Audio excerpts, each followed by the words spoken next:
Uchiha will divide Konoha. Hello again, dear adventurers of the multiverse. Thanks for joining us once more on this epic journey.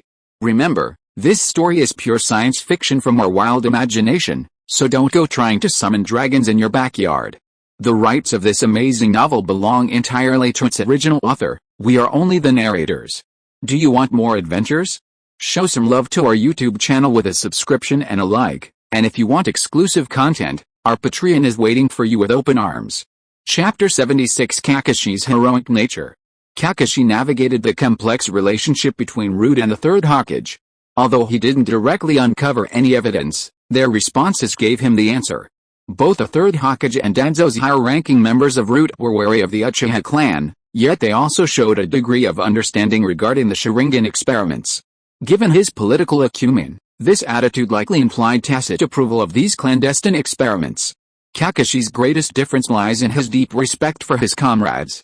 He inherited his father's spirit, considering his comrades his own life, and the village naturally taking precedence over them. His actions in killing Rin demonstrate his heroic nature. Although Rin chose to die, did Kakashi regret it? His greatest regret was failing to protect his comrades, lamenting why he wasn't the one who died. Heroes often have a bottom line. Once that line is crossed, a hero will never choose to compromise their principles. This is the difference between a hero and a villain. Both White Fang and Kakashi are heroes of Konoha. He could understand the first Hokages would release human experiments. After all, it inevitably involved Tsunade, and the higher-ups were all disciples of the second Hokage. Disciples were like father and son, and outsiders couldn't comment on this, especially considering the Senju clan's desire to control the awakened wood release. But the Sharingan? If the Uchiha clan members simply gave their approval, that would be one thing, but this was being done covertly. From the very beginning, the Third Hokage and higher-ups never truly considered the Uchiha clan as their own, hence their unbridled actions. Uchiha clan compound. Under the bright sunlight, Uchiha Yoru was comfortably instructing Uchiha Itachi in the courtyard. Unbeknownst to him, due to his various schemes, Kakashi was investigating the answers in his mind. He never lied, but his preconceived notions caused Kakashi to react very differently. In Kakashi's mind, the Uchiha clan already knew about these things, but they endured it all, even choosing to bear humiliation for the sake of the village. Yet the higher-ups took it for granted, which he couldn't tolerate. If the Third Hokage and Danzo had brought it up first, the effect would have been completely different. Kakashi would have felt suppressed and frustrated, but he could only sigh and choose to ignore it, because it was all for the village's sake. After all, the Nine-Tails Sharingan was indeed terrifying. The human heart. That's the most difficult thing to grasp. Preconceived notions can often change a person's decisions. Teacher Yoru, aren't ninjas supposed to tap into their body's potential to gain great power? Why are you talking about restraint instead? Even at only 6 years old, Itachi Uchiha's thinking was indeed different from his peers. His precocious nature had given rise to these thoughts early on. Seeing Itachi's question, Yoru smiled and nodded, saying, "That's right, Itachi, you're absolutely right. A ninja's immense power is indeed gained by tapping into their body's potential. But you must understand that while the human body is a treasure trove, it also has its limits, for example, the limit of age. Your age means your body hasn't fully matured.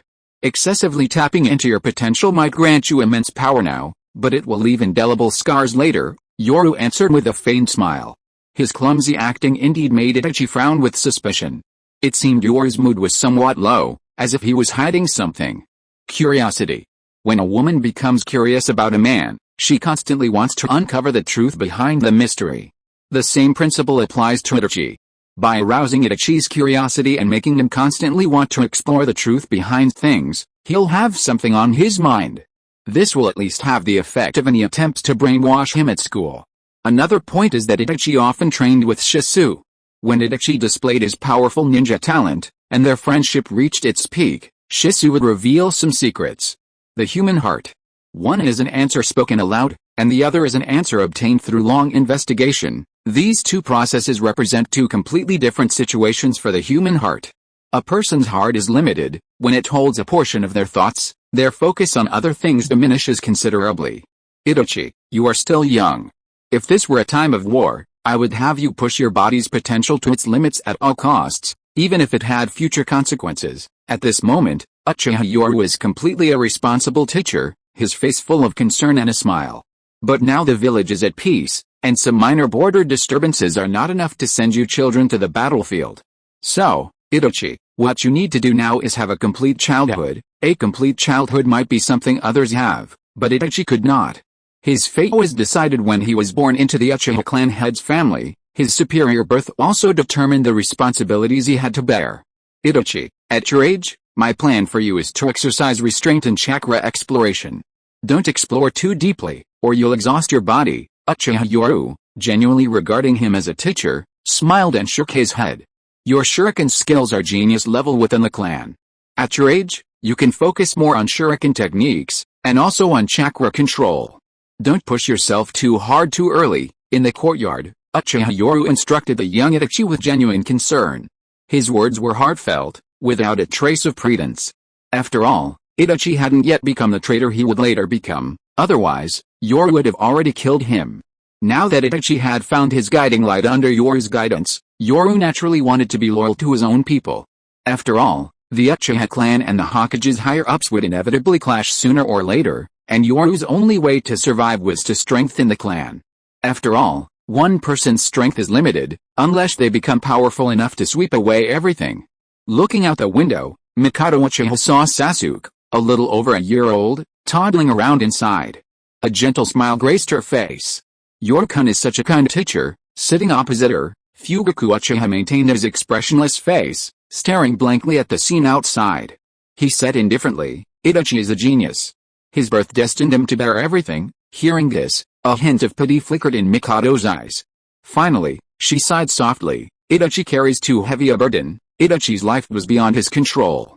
Born into such a family, he could only be a genius. But there's still Sasuke. Seemingly sensing Mikado's softening, Fugaku coldly stared at the toddler Sasuke. It seemed that the choice between the two was unavoidable. Since the eldest son would bear the responsibility later, harshness was inevitable. The younger son, Sasuke, could have a more complete childhood. In a family, the eldest son, if he is to inherit, must also bear that responsibility. Sasuke, looking at young Sasuke, Mikado Uchiha smiled. She could only raise one of her two sons, the other would have to shoulder her responsibilities. However, for some reason, looking at her second son, Sasuke, Fugaku felt a pang of jealousy and couldn't help but snort. This second son was far too similar to the boy outside the courtyard. One might mistake them for father and son. Brothers, please keep reading. It's only these 2 days left, so please give it your all. The competition on the Three Rivers platform depends on Monday and Tuesday's readership and other data. Please read, vote, recommend, and support me in any way you can. Chapter 77, Character Design is Important. Inside the house, young Sasuke toddled towards his father, but Fugaku's cold gaze, upon seeing Sasuke's familiar hairstyle, immediately frightened the young Sasuke into not daring to move forward. Seeing Fugaku's increasingly grim expression, Uchiha Mikado naturally noticed something. Her face stiffened slightly as she glanced subtly at the courtyard outside, took a deep breath, and said in a heavy voice, Fugaku, how old was Uchiha Sasuke? 2 years ago, Uchiha Yoru was only 13. Uchiha Mikado also gave her husband a somewhat displeased look, then put on that politically ambiguous smile. Come, Sasuke, come with Mami to play with Grandpa Setsuna, a respectful facade. It was originally a political marriage, but both sides came from wealthy families, so naturally they maintained their composure. After watching his wife leave with a child, Uchiha Fugaku couldn't help but gaze wistfully at Uchiha Yoru, who was teaching Itachi outside the courtyard. Perhaps he was being too sensitive, but Mikado was going too far. Of all things to learn, she had to dress Sasuke up with the exact same hairstyle from a young age, making him look like Uchiha Yoru's child to strangers. There was no way around it. Although Uchiha Yoru's physique developed extremely quickly after focusing on ninjutsu, he was already a 1.8-meter tall ninja at less than 16 years old. You call him a child? What child is that strong? In the courtyard, young Uchiha Itachi, drenched in sweat after training, saw his mother leading Sasuke out and his eyes lit up. Mother, Uchiha Itachi perfectly exemplified the etiquette of a noble family. Although he called her mother, his eyes seemed to sparkle as he gazed at young Sasuke. This scene made Uchiha Yoru secretly wonder, could this brother complex be hereditary? Itachi, your training is over for today. Take a rest. Uchiha Yoru, of course, wasn't so oblivious. Seeing this, he smiled and nodded, then turned to Uchiha Mikoto and said, "Sister-in-law." However, the usually gentle and kind Uchiha Mikoto seemed a little off today, her beautiful eyes revealing dissatisfaction and aloofness. Looking at the strong young man before her, and then at her own child Sasuke, Uchiha Mikoto secretly shook her head. What a tragedy. She nodded slightly and then began to give Itachi her instructions. "Itachi, take Sasuke and let's go for a walk." As she said this, Mikoto Uchiha seemed to remember something, her brow furrowing almost imperceptibly before adding, "Itachi, and get your little brother a new haircut while you're at it." Although precocious, Itachi clearly didn't understand the implication. Instead, he gently hugged Sasuke and said with a smile, "Mother, I think this hairstyle suits Sasuke quite well." However, Itachi's mind was entirely focused on Sasuke, completely oblivious to the slight stiffness on his mother's face. Itachi was filled with happiness. Indeed, the hairstyle he'd given Sasuke was perfect, even matching his teacher's perfectly. Mikoto Uchiha left with her two children, a forced smile on her face, but a hint of dissatisfaction lingered in her expression, leaving Yoru Uchiha puzzled and deep in thought. What had he done to offend the clan head's wife? Could it be because he hadn't personally trained Itachi long enough? It seemed he needed to pay closer attention to Itachi in the future. Thinking about it, it makes sense. As Itachi's teacher, he's actually less responsible than Shisui. Yoru-kun. Just as Uchiha Yoru was pondering what was amiss, Uchiha Fugaku walked out of the courtyard and greeted him. Clan head. Inside the pavilion in the courtyard, Uchiha Fugaku and Uchiha Yoru sat respectfully, a pot of hot tea placed between them. It must be said that the tea ceremony of this wealthy family was quite elaborate. Although he understood, Uchiha Fugaku couldn't help but frown at the boy before him, especially his hairstyle. He felt helpless. Although he was the clan head, he couldn't very well order someone to change their hairstyle, and the reason was even more ridiculous. "Yoru, I heard your Sharingan has evolved to the 3-tomo stage." Although it was a question, Uchiha Fugaku's face was filled with seriousness. Genius. Perhaps the awakening time was a bit late, so he wasn't a genius, but the speed of evolution was definitely top-notch. From the night of the Nine-Tails attack last year to now, only a year has passed. Awakening his Sharingan to the 1st tomo and evolving it to the 3rd tomo, this speed of evolution is among the best in the Uchiha clan. Uchiha Yoru had no intention of hiding the fact that his Sharingan had evolved to the 3rd tomo. He was already in the eye of the storm, so naturally he needed to utilize everything he could. Clan chief, while maintaining a respectful demeanor, Uchiha Yoru's expression betrayed a hint of sadness when he spoke of the 3rd tomo. "Is it because of your subordinates?" Uchiha Fugaku's casual question startled Uchiha Yoru slightly, but he wasn't overly shocked. After all, there were many elite Uchiha in the 7th division, and some information couldn't be kept from the clan chief. Although he didn't reveal the real reason, no one was a fool. The 7th division of the police department had long been infiltrated. Facing the pressure of various factions gathering and the betrayal of his own comrades, this was the most difficult thing to endure. Upon hearing this, Uchiha Yoru revealed a sorrowful expression and slowly lowered his head. He then feigned composure and said, "Don't worry, clan chief, I'm alright. The life of a ninja is cruel." Raised as tools from childhood, the simplest friendships between comrades are often the most precious, yet they face countless choices. The Uchiha clan's awakening of their Sharingan requires extreme mental stimulation, and even evolution requires mental stimulation. This led Uchiha Fugaku to believe that Yoru had experienced some kind of trauma. Furthermore, based on intelligence analysis, Uchiha Fugaku determined that Yoru's rapid Sharingan evolution stemmed from pressure from his clan and the harsh realities he faced. "Yoru, all of this is for the Uchiha. The clan will remember everything you've done." At this moment, although Uchiha Fugaku's face remained expressionless and stern, he displayed an extremely sophisticated and persuasive ability to win people over. "Yoru, now that you've awakened the 3-tomo Sharingan and are an elite member of the clan, these are ninjutsu that only the elite with 3-tomo Sharingan can learn." As the clan head, Fugaku, setting aside personal feelings, recognized the young man's immense contributions to the clan and naturally wanted to cultivate a relationship with him, paving the way for his own son's future. When Uchiha Yoru saw the scroll Fugaku took from his robes, he immediately showed gratitude and nodded solemnly. "Thank you, clan head." Sure enough, the squeaky wheel gets the grease. Playing the victim with one's own family member makes the other party feel the need for compensation. That's the best approach. Smart people often let others offer benefits, using a gesture of appeasement and comfort, Rather than asking for them themselves, that changes the nature of the situation. Thanks to, for 200 coins, 20170425102124104 feet for 200 coins, for 100 coins, for 100 coins, 20230119112157703 feet for 100 coins, and for 100 coins. Thank you to all the brothers for your support. Chapter 78 Forbidden Technique, Immortality. Inside the secret research room of Konoha, Orochimaru stared at the scroll with a morbidly fanatical expression, as if he had discovered some kind of continent. He couldn't help but let out a hoarse laugh. How, so that's how it is. Perhaps this ninjutsu can achieve the goal of immortality. Just as Orochimaru was laughing in his morbid hoarseness, his snake-like eyes suddenly narrowed as he looked towards the door. A moment later, there was a knock at the door.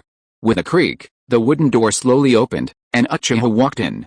Looking at Orochimaru in the dimly lit study, holding a huge scroll and still wearing that morbidly fanatical smile, Uchiha couldn't help but feel speechless.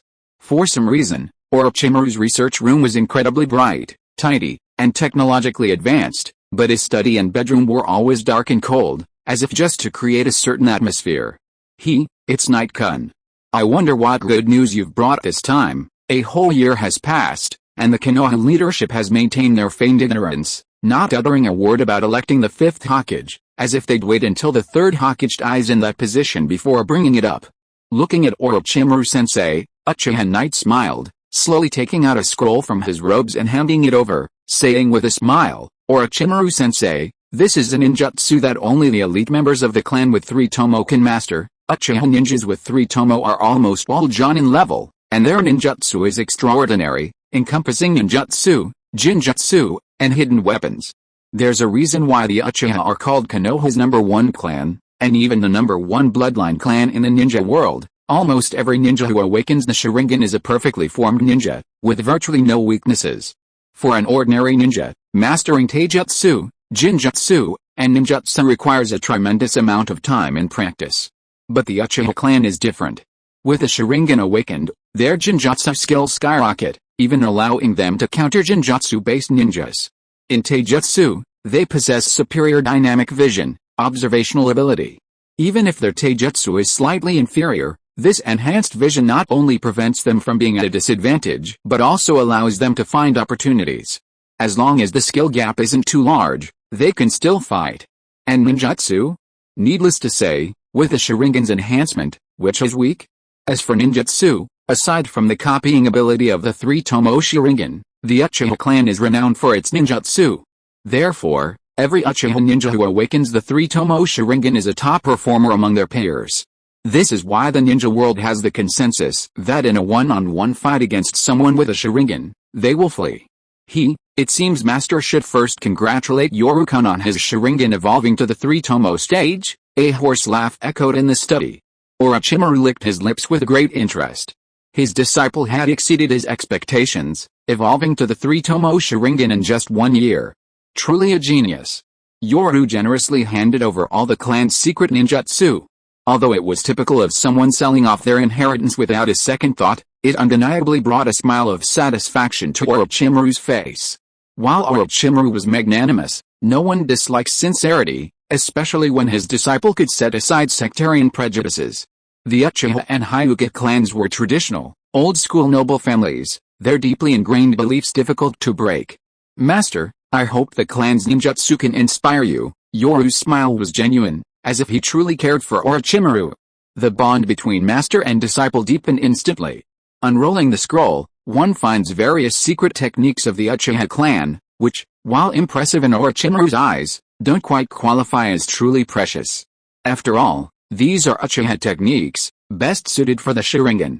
However, this gesture warms Orochimaru's heart, a warmth he's experienced firsthand, and a hoarse smile appears on his face. Yoru-kun, take a look at the concept of this ninjutsu. Seemingly anticipating his disciple's unexpected insights, Orochimaru chuckles and generously pushes the massive scroll before him forward. Uchiha, equally curious, is initially taken aback by the densely packed information on the scroll. It seems to be a ninjutsu under development, yet unsuccessful. Indeed, it's filled with records of various experiments, followed by ingenious ideas and ingenious techniques. After reading most of it, a look of shock appears on Uchiha Yoru's face. At this moment, Uchiha Yoru looked up at Orochimaru. His shock was genuine, without any pretense. He was truly astonished by this incomplete ninjutsu. Seeing his disciple's shocked expression, Orochimaru revealed a sickly smile and said hoarsely, "Yoru-kun, I was just as shocked as you when I first saw this forbidden technique information, but please read it carefully." At this moment, Orochimaru's sickly smile was tinged with worry.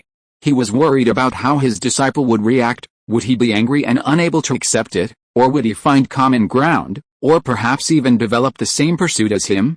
Upon seeing this ninjutsu, the unrealistic desire he had been suppressing instantly surfaced, the thought of feasibility echoing in his mind. His pursuit was not wrong. Wasn't this a path? This is.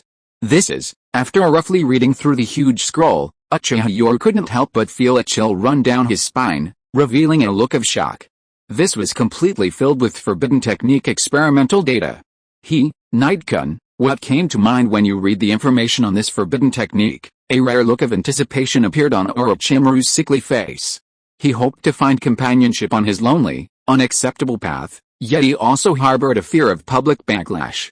After all, the Orochimaru of today was not the Orochimaru of the future, who had severed all ties and utterly disregarded the world's gaze. He was still one of Konoha's legendary Sannin, the cold-hearted Orochimaru. Under Orochimaru's hopeful gaze, Knight-kun could not hide his shock. He took a deep breath and slowly uttered two words amidst Orochimaru's complex expression.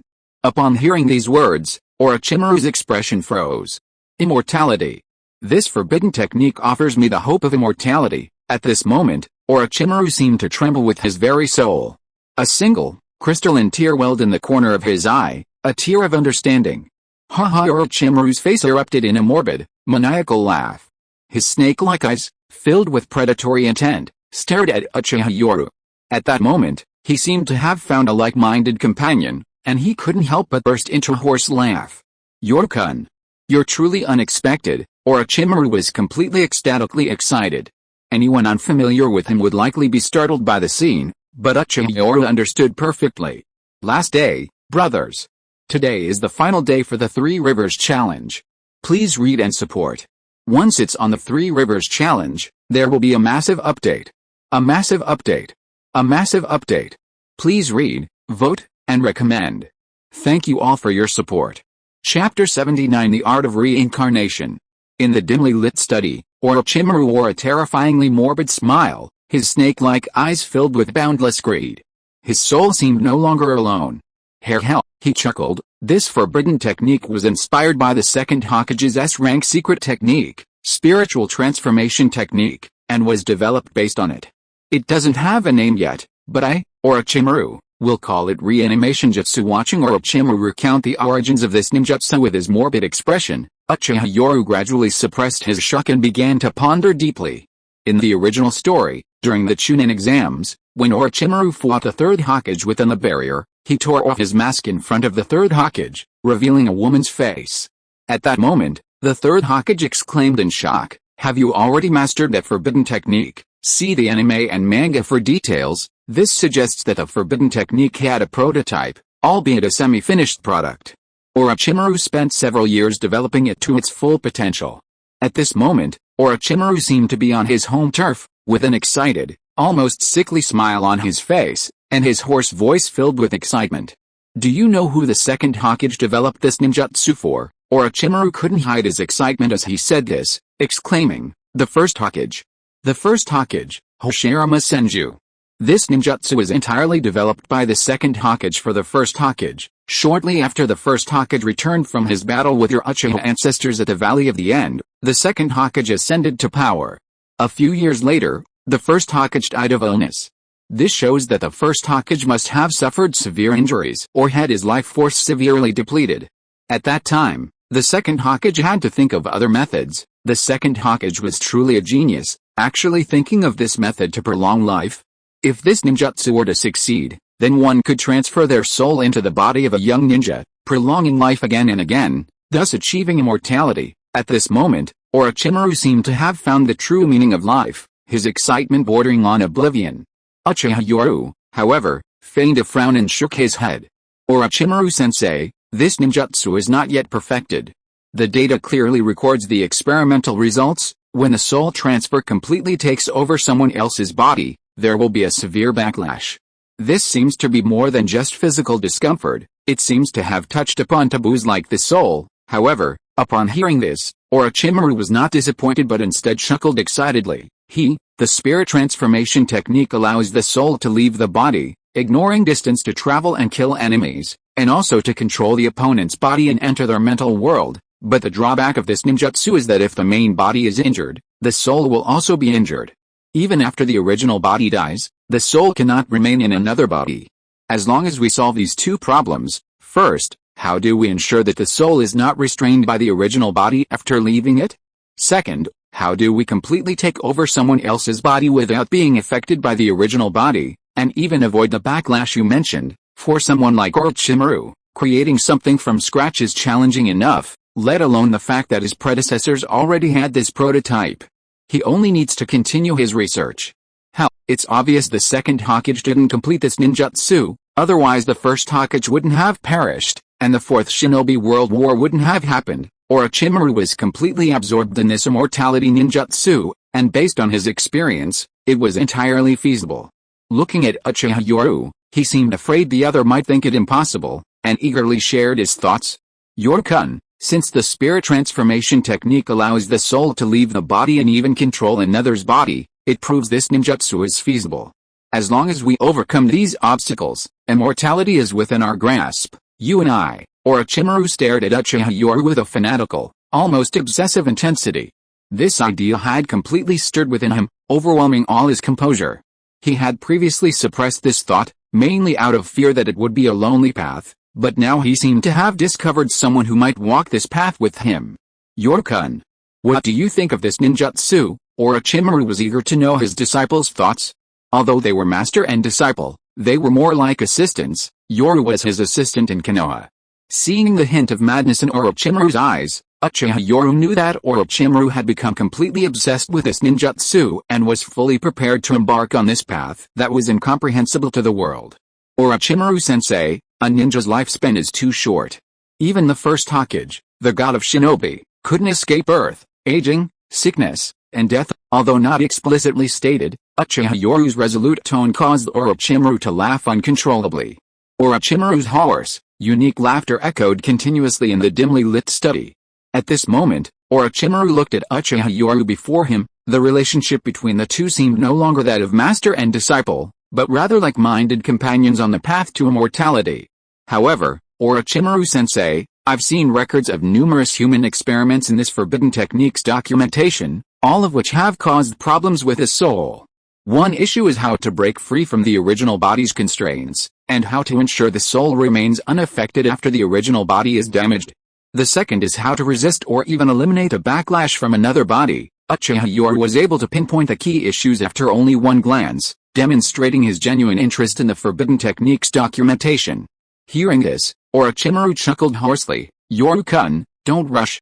All research comes from countless failures, difficulties. Orochimaru was never afraid. What he feared was aimlessly moving forward without direction. Uchiha Yoru admired Orochimaru's persistence.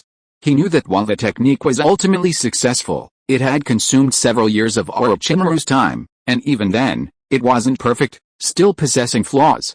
Orochimaru-sensei, I have an idea that might be worth trying to resolve the backlash from the soul to the body. Uchiha Yoru, after a thoughtful expression, offered his idea. Orochimaru, upon hearing it, immediately revealed his unique smile. Yoru-kun, your ideas are always so novel.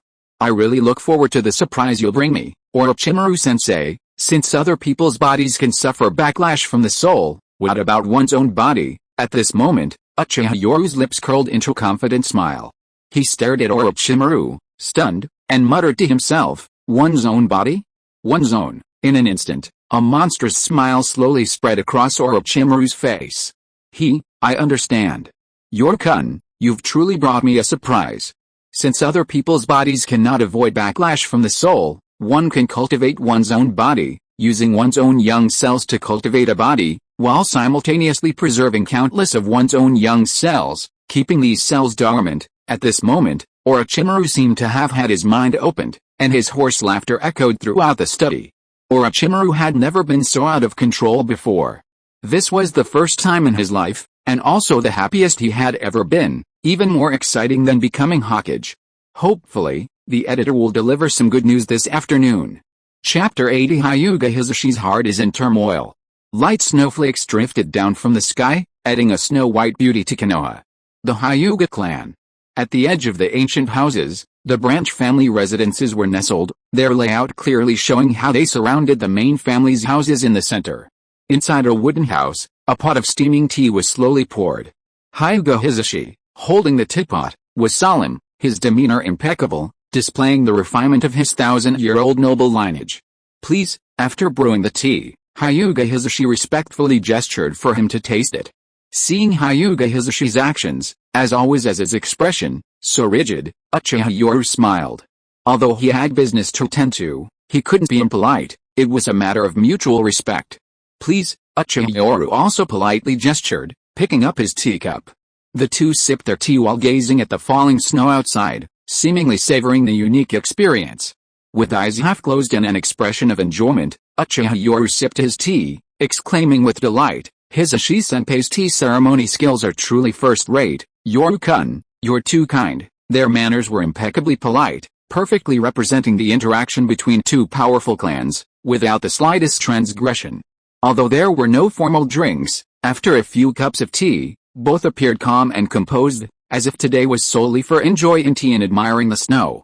Hisashi's composure was impeccable, but while Uchiha Yoru was also patient, he didn't want to waste any more time, as his schedule was already tight. A year had passed since the Nine-Tails attack, and Itachi was now 6, soon to be 7. A major event occurred when the protagonist was 3, the Hyuga clan incident. Clearly, Konoha must have experienced significant turmoil under those circumstances, which allowed the Land of Lightning to take advantage of the chaos.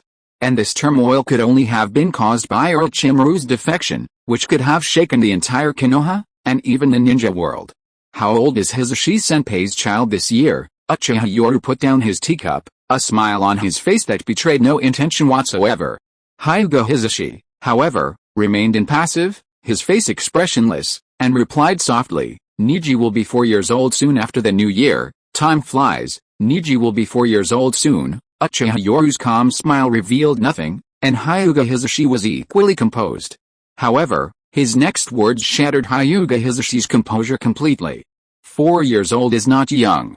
I heard that the main family's children will be 3 years old after the new year. Orochimaru-sensei wants to see the caged bird seal of the Hyuga branch family. Uchiha Yoru's casual remark caused Hyuga Hisashi's expression to tremble. Hisashi, who was still preparing tea, only reacted when the tea spilled. He hurriedly restrained his chaotic thoughts and took out a towel to wipe the spilled tea from the table.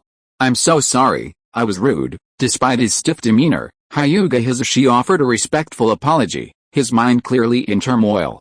Uchiha Yoru, seeing this, chuckled and nodded, saying, You're too kind, senpai. I was the one who disturbed you today. With impeccable manners, the two seemed to have returned to the atmosphere of enjoying tea and snow. However, Hyuga Hisashi's mind was in turmoil, and the tea in his mouth tasted incredibly bitter. Uchiha Yoru, on the other hand, squinted his eyes, seemingly enjoying himself. His elegant movements while sipping tea and admiring the snow revealed his noble birth. At this moment, Uchiha Yoru seemed completely at ease, while Hyuga Hisashi was filled with torment. His earlier words had made him lower his head, but the phrase caged bird kept echoing in his mind. 3 years old. When Niji, the heir to the main branch of the Hyuga clan, was 3 years old, it was time for him to be branded with a caged bird seal. He had always suppressed his anger and resentment, managing to do so in front of outsiders and even within his own clan. But today, this inner demon was surging forth uncontrollably, all because of one name, Orochimaru. One of the legendary Sannin, the cold-blooded Orochimaru, was a genius of ninjutsu, especially in the field of ninjutsu research, making him the most outstanding figure in Konoha. He was a genius proficient in almost every ninjutsu, taijutsu, jinjutsu, and sealing technique. At this moment, Hyuga Hisashi suppressed the turmoil in his heart, yet his hand holding the teacup trembled uncontrollably, the tea tasteless in his mouth. Orochimaru might truly be able to break this cage for their branch family. This thought, once it appeared in his mind, began to spread wildly. Hyuga Hisashi desperately tried to suppress this thought, but he couldn't control it at all. Images flashed through his mind, images of people wailing and begging for mercy before the main branch, images of people completely losing their dignity. Finally, when Hyuga Niji's youthful smile flashed through his mind, Hyuga Hisashi instantly snapped back to reality. The teacup, which he hadn't placed steadily, shattered on the floor, tumbling and spinning on the wooden floor. Hisashi hurriedly stood up, bowing deeply and apologizing. It was my rudeness. However, he didn't even realize that his forehead was covered in beads of sweat, and his entire back was soaked through. Seeing Hisashi's flustered expression, Uchiha Yoru smiled and bowed in return, saying, "It was I who disturbed you, Hisashi-senpai." He then rose, as if to conclude their tea and snow appreciation session. Hisashi, seeing this, reached out to stop him, but hesitated, unsure how to begin, his expression revealing his obvious indecisiveness. However, Uchiha Yoru chuckled humbly, "Hisashi-senpai, if you have time, you can come find me. After all, only by personally inspecting the birdcage can one have a chance to find the cage door, right?" With a knowing smile, Uchiha Yoru bowed politely and prepared to leave. Hyuga Hisashi, hearing this blunt statement, forced a stiff smile, unsure how to react. By the way, Hisashi-senpai, Orochimaru-sensei's research funding is quite tight lately. After all, many eyes were watching when I came today. As he changed his shoes outside, Uchiha Yoru suddenly turned back with a humble smile, as if remembering something. He then bowed respectfully, "Thank you for your hospitality, Hisashi-senpai. I'll be going now." Watching Uchiha Yoru's departing figure amidst the swirling snowflakes, Hyuga Hisashi's face showed a complex expression. "Father? Father?" After an unknown amount of time, a familiar voice suddenly called out beside him. Hyuga Hisashi, unusually flustered, turned around and saw a timid, young face looking at him with worry, seemingly concerned for his father's distress. Upon seeing this blood-related, youthful face, a terrible thought surged through Hyuga Hisashi's mind. He understood the meaning behind the last sentence. Uchiha Yoru's visit that day was being watched by many, a plausible excuse was needed, and Orochimaru's research funds were the plausible excuse. Thanks to Trouble Most for the 100 coins, and Heart Plus Blade for Ninja for the 100 coins. Thank you to all the brothers who supported this experience. Chapter 81. The higher-ups set a trap for Orochimaru. Root.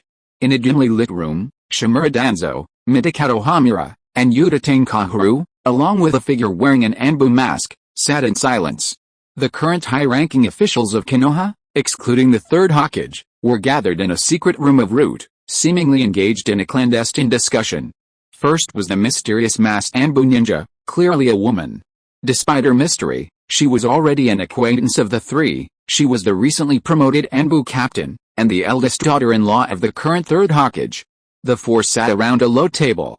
Shimura Danzo, unusually, narrowed his eyes as he sipped his tea. In the strange atmosphere, Kaharu Udatane finally spoke softly, her eyes still narrowed. "The village is becoming increasingly stable." This casual remark broke the awkward silence. Midakato Hamura, hearing this, lowered his head slightly and said softly, "Yes, the village's stability can't withstand any more turmoil." Seeing the two old men's condescending attitude, Shimura Danzo scoffed disdainfully and said darkly, "The forbidden technique data left by the second Hokage has been given to Orochimaru. Given Orochimaru's obsessive and devoted nature towards ninjutsu, he will definitely be tempted to study this technique." Kaharu Udatane and Hamura frowned at Danzo's directness, revealing a hint of displeasure, as if to say, "Danzo, we're all upper-class people, how can you speak so bluntly?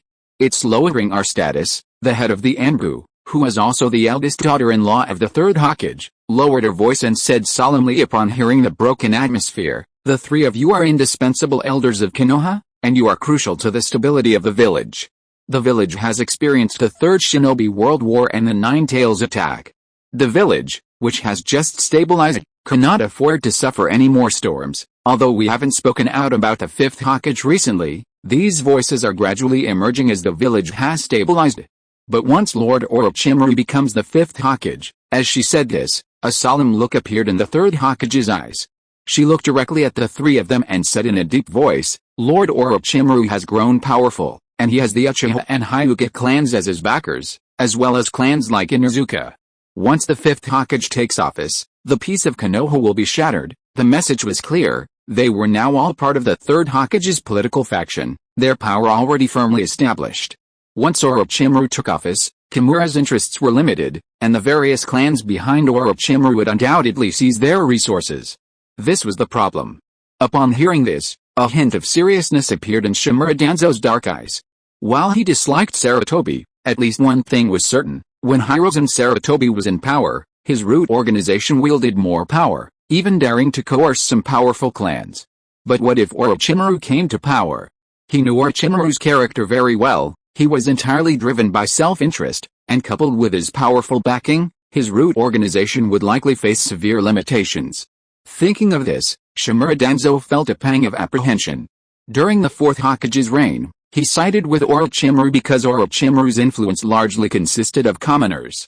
Even if some clans were involved, their connections were not deep, unlike now, where the Uchiha and Hyuga clans were determined to align themselves with him. After all, the election of the Fourth Hokage was not long after the White Fang incident. At that time, White Fang was almost universally regarded as the future Hokage. Precisely because it had only been 5 or 6 years, a very strange situation arose during the election of the Fourth Hokage. The major clans were awkwardly unable to take their positions, as no one expected the Third Hokage to resign in disgrace. Orochimaru's power is already established, and Orochimaru is not one to cherish his reputation. Kahoru Uchiha frowned and pointed out a key issue: Orochimaru was not as easy to deal with as White Fang. The reason White Fang was easy to deal with was because he cherished his reputation extremely much, as evidenced by Orochimaru's infamous name. It wasn't that they didn't want Orochimaru to rise to power, but rather that they didn't want the political forces behind Orochimaru to seize their interests. That was the key. Hamura Midakato squinted, observing the scene. Seeing this, the Third Hokage's eldest daughter-in-law couldn't help but curse the 3 old foxes inwardly, but she had to speak up because she wanted to gain the most from the situation. "Elders," the Anbu chief said, his voice gradually calming as he looked at the 3 men, "I remember the second Hokage researched a forbidden technique after the first Hokage's sacrifice.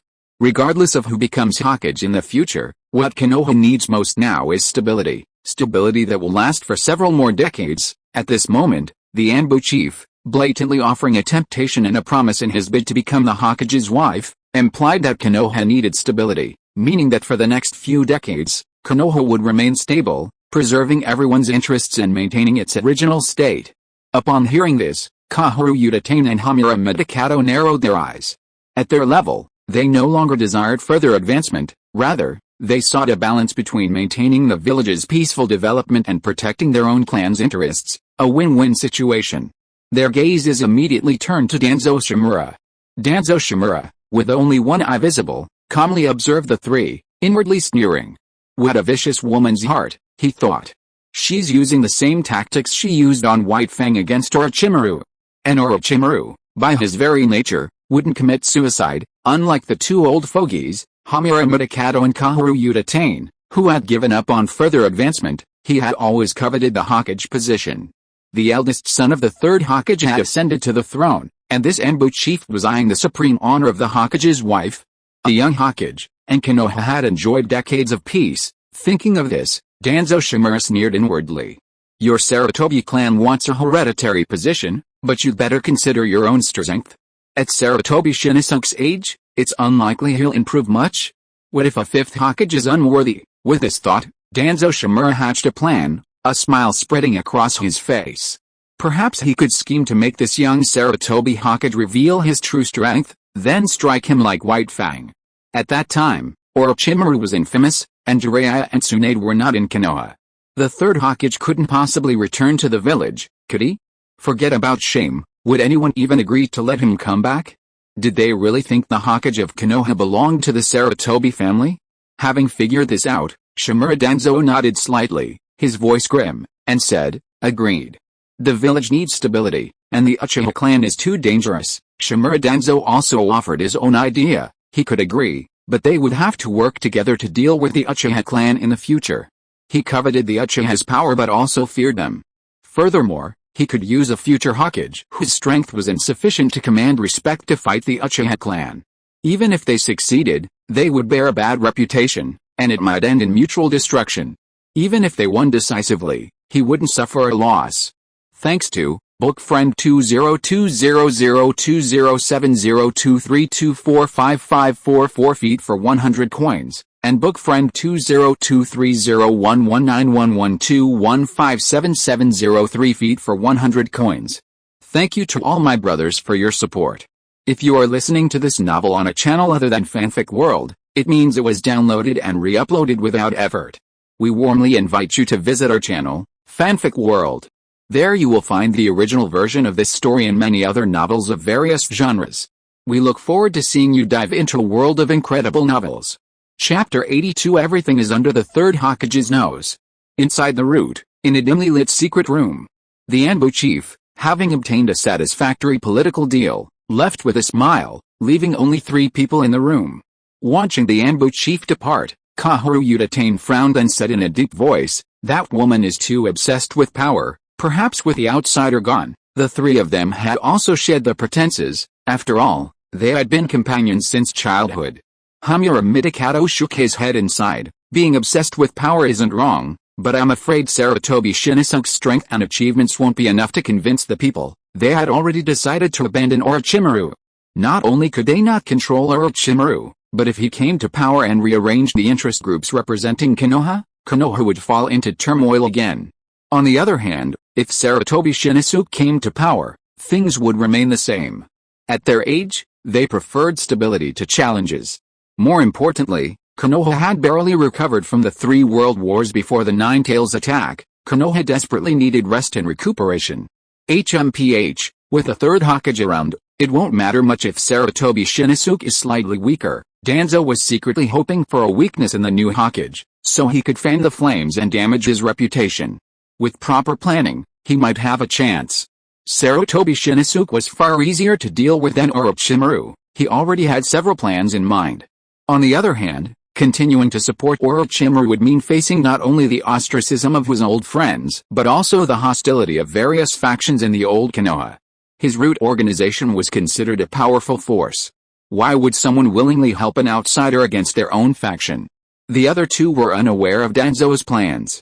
Kahoru Uchiha, seemingly lost in thought, frowned and said, "Danzo, the forbidden technique left by our teacher, though incomplete, is far too dangerous." While she wasn't saying the forbidden technique was too dangerous, it was more accurate to say it was far too cruel. Danzo Shimura sneered upon hearing this. Orochimaru isn't as protective of his reputation as Tsukumo Hatake. The Tsukumo Hatake incident can't be repeated, but if we still want to damage Orochimaru's prestige, what do you suggest we do without drastic measures? The Hokage position requires someone recognized by most Jonin. Back then, they used that opportunity to undermine Tsukumo Hatake's prestige, which was essentially the same as the current situation. At that time, the ninja world was in turmoil, and a power transition in Konoha could easily cause instability, making it easy for others to seize power. Therefore, they started attacking Tsukumo Hatake's reputation, and as it escalated, they never expected him to commit suicide. That was their biggest taboo. Tsukumo Hatake's personality was too rigid, unlike Orochimaru, whose ruthless and decisive nature only drew criticism from some. Therefore, they were relieved this time.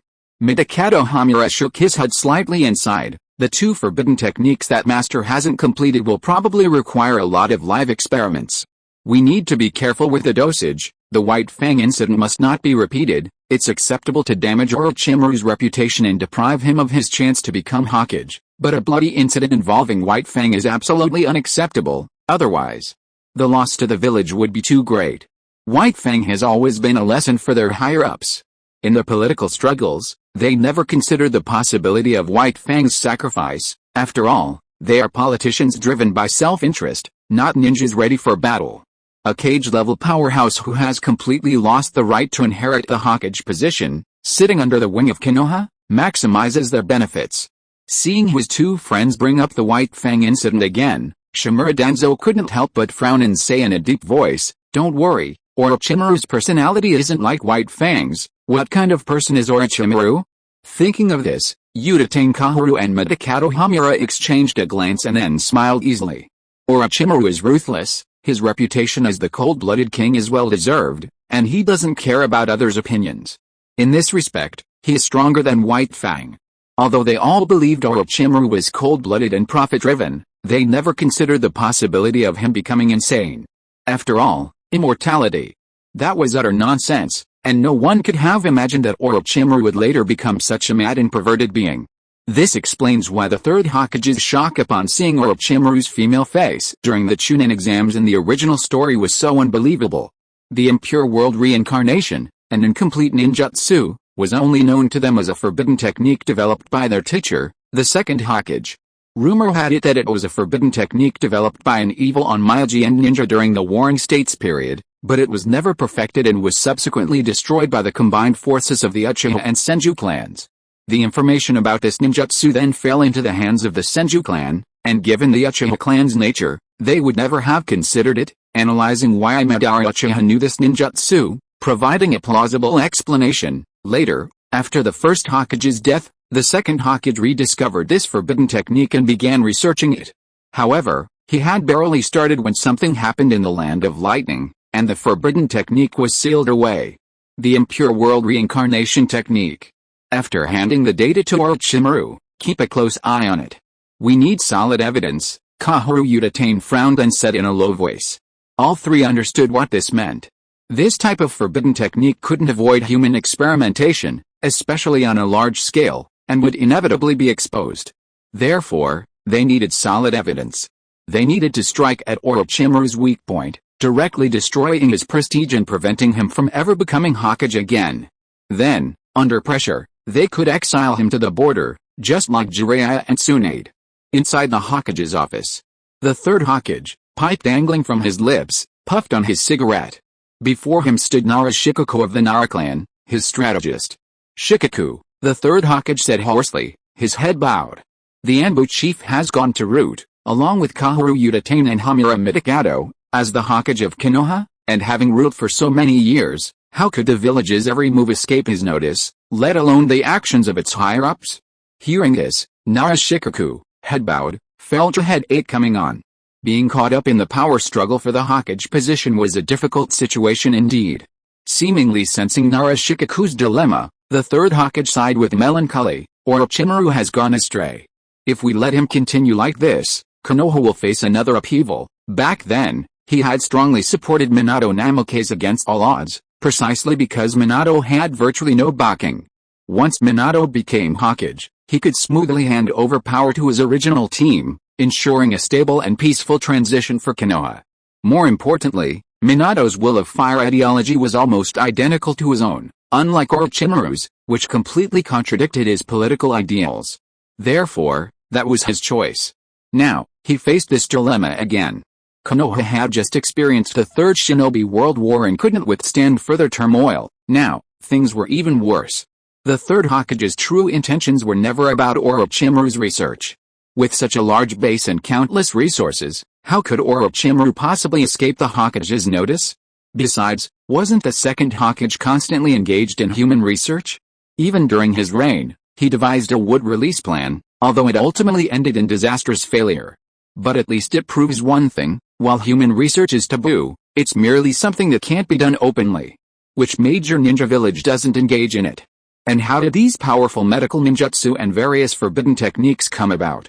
Looking at the original work, it's clear that while the third Hokage might have had his own selfish motives, after all, the Sarutobi clan had grown powerful, his love for Konoha was absolutely genuine, and above all interests. It's just that his political ideology was too domineering. He believed that only his will of fire could stabilize the village, and everything else was wrong. The book failed to be published on Sanjiang Literature City. I've discussed it with the editor, and it will be published next week. The specific date depends on whether I can get a recommendation. Don't worry. I'll update like crazy after it's published. I'm not discouraged, and I don't need any consolation. The book's performance is good for me. Keep going. Chapter 83 The Third Hokage's scales have shifted. Inside the Hokage's office, the air was thick with the acrid smell of smoke. Nara Shikaku, though averse to trouble, quickly grasped the situation with his sharp mind. He was indeed afraid of trouble, but the Ino Shikachu clan was clearly part of the Hokage's faction, especially his own clan, known as the Hokage's strategist. He could never escape their influence. Seeing Nara Shikaku remain silent, the third Hokage slowly put down his pipe and said hoarsely, "The Anbu chief visited the Nara clan 3 days ago?" Although you were on duty at the time, the third Hokage's simple words instantly made Narashikoku's expression turn serious, and a layer of cold sweat broke out on his forehead. The third Hokage was giving him a warning. "Hokage-sama, I only learned of this after I returned." Although Narashikoku was part of the Hokage's faction, the intelligent man still didn't want to get involved. After all, no one above had commented, and the third Hokage wasn't yet at the age of nearing the Chunin exams. His fighting strength was still barely at its peak. Hearing Narashikoku's explanation, the third Hokage slowly shook his head and sighed. Shin-chan's strength is good for his age, but he's still hard to convince the masses. Upon hearing this, Narashikoku's mind raced. He looked up at the third Hokage's silent expression, seemingly trying to decipher his thoughts. "Hokage-sama, the Anbu chief has promised the position of Jonin team leader." In an instant, he deduced that the third Hokage's favor had shifted, and Narashikoku respectfully uttered these words. Their conversation seemed disjointed, yet it was filled with a veiled discussion. Since the third Hokage had mentioned Shin-chan, it proved that his heart had already strayed. From a personal perspective, this was his son, 2 Hokage from one family. That would be enough to ensure their names would be remembered for generations. Officially, Konoha had barely caught its breath after the Third Shinobi World War when the Nine-Tails calamity struck, and the loss of the 4th Hokage was a devastating blow, adding insult to injury. Konoha couldn't afford any more turmoil. Perhaps the third Hokage's political philosophy was always to maintain stability, hence his choice of the most prudent successor. Narashikoku tentatively mentioned the position, currently held by Sarutobi Shinizuke, a former member of the Anbu, who is now stationed at the border. With Narashikoku taking the position of captain of the Jonin squad, Sarutobi Shinizuke would inevitably have to move up. Thinking of this, Narashikoku nervously swallowed. His mind was one thing, but this was the Hokage, the one who held the power of life and death over Konoha, the strongest of the 5 great nations.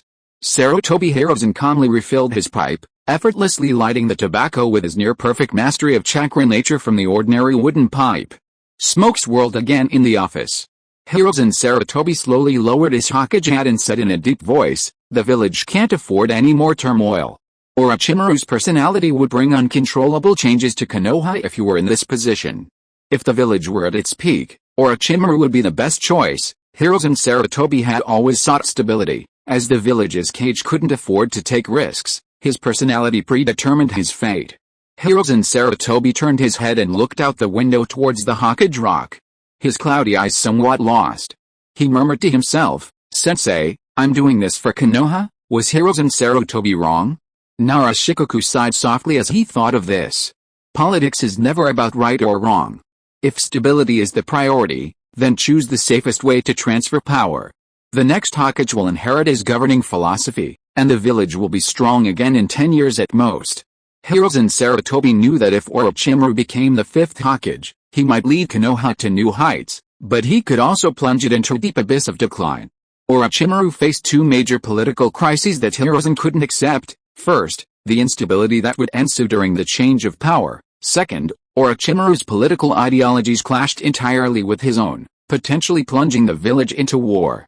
In that scenario, only 2 outcomes were possible. Konoha would once again dominate the ninja world under Orochimaru's leadership, or Konoha's remaining forces would be decimated. "Hokage-sama, the Nara clan requests permission to go to the border to assist Shinizuke-sama." Narashikoku was undoubtedly a shrewd man. After the third Hokage's statement, he knew that Orochimaru, who had abandoned the unpredictable element, was likely about to cause a major upheaval in the village. He didn't want to get involved, yet he wanted to choose sides. The best solution was to go to the front lines.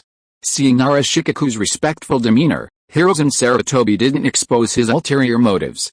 Instead, he sighed wistfully, "The front lines truly need someone like you, Shikoku, to assist Shinizuke." The third Hokage's words immediately brought a smile to Narashikoku's face. It was practically a promise of him becoming the captain of the Jonin squad. Although it was a position without much real power, its status was on par with the 6 Konoha department heads, making it a force to be reckoned with in war or special circumstances. "When you go to the front lines, please trouble yourself to tell Shinizuke to put more effort into his training. While I can help him temporarily, I can't necessarily help him forever." Strength. Sarutobi Shinizuke met all the requirements except for strength. As for reputation, with all the high-ranking officials backing him, there was no issue of insufficient reputation. If the cage's strength was lacking, it would be a disgrace to Konoha and a laughingstock in the ninja world. Nara Shikoku secretly breathed a sigh of relief. He was away from the center of the village's power struggle and could also get close to the future Hokage, a win-win situation. Unfortunately, no one expected Orochimaru to defect, and the Third Hokage's eldest son and daughter-in-law to be killed. The Third Hokage ended up with nothing, and even plunged Konoha into turmoil. It seemed the only winner was Nara Shikoku, who became the captain of the Konoha Jonin team. A dark figure appeared behind him like a flea. Nara Shikoku, who had just come out of the Hokage's office, wore a wry smile. "Captain, the Third Hokage has ordered me to go to the border to assist Shinosuke-sama." Seeing Nara Shikoku's wry smile and obvious reluctance to get involved in the political struggle, the Anbu captain chuckled, his eyes, visible only beneath his mask, brimming with confident smiles. "Team leader Shikoku, rest assured, we never intended to hide any of this from the Hokage." Looking at the Anbu leader, who was also the Third Hokage's eldest daughter-in-law, Nara Shikoku's face remained expressionless, but he was inwardly filled with apprehension. This woman was no simpleton. She employed only overt strategies, completely understanding the Third Hokage's thoughts. She made no attempt to conceal anything, exposing everything to the Hokage's very clear-cut eyes. She was clever. If the Third Hokage hadn't tacitly approved, he would have intervened long ago. Clearly, this Hokage had tacitly approved. She had accurately grasped the Third Hokage's political philosophy, stability. That's why she so brazenly contacted various high-ranking officials in Konoha, seeking their support. Chapter 84 Orochimaru's Politics. In a dimly lit study, Orochimaru wore a sickly smile as he looked at the massive scroll before him, his laughter becoming unrestrained. Haha, impure world reincarnation. The ninja world actually has such a ninjutsu. It's a near-extinct combination of Amaiji and ninjutsu, a perfect fusion. This is practically another key to unlocking the mysteries of the soul. Beneath Orochimaru's hoarse, grotesque laughter, 2 tears of sorrow welled in his purple eyes. Upon entering the study and seeing Orochimaru's distraught state, Uchiha Yoru frowned slightly, but remained silent, calmly gazing at the massive scroll. Impure world reincarnation. Looking at the record of this ninjutsu, Uchiha Yoru suddenly understood. No wonder Madara Uchiha knew this ninjutsu and even knew how to undo it in the original story. Logically, this ninjutsu was invented by the second Hokage, but the timing of its invention is contradictory. If it was invented at the beginning of Konoha, Madara could explain it, but the second Hokage didn't use it in the Land of Lightning, which is illogical. Therefore, this ninjutsu was incomplete, an imperfect technique. Madara knew this, and the second Hokage also recognized it, so the only explanation is that it wasn't perfected. Self-justification. This evil ninjutsu appeared during the Warring States period. Madara and Hashirama defeated their opponent, and this ninjutsu was among the spoils of war, though it seems to have been destroyed and not obtained in its complete form. Night Lord, this forbidden technique was originally intended by the second Hokage to revive the first Hokage, but unfortunately, it was only in its initial experimental stages. At this moment, Orochimaru wore a genuine smile, like a boy who had obtained a priceless treasure. In his eyes, these forbidden techniques were more important than anything else. After all, they had given him 2 keys to pursuing immortality. Impure world reincarnation. If he were to successfully develop a ninjutsu that manipulates the soul, he would undoubtedly gain a deeper understanding of the soul's mysteries and thus explore the secrets of immortality. The reanimation jutsu. It would provide him with a path to perpetual youth by switching bodies. These 2 forbidden techniques seem contradictory, but the reanimation jutsu, by changing bodies, already touches upon the mysterious soul. Therefore, these 2 forbidden techniques were perfectly tailor-made for Orochimaru. Seeing Orochimaru's growing obsession with immortality, Uchiha Yoru frowned and said in a deep voice, "Orochimaru-sensei, it seems there haven't been any voices in the village recommending the 5th Hokage for a long time." The dimly lit study fell silent. Orochimaru's obsessive, morbid smile slowly faded. He turned to look at Yoru and said with a hoarse laugh, "Yoru-kun, it seems you care a lot about this 5th Hokage." Faced with Orochimaru's words, Uchiha Yoru nodded frankly, speaking his mind. Indeed, if Orochimaru-sensei becomes the 5th Hokage, the Uchiha clan won't be ostracized. They can even naturally enter the upper echelons of Konoha. The entire village will become your support, providing endless resources for your research into the art of immortality. Similarly, as your disciple, I can also relinquish my burden. Uchiha Yoru spoke these words without any falsehood. He was telling the truth. Once Orochimaru became the 5th Hokage, his own status would naturally rise, allowing him access to higher positions within Konoha, and he wouldn't have to worry so much. After all, it's good to have a powerful backer. Relying on Orochimaru is quite easy, as long as you still have value. Looking at his outstanding disciple, whom he was most satisfied with to date, Orochimaru smiled, unusually refraining from discussing forbidden techniques, and instead tossed him a scroll. This is a map showing the current defenses of Konoha's border regions, as well as the trade shares controlled by the major clans within the Land of Fire. For example, the Nara clan controls 40% of the medicinal herb business in the Land of Fire, the Akimichi clan controls 50% of Konoha's military supplies and rations, the Yamanaka clan controls Konoha's intelligence department, and there are other clans. The major clans within the village have completely divided up all of Konoha's resources. Even your Uchiha clan is involved in medicinal herbs and rations, though not a large portion, but you and the Hyuga clan control the largest shuriken, kunai, and chakra metal business in the entire Land of Fire. At this moment, Orochimaru no longer seemed like a simple fanatic obsessed with forbidden immortality techniques, but a seasoned politician, mature and composed, his eyes gleaming with wisdom as he slowly analyzed the intelligence of all the major clans in Konoha. Orochimaru was indeed a wise politician. Uchiha Yoru opened the scroll and saw all the information on it. It completely analyzed all of Konoha's interests and how much each clan controlled.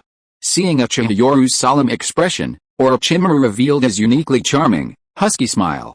Konoha is now a stagnant pool. All interests have been clearly divided up. Yoru-kun, your political acumen is truly the strongest I've ever seen among the younger generation, even surpassing mine, but there's something you've never understood. Within this stagnant pool lies a king, an unshakable king, and a group of supporters. If this king nods, this stagnant pool will naturally come alive. In the survival of the fittest, perhaps a strong king can emerge, leading this stagnant pool to ever greater strength. Of course, it's also possible that after a period of this cutthroat competition, it will completely decline. The pool is only so big, yet this king, at his final peak, became afraid. He feared the collapse of the kingdom he created, he feared his guiding principles being replaced, and this king is also extremely arrogant. At this moment, Orochimaru's pale golden snake eyes were filled with profound depth, as if a philosopher were elaborating on the current political situation. My lord. Everyone has their own pride. He can allow someone to defeat him as he ages, and he can allow someone to replace him, but he absolutely will not allow anyone to trample on his ideals. To trample on his will. Every powerful ninja has their own unwavering ideals, just like you and me. Orochimaru glanced meaningfully at Uchiha Yoru and chuckled hoarsely. Just like you, Yoru-kun, you are extremely proud at heart. Even facing your teacher, you are born with a pride that will not be swayed by anyone's will. At this moment, Uchiha Yoru understood Orochimaru's meaning. The 3rd Hokage was the king at his final peak, while Orochimaru was the king of the new generation. Both had their own ideals, and neither would yield to the other. If Orochimaru wanted to rise to power, he couldn't bypass the 3rd Hokage. Without the 3rd Hokage's approval, Orochimaru would face all the clans and ninjas whose interests revolved around the 3rd Hokage. Although Orochimaru's power was currently strong, even including the 2 great clans of Uchiha and Hyuga, and countless commoner ninjas, would they fight to the death for him? In this kind of political struggle, would they fight tooth and nail? Fighting tooth and nail means tearing off all pretenses, and in politics, defeat means being eliminated. Those who adhere to the rules of the political game are simply investing. If Orochimaru loses, they only lose their initial stakes, not their entire fortune. Being eliminated means the game is over, losing means losing all your stakes. But if you bet everything, it means overturning the chessboard. Many commoner ninjas have gambled, but what about the Hyuga and Uchiha clans? The Hyuga won't, but what about the Uchiha clan? At this moment, Uchiha Yoru gave a bitter smile. While the Uchiha have bet, they only want to return to the center of power in the village. How could they possibly overturn the chessboard now?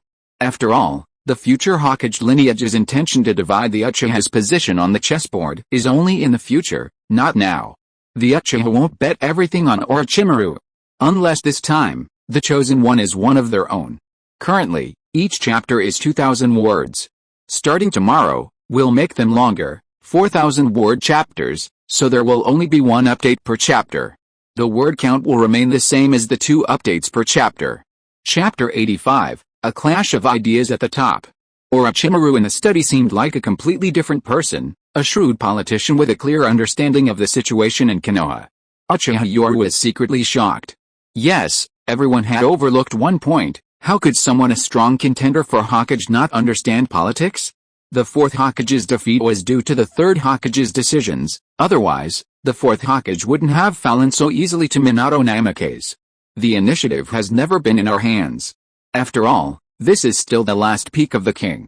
At this time, whoever dares to offend this king's bottom line is in the most danger. As he said this, Orochimaru looked at the forbidden scroll in his hand with a mocking smile. Teacher, is this your choice? You've abandoned me again. So, what will you do next? Will you transfer me away like last time, or something else? For the first time, Orochimaru chose silence, choosing to accept everything. Thinking of this, Orochimaru suddenly revealed his unique, terrifying smile again, a hoarse laugh echoing in the dimly lit study. How, while I, Orochimaru, may not be the White Fang, I still have my own ninja way. And isn't this precisely the ninja way you, master, tacitly allowed me to find the long-buried ninja way within my heart? The hoarse laughter echoed, and Uchiha Yoru understood his master's meaning. All the political maneuvering he had employed was essentially a waste. If the 3rd Hokage chose to remain a bystander, his chances of winning would be higher. But if the 3rd Hokage stepped forward, his position would be virtually unshakable. The 3rd Hokage's decades of rule, his ability to turn the tide during the 4th Hokage's death, and his current prestige as the village's leader, made him unassailable. The 3rd Hokage appeared to be a benevolent old man, but politically he was always a dictator. More importantly, there was his strength. The 3rd Hokage, still at his peak, was an extremely terrifying force. It seemed that in this distorted historical context of the ninja world, every leader was a political dictator. Wasn't the 1st Hokage a prime example? His principles of peace were something even Uchiha Madara couldn't violate. What a twisted and deformed world, Uchiha Yoru thought, a smile creeping across his face. Yet, the glory and power of his powerful family also filled him with a sense of intoxication. Yoru-kun, your strength has improved rapidly, but unfortunately, you're still lacking in refinement. However, if you refine it further, perhaps you'll become the new windmill of this decaying village. Orochimaru spoke with an extremely twisted, hoarse smile, as if he had seen some interesting toy, making Uchiha Yoru's scalp tingle. Sensei, Orochimaru's hoarse laughter interrupted Uchiha Yoru before he could finish. Yoru-kun, from the beginning, I've said it, the ambition in your eyes, the arrogance in your bones, is different from other Uchiha. You always seem so confident, and at the same time, you have ambition. Although you hide it well, I see you enjoying everything that power brings you. Orochimaru bluntly exposed his pretense, and Uchiha Yoru couldn't help but smile. The fake smile on his face slowly disappeared, replaced by a smile with 3 parts arrogance and 3 parts overbearing swagger.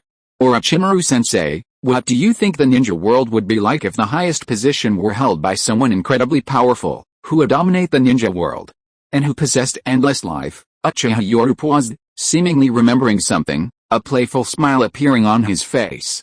He continued, and if there were only one village, only one voice in the ninja world, would there be no brutal ninja war?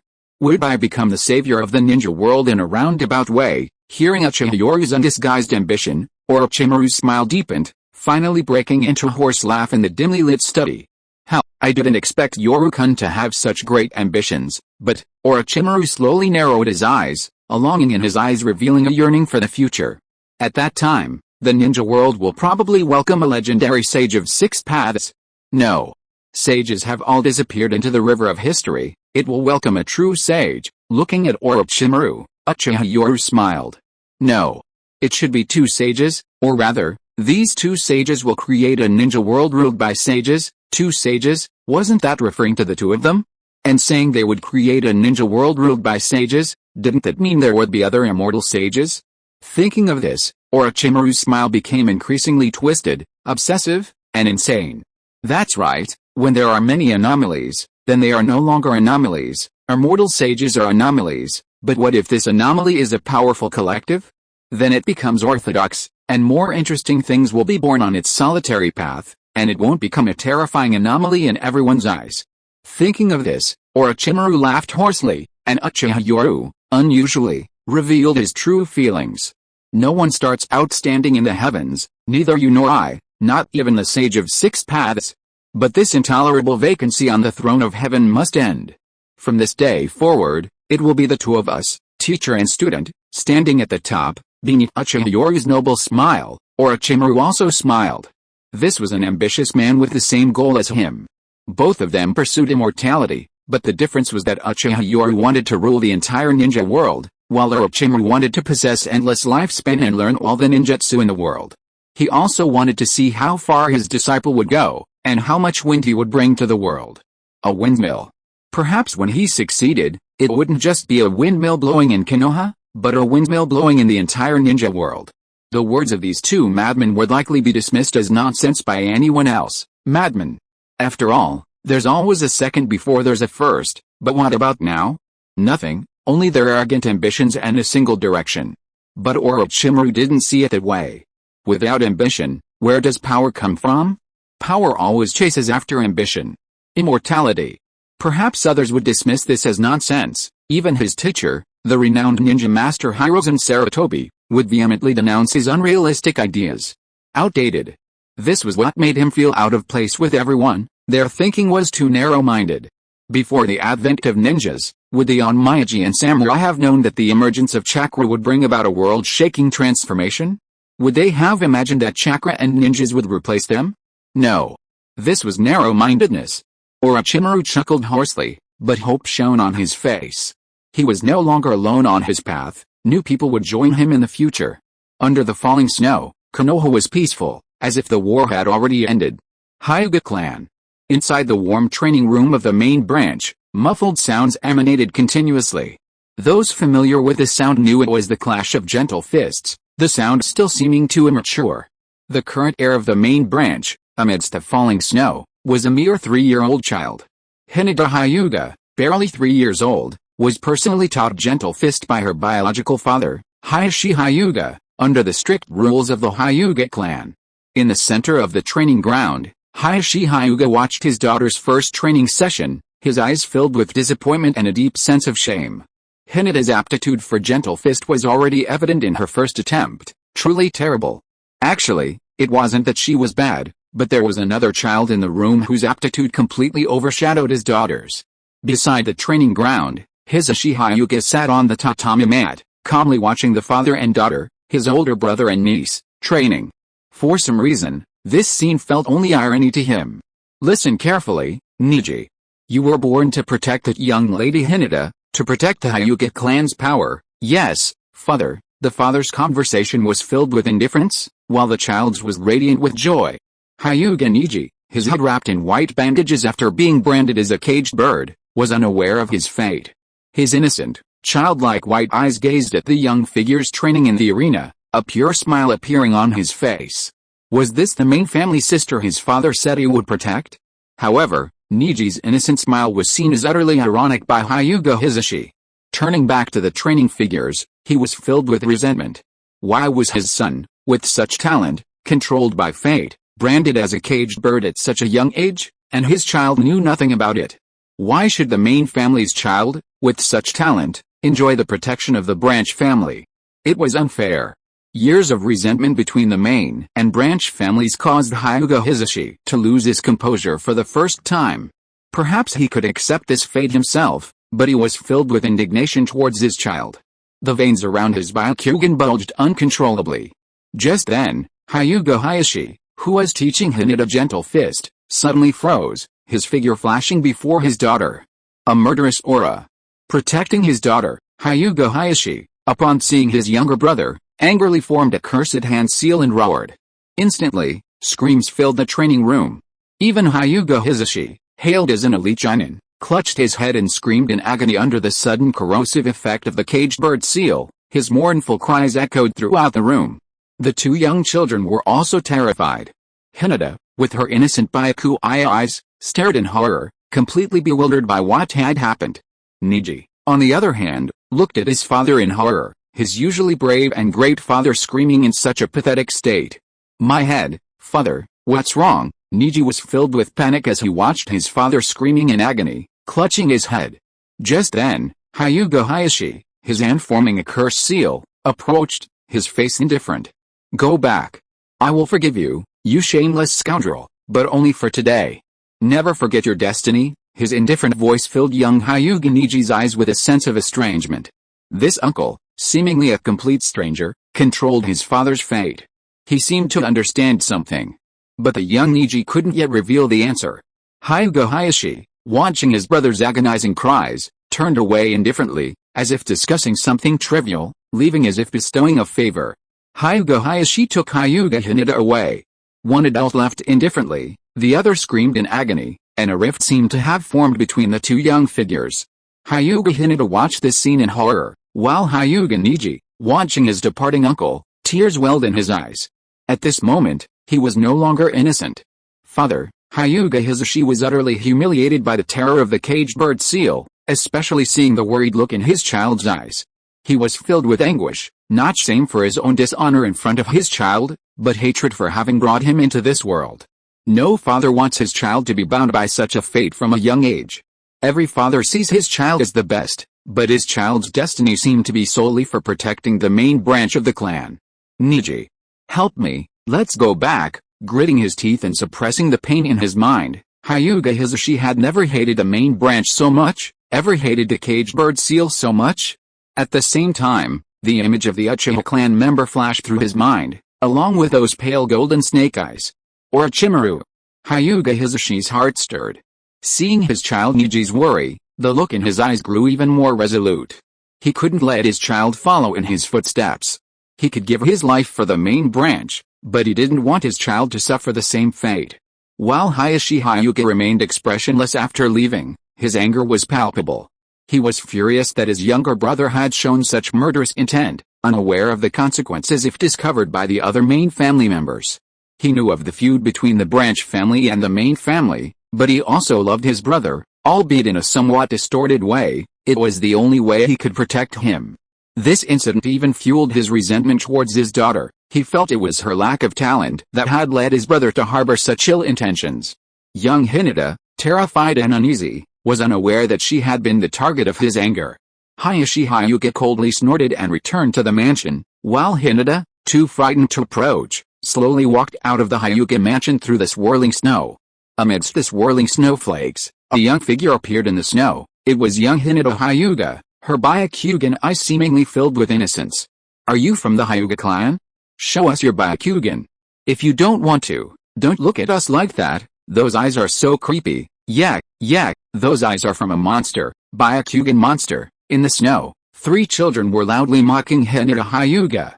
Perhaps they didn't understand, but they had been taught this by their parents. Class distinctions always exist. These young boys knew about the Byakugan, yet they still mocked her so brazenly. It only shows that they didn't know the merits of different bloodline families, and how ignorant they were in their youth. Starting today, I'll be writing longer chapters of 4,000 words. Also, the editor notified me today that I'll try to get on the Three Rivers list next week.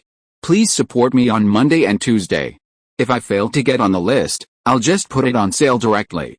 Thank you to Bookfriend 20230119112157703 feet for the 200 coins, Zhangmu Yiikiu for the 100 coins, and Hotchfart for the 100 coins. Chapter 86 The Caged Bird, another seal added? In the snow.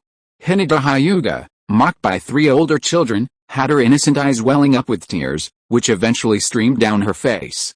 A small figure crouched in the snow, while the three older children, clearly of Ninja Academy age, mocked her. Perhaps it was their ignorant and fearless jealousy that fueled their mockery. Just then, a figure appeared, calmly observing the three children. The three brats were startled. In their eyes, headbands and ninja swords represented ninjas, and their natural fear caused them to panic. Kids, didn't your parents teach you? Don't bully children younger than yourself, especially a girl. It was Uchiha Yoru who appeared, speaking calmly to the three children, but his gaze lingered on the thin child who had just jumped off the swing in the distance. It seemed the child had been about to walk towards them but froze upon seeing him. Hinata Hyuga was weeping pitifully when a gentle hand stroked her head. Looking up, she saw a sharply defined figure. A member of the Hyuga clan, Uchiha Yoru, witnessing this, narrowed his eyes. He seemed to have intercepted the crown princess, then looked at the frail figure in the distance. Brother Yoru, With a whoosh, Uchiha Shisui appeared behind him, his expression grave as he addressed his elder brother, his gaze lingering on the child in the distance. Shisui knew the child's identity, but precisely because he knew, the Uchiha clan had to avoid him, never touching him, lest they be exploited by those with ulterior motives. The child's thin frame and tattered clothes were ironically striking. Turning away calmly, Uchiha Yoru took Hinata's hand and left, glancing briefly at the frail figure before departing, his mind racing. A Jinchuriki. Uchiha Shisui secretly breathed a sigh of relief upon seeing this, fearing it might cause any misunderstanding, as contact between the clan and Jinchuriki could easily lead to trouble. However, despite his relief, Shisui's feelings were incredibly complex. As a ninja, he had clearly noticed the Jinchuriki's frail appearance. Shisui, get a new outfit next time. Don't tarnish the police department's reputation. Don't go to this shop again. Under Shisui's astonished gaze, Uchiha Yoru calmly tossed a gold coupon from his pocket, as if to say, we're from a wealthy family, how could we go to such a small shop? In the snowy wind, the coupon landed on the head of the frail child in the distance.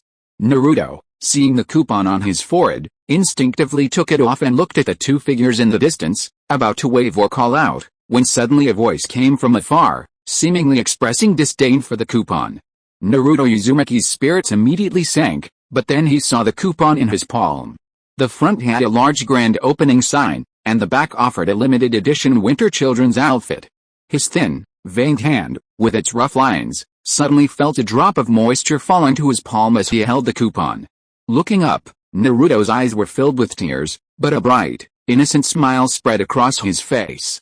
The Anbu members hiding in the shadows frowned upon seeing this, only relaxing when they realized there was no problem. Uchiha Shisui, however, wore a helpless smile, saying to Uchiha Yoru, Yoruni, that's mine. Despite this, his heart was filled with warmth. His Yoruni's calm demeanor, seemingly ruthless, was actually doing something heartwarming. At this moment, he felt a complex mix of emotions. The Third Hokage's brilliance seemed less intense, and he was filled with suspicion. The two walked calmly towards the Uchiha clan's territory.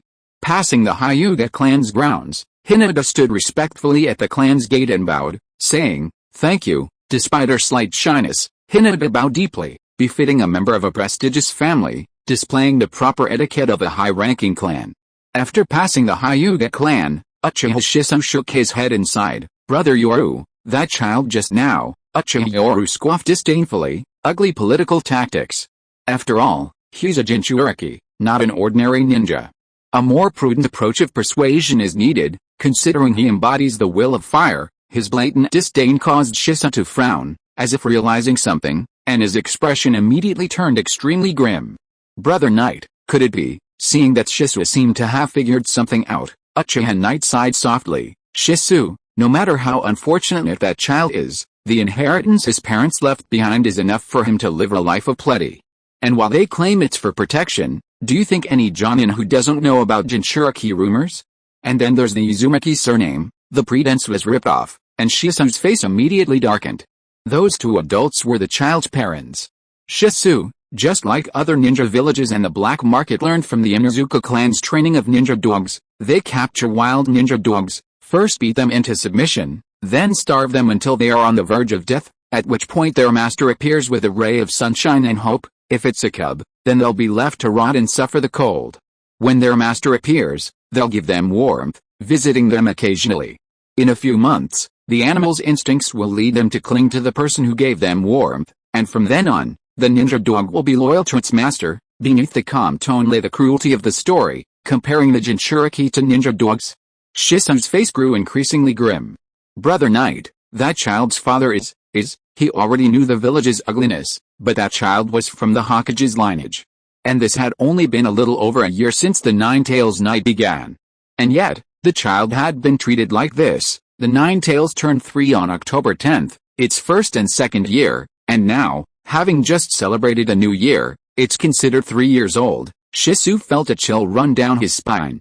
The village was so corrupt, the 4th Hokage's child was being treated like this. And this was the 4th Hokage. If even the 4th Hokage's child could be treated this way, what else wouldn't the village's darkness dare to do? In the Uchiha clan's territory, the New Year's snow brought little joy to the Uchiha. Compared to the villagers who were beginning to enjoy the peace, the Uchiha clan was isolated on the outskirts of the village, facing suspicion. Back in his house, someone had been waiting for him for a long time. Snowflakes fluttered outside, while inside, the steaming aroma of tea filled the air. Hisashi-senpai, Hyuga Hisashi had come to visit him. At this moment, the other's calm face seemed to have made a firm decision. He, who was usually very particular about etiquette, had been impolite this time. Hyuga Hisashi immediately and respectfully performed a proper kowtow, pressing his head to the floor and saying in a deep voice, "Yorukun, please trouble you with a caged bird seal." Seeing Hyuga Hisashi's resolute expression, Uchiha Yoru smiled slightly. He knew the other man must have suffered something, perhaps his son Neji had been branded with a caged bird seal. Hisashi might be loyal to the Hyuga clan, but no father would willingly watch his child become a slave, controlled for life. "Hisashi-senpai, you're too kind. Actually, this is all for Orochimaru-sensei," Uchiha Yoru said with a smile, his purpose clearly to garner political resources for his teacher. Hyuga Hisashi raised his head and slowly removed his headband, revealing the green caged bird seal, representing the main family's control over the branch families. As long as Lord Orochimaru can remove the caged bird seal from the branch family, the Hyuga branch family is willing to stand behind Orochimaru, Hyuga Hisashi's resolute voice echoed. This was no ordinary political investment, the so-called political investment was merely a gesture of goodwill, not a complete gamble. Such all-or-nothing actions are rarely undertaken by powerful clans, as failure could lead to utter ruin. The survival strategy of powerful clans is to invest separately. While they may not receive the largest share of the profits, they also avoid annihilation. "Hisashi-senpai, please wait a moment. I need to examine your caged bird seal and make a record." Hyuga Hisashi slowly closed his eyes, revealing the seal mark on his forehead, a mark considered a disgrace by their branch family. Uchiha Yoru, meanwhile, solemnly began examining the seal and making notes. Isolated, the Uchiha clan, despite investing in Orochimaru, had maintained a distance from other clans and powerful families who had also invested, as the suspicion surrounding the Nine Tails could not be erased. Therefore, it's difficult for the Uchiha clan to gain true allies within the village, but the Hyuga branch family is currently a good ally, provided the caged bird seal is resolved. However, the Uchiha clan cannot protect the Hyuga branch family now, but things would be different if Orochimaru were added. "Hisashi-senpai, do you know the situation the branch family will face after regaining their freedom?" Uchiha Yoru's voice echoed in his ears. Hyuga Hisashi's heart was filled with complex emotions. How could he not know? The branch family under the caged bird seal were merely caged birds whose lives were controlled by the main clan. Once the cage was broken, the branch family would face a complete break with the main clan. More importantly, there were the resources. Konoha's resources had already been divided up by the various powerful clans. Although even the Hokage had no right to interfere in the branch family's affairs, these resources still belonged to the Hyuga clan, and the main clan represented the Hyuga clan. Therefore, all these resources were in the hands of the main clan. The Hyuga branch family is willing to serve Lord Orochimaru. At this moment, Hyuga Hisashi had no choice but to gamble. As the head of the branch family, although it was only in name, countless people in the branch family had simply resigned themselves to their fate. He knew that once there was real hope, the resentment of the branch family would definitely erupt. Upon hearing the answer he wanted, Uchiha Yoru smiled and shook his head, saying, "The caged bird seal is indeed wondrous, truly troublesome. Those of you who have had the caged bird seal inscribed on your bodies since childhood have learned chakra, and the seal grows along with the chakra, becoming one with you. The caged bird seal, in essence, is a sealing technique, attached to the brain tissue and pupillary nerves. Once the seal is slightly activated, the brain feels like it's about to explode. Similarly, if a ninja dies, although the brain doesn't die immediately, the consciousness will perceive their death, at which point the seal will be fully activated, instantly destroying the ninja's brain and the connected Byakugan. Having followed Orochimaru for so long, he had learned a great deal about sealing techniques, as well as his medical ninjutsu. Combining these, he quickly grasped the essence of the caged bird seal. After the inspection, Hyuga Hisashi calmly fastened his headband, while Uchiha Yoru smiled and nodded, saying, "As Orochimaru-sensei guessed, the caged bird seal is another form of sealing technique, also known as a cursed seal. Moreover, The branch family members who had the cursed seal inscribed on them from childhood have completely integrated it with their chakra as they've grown. The caged bird seal is already one with your brain and Byakugan. Removing the caged bird seal would mean eliminating your eyes and brain tissue, so this seal cannot be broken. At least for now, there is no way to break this sealing technique. Uchiha Yoru slowly explained the situation with the caged bird seal. Hyuga Hisashi nodded calmly after listening. It wasn't that their branch family hadn't tried to find a way to break the caged bird seal. In fact, every generation had members secretly researching and trying to break it, but there had never been a successful case. Before he came, he only held on to a sliver of hope. It would be understandable if others couldn't succeed, but Orochimaru was the most outstanding being, even surpassing the Third Hokage in talent. If Orochimaru couldn't solve it, then perhaps only the Second Hokage, who had researched countless forbidden techniques, possessed that talent. However, suddenly, Uchiha Yoru's words rekindled Hyuga Hisashi's hope. For Niji, he was willing to take this step. Thinking of his child, he said hoarsely, "Please, Yoru-kun, explain." Uchiha Yoru smiled and nodded. The research needed to break the caged bird seal isn't something that can be done in a year or two. But Orochimaru once said that any ninjutsu, even forbidden techniques, carries risks, and there are never perfect techniques. The existence of a technique naturally has a solution. While the method to break the caged bird seal is time-consuming, there is another method that might be feasible. What method? Finally, Hyuga Hisashi's usually stern face broke down. This time, he seemed to have grasped at the last straw, staring nervously at the other man. If the caged bird seal could truly be broken, then his son Niji would never have to follow in his footsteps. Uchiha Yoru smiled confidently and nodded, saying, Orochimaru-sensei said that the Nine-Tails Jinchuriki's seal was created using a forbidden technique, and then a four-symbol seal was added to reinforce it. Similarly, while the caged bird seal is a cursed seal, it still falls under the category of sealing techniques. What if we add a perfect sealing technique outside the caged bird seal? In that case, unless the ninja dies, the seal would be uncontrollable, no longer a constraint, but a protective seal. With Uchiha Yoru's confident explanation, Hyuga Hisashi's face lit up with excitement. Good news! The editor has announced another revival round. We'll continue our battle against the Three Rivers next week. Please read and support us on Monday and Tuesday. Chapter 87 Skilled Political Maneuvering. Add another seal to the caged bird seal. A seal upon seal. It eliminates the possibility of being controlled. Upon hearing this novel approach, Hyuga Hisashi was immediately excited. Indeed, the Hyuga branch family had always focused on breaking the seal, never considering adding another layer of control. What did the caged birds resent most? Being manipulated by the main family. What if no one could manipulate them? Or rather, what if the main family could no longer control the caged birds? Because the caged birds were sealed, completely undetectable, the predicament was naturally resolved. Regarding this ingenious idea, since it couldn't solve the problem, then let it cease to exist. Hyuga Hisashi's mind was instantly open to another new possibility.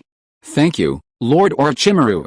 If it succeeds, the Hyuga branch family is willing to submit to Lord Orochimaru. At this moment, Hyuga Hisashi solemnly bowed again, making a firm promise. Upon seeing Hyuga Hisashi's decision, Uchiha Yoru smiled and nodded, saying, Hisashi-senpai, you're too kind. Orochimaru-sensei has long felt that the relationship between the Hyuga main family and branch families is too cruel. They're all from the same clan. While Orochimaru-sensei is ruthless to enemies, he's very tolerant of his own people. At this moment, Uchiha Yoru shamelessly invoked his teacher again, showing no remorse whatsoever, but instead revealing a sincere smile. Hyuga Hisashi, upon hearing this, composed himself and nodded, saying, the Hyuga branch family will forever remember Yoru-kun's great kindness. For those who have left the branch family to stand firm in Konoha, or even rebuild the Hyuga clan, the only way is to leverage external forces. Becoming Hokage is out of the question, but what if they become Hokage in the future? The Hyuga branch family could fully support Orochimaru in becoming the 5th Hokage, then carve out some territory from other clans like the Ino Shikacho trio, thus creating another Hyuga clan. Hisashi-senpai, this matter is of utmost importance. Please do not make it public.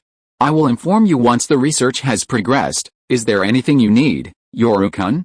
The Hyuga branch family will do its utmost. Since Hisashi had already secretly decided to rely on Orochimaru for this matter, he naturally wouldn't hesitate.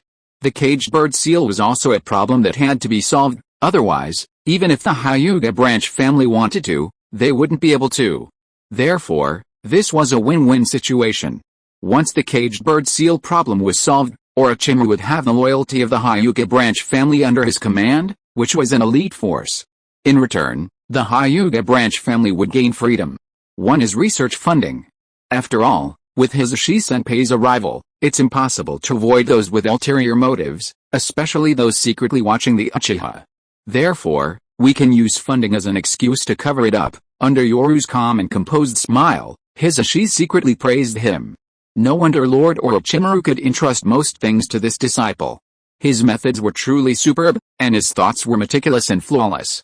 Of course, and most importantly, there's the information on the caged bird seal. Upon hearing this request, Hyuga Hisashi nodded firmly. Don't worry, Yoru-kun, I'll bring the caged bird seal information along with the funds next time. Cover. What could possibly warrant Hyuga Hisashi's personal trip? Only secretly providing funds for Orochimaru. However, Yoru Uchiha smiled upon hearing this. Despite his confidence, he knew the Konoha leadership had already made their move, and the time for the event was approaching. Finally, Yoru Uchiha personally saw Hyuga Hisashi off, maintaining a friendly smile before he left. But beneath that smile lay a sense of urgency. Watching the departing figure, Yoru Uchiha squinted at the falling snowflakes. With his changes, Orochimaru's influence hadn't diminished much, and many in the village were even secretly wondering why they hadn't discussed the Fifth Hokage yet. Some seemed to be getting impatient. At this moment, Uchiha Yoru turned his head and looked at the iconic Hokage rock of Konoha, letting out a soft sigh. If I had a choice, a simple and powerful ninja would probably be much easier. Snowflakes drifted down from Konoha, signifying the arrival of the new year. Everyone had grown a year older, and the Konoha ninja born in the year of the Nine-Tails attack had turned 3. 16-year-old Uchiha Yoru was already about 1.8 meters tall. He had been developing rapidly recently, especially with his taijutsu training, making his muscles more defined. However, they weren't the powerful, explosive muscles of the Land of Lightning, but rather a more streamlined, speed-oriented physique. Inside the police department office, Uchiha Yoru, returning to work after the new year, wore a friendly smile. After all, the new year and the new snow had just passed, and the entire Konoha was filled with a fresh atmosphere. Outside the police department, Gecko Height casually waved to Yuzuki Yugeo. Although they knew each other, neither knew the other's true identity. At this moment, Yuzuki Yugeo's face wore a forced smile, causing Gecko Height to frown. He then asked softly, Yugeo, I heard your father left behind a large debt. Are you alright? The two were classmates. Compared to Gecko Height, who was at least a descendant of a fallen ninja clan, a relatively wealthy family among commoners, Yuzuki Yugeo was clearly just an ordinary commoner. Aside from her striking appearance and exceptional ninja talent, she possessed almost nothing else. Seeing Gecko Height's concern, the two, having been classmates for so many years, were quite familiar with each other. However, both were mindful of their Anbu missions, and neither dared to reveal their true feelings, as Anbu mission secrecy was paramount. It's nothing, Height. It was obvious that Yugeo Yuzuki's sadness was impossible to hide, but what frustrated him even more was that the Anbu insisted on giving him this persona. How could his father be a gambling addict? Yet, for the sake of the mission, they had to fabricate a tragic story of his father being heavily in debt, and even the neighbors were distancing themselves from her because of it. Looking at Yugeo's haggard face, Height's weak smile betrayed a hint of anxiety. He wanted to help his classmate, especially since he harbored some feelings for her, but his public identity was just an ordinary chunin. How could he possibly come up with such a huge fortune? Finally, Height opened his mouth but lacked the courage to reveal his Anbu background, saying worriedly, Yugeo, if you have any difficulties, just say so. My family still has considerable assets, of course. Height, who had always harbored feelings for Yugeo Yuzuki, knew about her situation. When Yugeo Yuzuki saw Height's veiled meaning, she frowned. Then shook her head, saying, Height, it's alright, I can handle it. Borrowing money from a classmate to solve his debt problems? Putting aside the amount she owed, the more important thing was that the Anbu had painstakingly cultivated a persona for her to get close to the target. If Gecko Height were to repay it for her, she would truly be devastated. Yugeo, in the end, Gecko Height opened his mouth, but still couldn't bring himself to say the words of help he wanted to give. He could only watch helplessly as the forced smile of Yuzuki Yugeo entered the office building, leaving him standing there with a bitter smile. Gecko Heiichi shook his head, somewhat annoyed that he hadn't had the courage, unaware that it was precisely because of his retreat today that he had unwittingly pushed his classmate into the abyss, or rather, it was this Embu mission that had pushed Yuzuki Yugeo into the abyss. Sitting upright in his bright office, Uchiha Yoru habitually closed his eyes to rest, waiting for his assistant to bring the day's documents. It wasn't that he was being lazy, but rather that he needed to conserve his energy to cope with the fatigue that followed. Inside his courtyard, 4 Uchiha Yoru, or rather, shadow clones, were practicing. One calmly honed his swordsmanship, while the other 3 meditated, eyes closed, cultivating chakra nature transformation. The shadow clone technique is a B-rank technique, while its upgraded version, the multiple shadow clone technique, is an A-rank technique. Both were invented by the Second Hokage, a master of forbidden techniques. This technique utilizes a vast amount of chakra to increase the number of shadow clones. The multiple shadow clone technique can create thousands of clones at once. Because this technique consumes too much chakra, Tobirama Senju, considering that those without a large chakra reserve would harm themselves or even endanger their lives using it, classified it as a forbidden technique and recorded it in the Scroll of Seals. This ninjutsu is also the most overpowered non-elemental ninjutsu in Naruto, capable of accelerating training. However, after truly understanding it, Uchiha Yoru shook his head. Shadow clones can indeed accelerate training, but the fatigue is also multiplied. Without extraordinary recovery abilities, it's impossible to use this ninjutsu for training. This recovery ability refers to both physical and mental recovery. However, this ninjutsu isn't as powerful as one might imagine. The shadow clones created through taijutsu training can't be maintained for long before dissipating, and the biggest challenge in ninjutsu training is chakra. In the original story, Kakashi mentioned during the Chunin exams that he could only use Lightning Blade 4 times a day. Similarly, training ninjutsu requires releasing it, and the chakra of shadow clones is limited. A few releases deplete it, and the clones dissipate. It's essentially useless. Therefore, training chakra nature transformations, which consume less chakra and don't harm the body, is best. Furthermore, shadow clones used for swordsmanship training are merely carefully wielding long swords to cut down falling snowflakes. It's more about training the speed and accuracy of the sword strikes. And this is only with his current abnormally regenerative physique, allowing him to create 4 shadow clones. As for the protagonist, Naruto Uzumaki, he trains ninjutsu because he has chakra reserves. He can afford the consumption and has an abnormally high recovery ability. Police Department, Lord Yoru, these are today's documents, and also the ninjas who returned before the new year were arrested last night after causing trouble while drinking. Your approval is needed. Yuzuki Yugeo skillfully handed over the prepared documents, her face revealing her weariness. This scene naturally didn't escape Uchiha Yoru's notice. After all, a ninja's observation skills are quite sharp. However, he pretended not to notice, instead focusing intently on the documents requiring his approval. These 3 genin returned drinking and causing trouble, but considering they just finished a mission and are still on edge, I'll give them a lenient punishment. Tell them to compensate the tavern owner for the losses, and then they can go home. For ninja offenses, especially those that didn't cause significant harm, Uchiha Yoru would choose to let things slide, the so-called minor incidents disappearing without a trace. An apology and compensation would suffice, prioritizing the ninja community. Yuzuki Yugeo seemed used to this, nodding slightly as she watched Uchiha Yoru approve and stamp the documents. As a ninja herself, she honestly leaned more towards the ninja's political stance. After all, ninjas are trained as tools from a young age, and their missions involve constant fighting and hardship, so it's normal for them to have emotional issues, often leading to trouble due to their sensitive nature. She had sacrificed a lot for the village's ninjas, and she hoped the village could be a little more lenient. Coincidentally, Uchiha Yoru's move, which was essentially a political signal elevating the status of ninjas, also represented Orochimaru, instantly winning over many people who admired Orochimaru. Also, there's a considerable surplus in our finances recently, so we can appropriately reward the hard-working ninjas, especially those from impoverished families. Of course, we can't reward them arbitrarily, it should be based on their performance. Recently, the Land of Fire has gradually become more peaceful, and prices in various regions have begun to stabilize, especially food.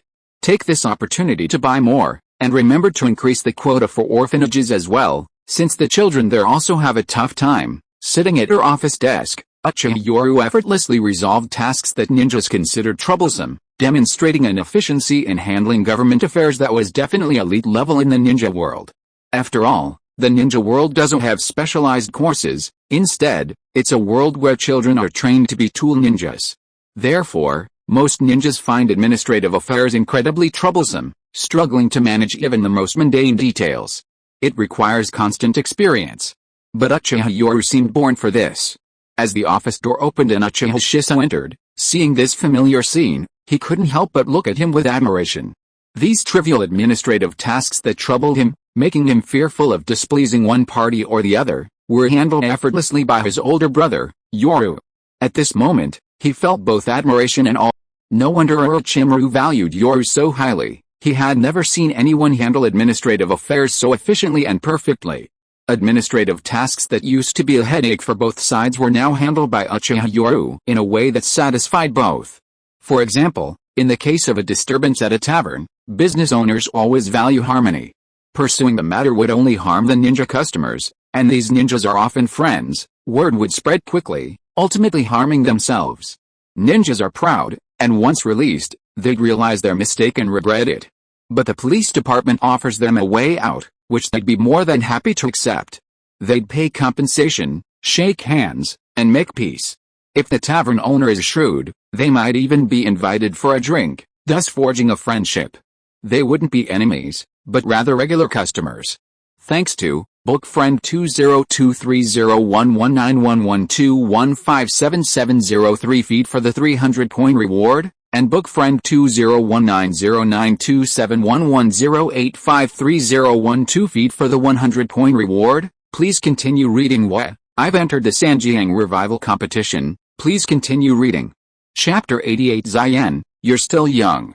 The office building of the 7th Division of the Police Department. With practice ease, he reviewed documents, affixing his department head's seal.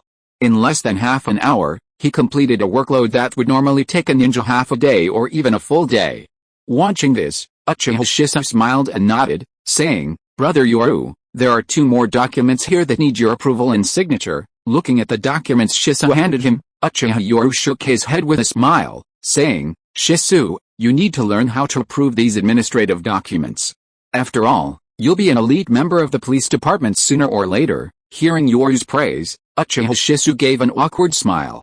He acknowledged being an elite member of the police department, but administrative work was truly a headache for him. He racked his brains for a whole day, yet the results were still unsatisfactory, often requiring rework. In contrast, he couldn't help but admire Yoru. He was practically born to be Hokage, handling heavy administrative tasks in less than half an hour, and almost flawlessly at that. Uchiha Yoru chuckled jokingly, his eyes already fixed on the 2 documents in his hands. He frowned, then shook his head, saying, "The prison needs more funding? Our 7th Division's prison needs expansion." Seeing Yoru's puzzled expression, Uchiha Shisui carefully explained, "Brother Yoru, as the border gradually stabilizes, many ninjas have been transferred back from the front lines. However, some of them, still under immense pressure, are finding it difficult to adapt to life in the village." Although he didn't elaborate, it was clear that some ninjas returning from the front lines were causing trouble due to the high stress and even war trauma. After all, on the border battlefield, they were practically brushing shoulders with death every day, their minds constantly under high tension. Returning home, they simply couldn't adapt to their new life. It required a transition period, which inevitably led to some incidents. Hearing Shisui's explanation, Uchiha Yoru frowned and sighed. "They're all heroes of Konoha and shouldn't be treated like this. I don't care what others do, but heroes returning from the front lines are our responsibility. Charge them for harassment and try to get their families to resolve the matter peacefully. If they don't have families, our police department will negotiate and will eventually find a suitable solution. Of course, if someone dies, we'll also solemnly explain to the ninja that they will definitely be imprisoned, but the decision on how many years is up to them. We'll make them compensate the other party and try to shorten the time as much as possible. Since these people have already been arrested, take them to the prison under our jurisdiction, but absolutely do not treat them as criminals. Nobody wanted this outcome. They are heroes of the village, although they made mistakes, They should be given a chance to make amends. Uchiha Yoru spoke solemnly about this, and Shisui, listening, immediately smiled with relief and nodded solemnly, remembering these solutions. Uchiha Yoru's voice wasn't loud, but with the office door wide open and the building filled with ninjas, how many couldn't hear him? Therefore, his words were addressed to everyone. However, this decision didn't cause discontent. Instead, everyone smiled with relief. These frontline soldiers were all heroes. Although they had caused trouble, this solution was the best: light punishment, allowing them to compensate the other party to achieve reconciliation, striving for mutual satisfaction. It wasn't about ruthless, decisive action. You made a mistake, I'll punish you. The ninja world also has its human relationships, especially since these ninjas were trained as tools from a young age. Their hardened hearts are actually quite fragile, otherwise, they wouldn't cherish their bonds so much. They all have a vulnerable side, and the 7th Division's decision touched upon that very vulnerability. Brother Yi, the second document is about expanding the patrol area of the police department. We need to replan the patrol times and the number of patrols. Shisui respectfully explained the details of the second document. Uchiha Yoru looked at the document solemnly, then shook his head and said, add 3 patrol teams and increase the number of patrols by 5, especially at night. Also, notify the police department's 7th squad to work harder, and increase their pay appropriately during this period. After all, many comrades have been returning from the front lines recently, and incidents are bound to occur more frequently. However, this cannot stop them. The best way is to have the patrol teams inspect these taverns, casinos, and brothels after 10 p.m., focusing on warning them not to cause trouble. The simplest way is to reduce the frequency of these incidents.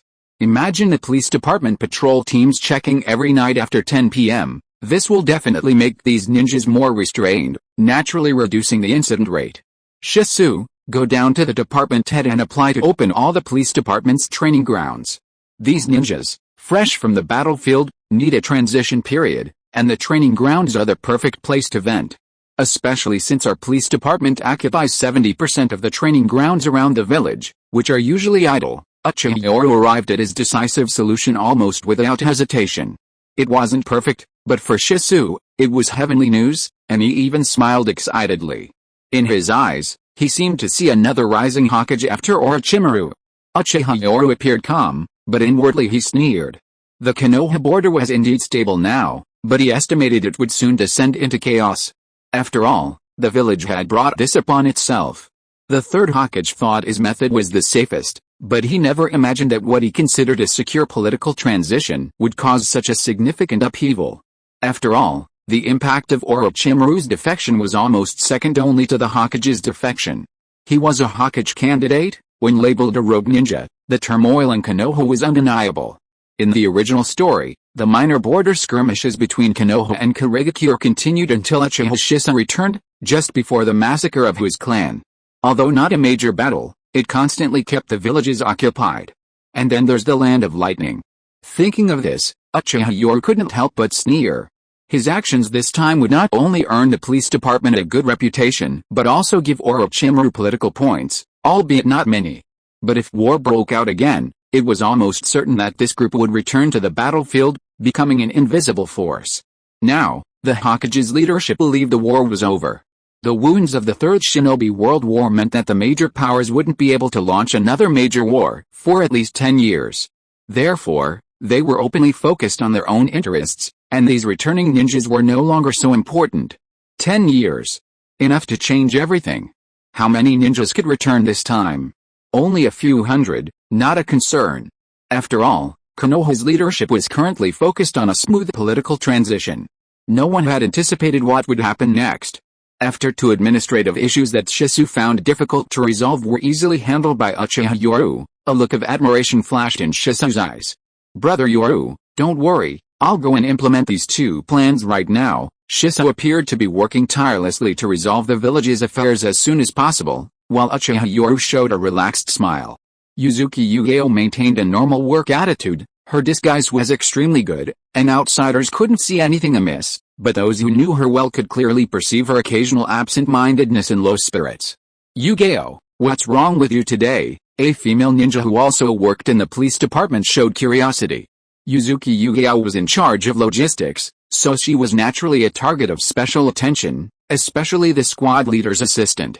Upon seeing the female ninja, Yuzuki Yugao feigned a forced smile and shook her head, saying, "Maiko-ne, I'm fine." Nakata Maiko's husband was a chunin, but he had already sacrificed himself on the battlefield. He belonged to Orochimaru's faction, and as his widow, she was naturally assigned a relatively easy position. Nakata Maiko smiled at Yugao and said, "Little Yugao, your absent-minded look can't escape my notice. Tell me, what trouble have you encountered?" At this moment, Yuzuki Yugao sighed inwardly. "I'm sorry, Maiko-ne, it wasn't intentional to use you, it's just that you've been targeted by the Anbu." Yuzuki Yugao seemed to drop her pretense, revealing a distraught expression, and the two women began to chat during a break in their work. "What? Your father left you so much debt?" Nakata Maiko was shocked. She truly hadn't expected Yuzuki Yugao to suddenly be burdened with such a large debt. Seeing the shocked look on Nakata Yoshiko's face, Yuzuki Yugao shook her head dejectedly, saying, "Yoshiko-ne, with so much debt, I'm just an ordinary chunin. Even if I joined a ninja team to carry out missions, and each mission was B rank, it would still take several years. However, as someone with rich experience," Nakata Yoshiko smiled bitterly, "it's not as simple as you think. B rank missions are already considered difficult for ninjas.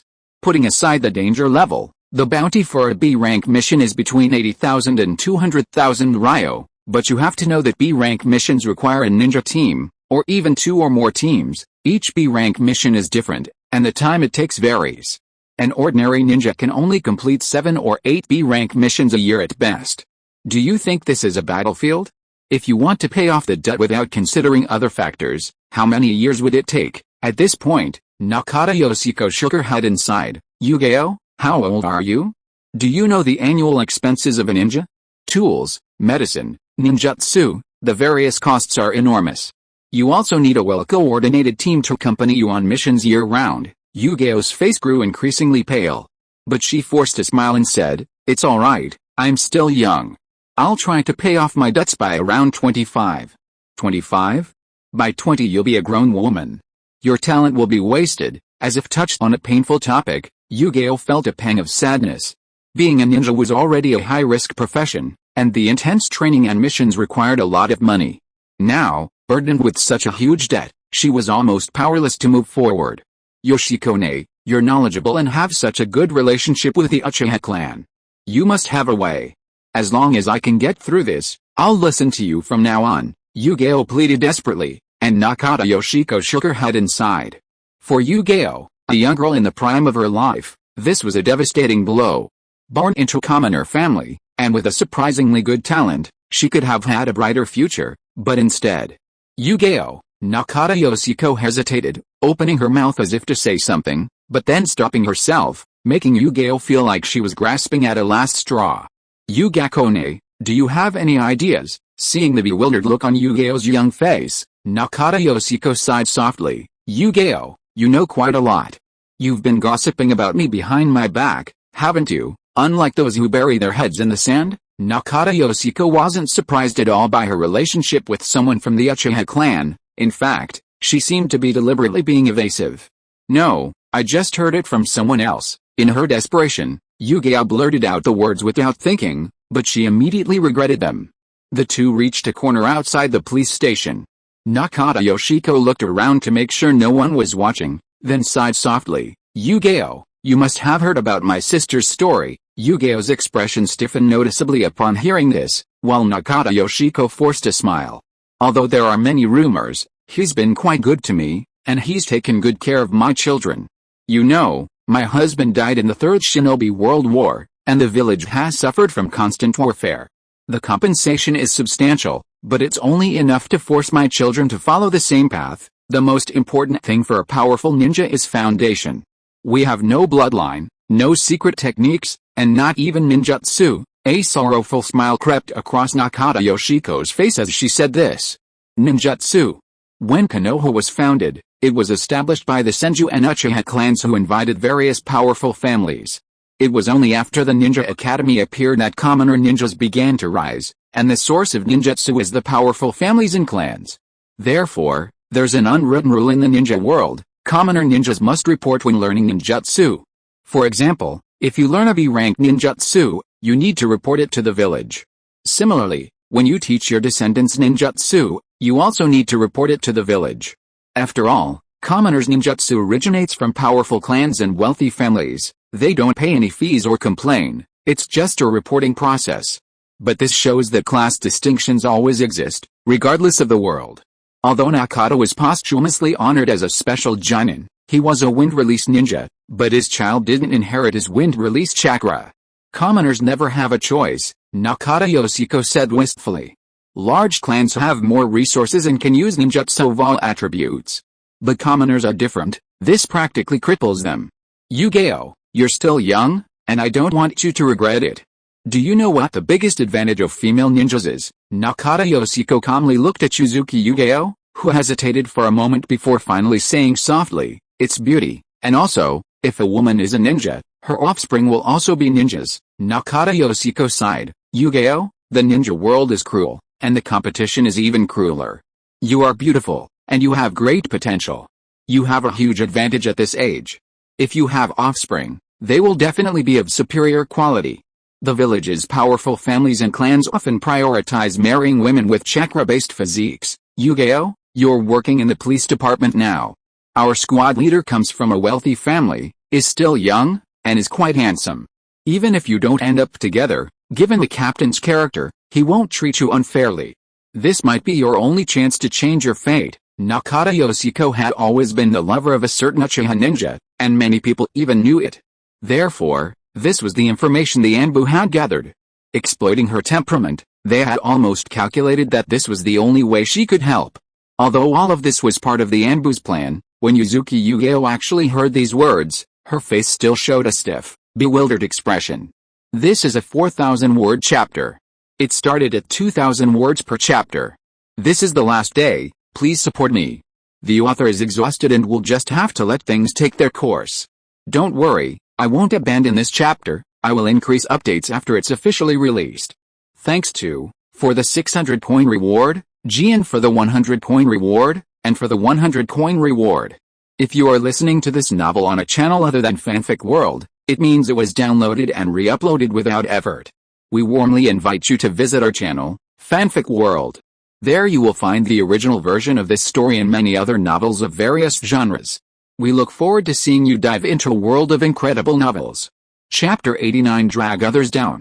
At this moment, Uchiha Yoru, having finished a busy day of government affairs and experiencing the added fatigue from the disappearance of the shadow clones, was unaware that the Anbu had meticulously planned a targeted attack against him. In the secret underground research lab of Konoha, rubbing his temples, after finishing his morning's work and then resting in the afternoon to recover from the shadow clones, he couldn't help but sigh. No wonder only the protagonist can use the shadow clones technique for training. The mental recovery alone is enough to stump countless people. Frankly, only those with excess energy in their main body can cultivate it. Entering the research room, Orochimaru looked up with a harsh smile upon sensing his arrival. How, Yoru-kun, come and see my masterpiece. Whether it's the reanimation jutsu or the impure world reincarnation, both require a large amount of chakra as a foundation, just like the legendary Sage Mode's natural energy. Both require a large amount of chakra as a prerequisite. Upon entering, he was greeted by Orochimaru's incessant stream of technical jargon. When he saw what Orochimaru was researching, he frowned. On the experimental table, a prisoner was struggling and groaning in pain, his body covered in black markings. What is this? Although he had already guessed what it was, Uchiha Yoru pretended not to know, while Orochimaru, seeing this, was filled with excited smiles. Yoru-kun, do you know, I don't know if the legendary Sage of Six Paths exists, but the legendary Sage techniques really do exist. For example, the Fire Temple has a lineage of Sage techniques, and there are 3 forbidden summoning grounds, such as Raichi Cave, Sage techniques. Uchiha Yoru feigned a frown, then hesitated before saying, Orochimaru-sensei, I've seen information about Sage techniques in my clan. Ordinary chakra is formed by the balanced fusion of physical and spiritual energy, while Sage chakra, Sage power, is the power created by absorbing the natural energy around you and combining it with your own physical and spiritual energy. Ninjutsu, Taijutsu, Jinjutsu, performed using this power is called Sage techniques. Listening to Uchiha Yoru's vast knowledge, Orochimaru couldn't help but smile and nod.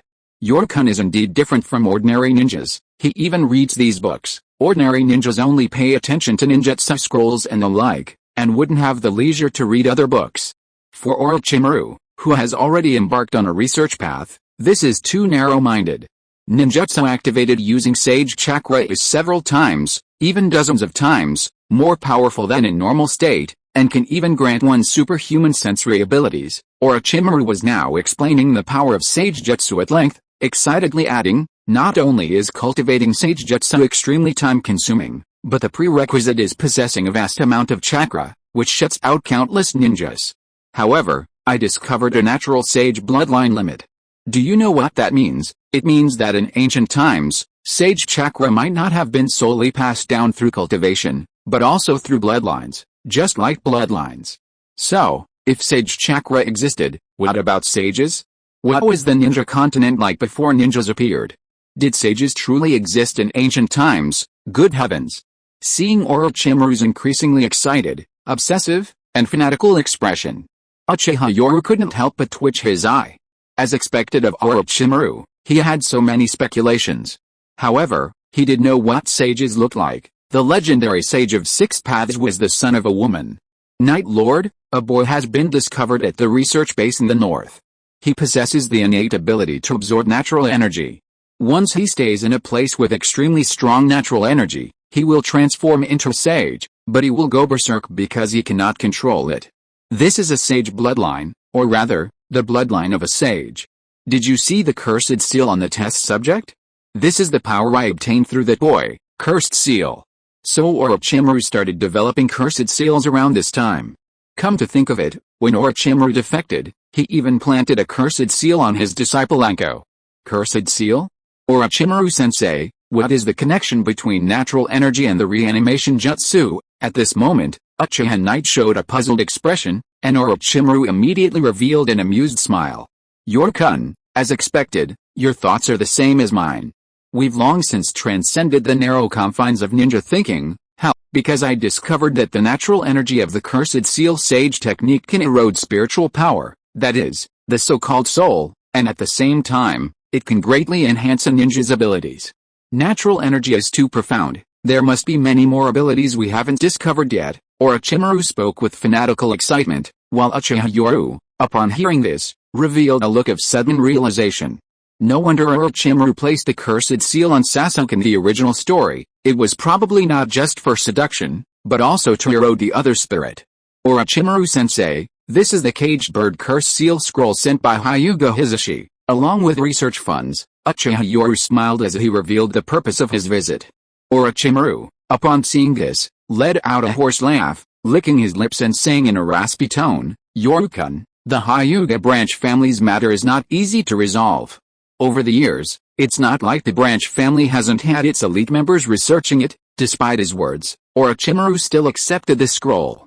He wasn't particularly interested in undoing the Hyuga clan's caged bird curse, or rather, he was currently too preoccupied with other matters. How could he possibly help a branch family member? He was already researching the forbidden techniques of reanimation jutsu and impure world reincarnation, and was also in charge of Root's so-called wood release restart plan. Now, he had to work on the cursed seal. It was fortunate that this was a ninja world, otherwise, Orochimaru would have long since exhausted himself. Researching Sage Mode's natural energy would not only strengthen him but also give Orochimaru more energy to research forbidden techniques. Teacher, you said that although the caged bird seal is a cursed seal, it's still a derivative of sealing techniques. Could it be sealed with a sealing technique? Uchiha Yoru smiled and voiced his opinion. Orochimaru shook his head, saying, Yoru-kun, sealing techniques are different from the 5 elemental ninjutsu. Studying sealing techniques requires not only talent but also precise control. You can study it, but don't go too deep. Orochimaru didn't want his disciple to waste his talent on sealing techniques, wasting time.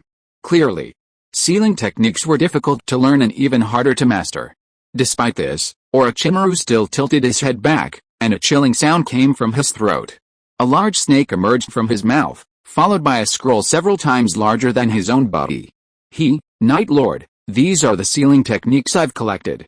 You can choose 1 or 2 to learn specifically. After all, life is too short. To achieve your dreams, you need to be strong enough not to die at the hands of any powerful opponent, Orochimaru's hoarse voice echoed in the room as he chuckled. Uchiha Knight nodded and shrugged, understanding. He also realized that his teacher's strange and unorthodox ninjutsu stemmed from this very mindset. You could say Orochimaru's ninjutsu wasn't powerful, but it was certainly incredibly diverse and bizarre, especially his survival techniques. They were practically unparalleled in the ninja world. Under the cover of night, outside a grand and solemn courtyard in the Uchiha clan compound, Yuzuki Yugeo appeared genuinely flustered this time, without any pretense. Was she really going to do this for the Anbu's mission? Yugeo, this is the captain's house. It seems the captain hasn't returned yet. Nakata Yoshiko spoke with a hint of timidity, looking at Yugeo's young face with a bitter smile, finally shaking her head in self-deprecation. Yugeo, it's not too late to back out now. Think about it yourself, mortgaging your own house and all your savings over the years, is that enough? Dragging someone down is immoral, and Nakata Yoshiko was clearly burdened. However, Yugeo's flustered face managed a forced smile. In the moonlight, she saw Nakata Yoshiko's timidity and the guilt in her eyes. A warmth welled up in her heart, but a bitter smile remained. She hadn't expected that the one who cared for her in the end was the very person she had schemed against. Thinking of this, Yuzuki Yugeo gave a miserable smile. Maikone, my parents are commoners and live in an apartment. Even if we sell the house, we can only raise 300,000 to 500,000 taels at most. With my savings, we can only raise about 500,000 taels. 3 million taels of debt. Not 30,000 taels. Maikone, I really have no other choice. At this moment, Yuzuki Yugeo, who was acting, seemed to have truly put herself into the role, and Nakata Maiko sighed softly after seeing this scene. Yugeo, I don't know if what I did this time was right. After all, I dragged you into this mess. But I have a piece of advice I hope you'll take. Seeing Yugeo nod gratefully, Nakata Yoshiko sighed with a bitter smile. Once you take this step, you'll lose your dignity, and you'll never forget it. If you're only after money, then listen to me, don't get pregnant. After negotiating the terms, given the magnanimity of powerful clans, they'll let it go in 2 or 3 years at most. Be careful during this time, try not to get caught, and forget this experience later. Start anew. Upon hearing Nakata Yoshiko's advice, Yugeo lowered her head and forced an ugly smile. Yoshiko-ne, do you think you can forget this? Once you do it, you'll carry the burden for life. Seeing Yugeo's despairing expression, Nakata Yoshiko sighed softly. Captain Knight is a good person, and although there are many grudges among powerful clans, the Uchiha are different from other clans. Their pride is ingrained in their bones. They won't bully women, with Captain Knight's status. And the fact that he will become Hokage's disciple and an elder of the Uchiha clan, being a secondary wife, concubine, might not be so bad. As she said this, Nakata Yoshiko stepped forward, gently smoothing the slightly messy purple hair at Yugeo's temples with her fingers, and whispering comfortingly, being a woman from a wealthy family isn't shameful. Besides, Captain Knight is a strong person. With his status, strength, and family position, he won't lack women. You'll understand matters of the heart in the future. Ninjas follow the strong, and women depend on the strong. That's an unchanging truth, Nakata Yoshiko said softly, as if making excuses for herself, which lessened the burden in her heart. Yugeo, I didn't agree to be a secondary wife, not because the other party was unwilling, but because of my child. Speaking of her child, Nakata Yoshiko revealed a resolute smile. The child has never seen his father since birth. I can't let the Nakata family line end with me. No one understood her heartache. She raised her child alone, and over the years had to endure all sorts of gossip. She was a widow. Anyone else would have remarried long ago, but she didn't. She was protecting the last seedling of the Nakata family. In Naruto, a woman's surname changes after marriage. For example, Hiruno Sakura later became Uchiha Sakura. Maikone. At this moment, Yuzuki Yugeo forced a smile. She wanted to say thank you, but she couldn't bring herself to say those 2 words. After all, this was a very difficult thing to talk about. Nakata Maiko had an affair with someone from the Uchiha clan, which was a rumor that many people had spread in private. This was why she was included in the ambush plan, because it was a reasonable way for them to bring her to the Uchiha clan's territory. Yugeo, you don't need to say anything. I don't know if what I'm doing is wrong, and I don't know if you'll regret it later. Right now, I just want to say that it's not too late for you to regret it. Nakata Miko seemed to have let go of her burden at this moment. Her last words came from her conscience. As for what she would do, she couldn't control it anymore. After all, she had come to ask her for help, and she knew this was the only way to save her. She was saving a silly girl. Under the moonlight, the solemn house was lit, while on the street under the night sky, Nakata Yoshiko walked slowly towards another residence with her head down. It was already dark when she came out of the research base, and the streets were deserted. Uchiha Yoru shook his head with a smile. No wonder researchers were all workaholics. They truly didn't feel the passage of time. A dark shadow flashed past. His ninja's physical abilities allowed him to leap quickly back to his courtyard under the night sky. Suddenly, Uchiha Yoru's brows furrowed, and 3 tomo appeared in his dark eyes, rotating. His crimson Sharingan spun as he stared intently at his house. The living room light was on. Someone was there.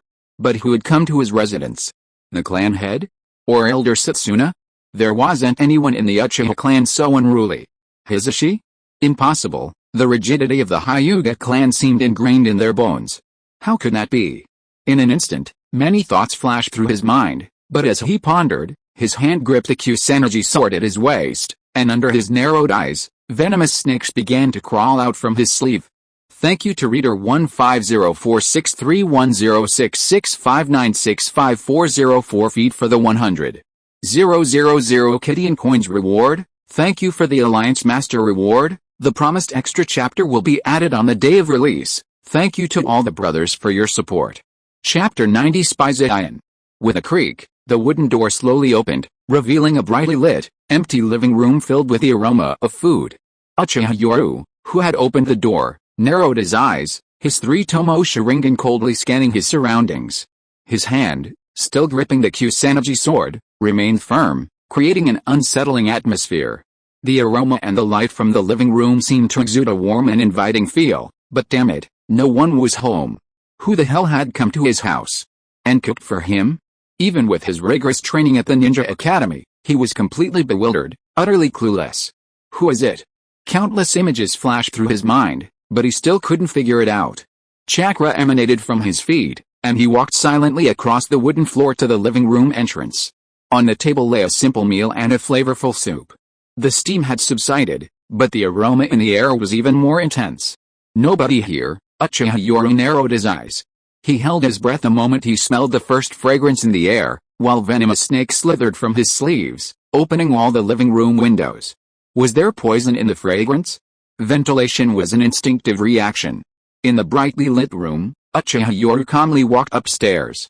Vicious snakes slithered along the walls, hiding in dark corners or blind spots, ready to strike unexpectedly. With a hiss, the wooden sliding door opened, and when a figure appeared in the bedroom, Uchiha Yoru's 3 tomo Sharingan narrowed, a flash of shock crossing his face.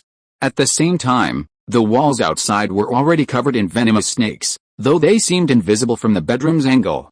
In an instant, all the snakes stopped. Looking at the situation in his bedroom, Uchiha Yoru was truly stunned, but he still managed a forced smile.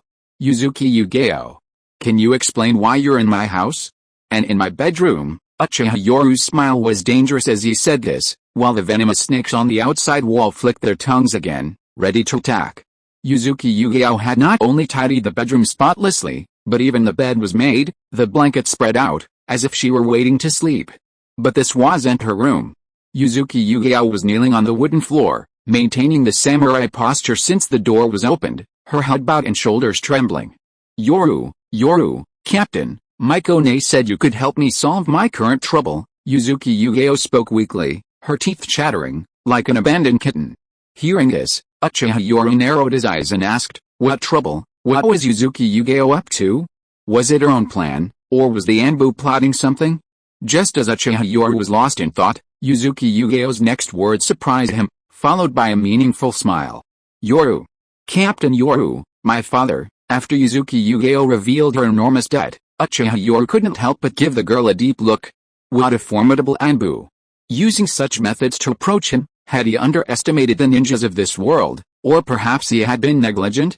The ninja world's overt missions included assassinations, interceptions, escorts, and searches, but there were also many clandestine missions, especially espionage. A spy's task was to get close to the target, using every available means to reach them.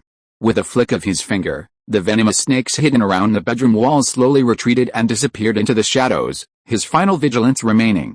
3 million in debt is indeed a heavy burden for an ordinary ninja like you. Uchiha Yoru calmly walked into the bedroom, his hand on the Kusanagi sword slowly loosening, but he didn't abandon his final precautions.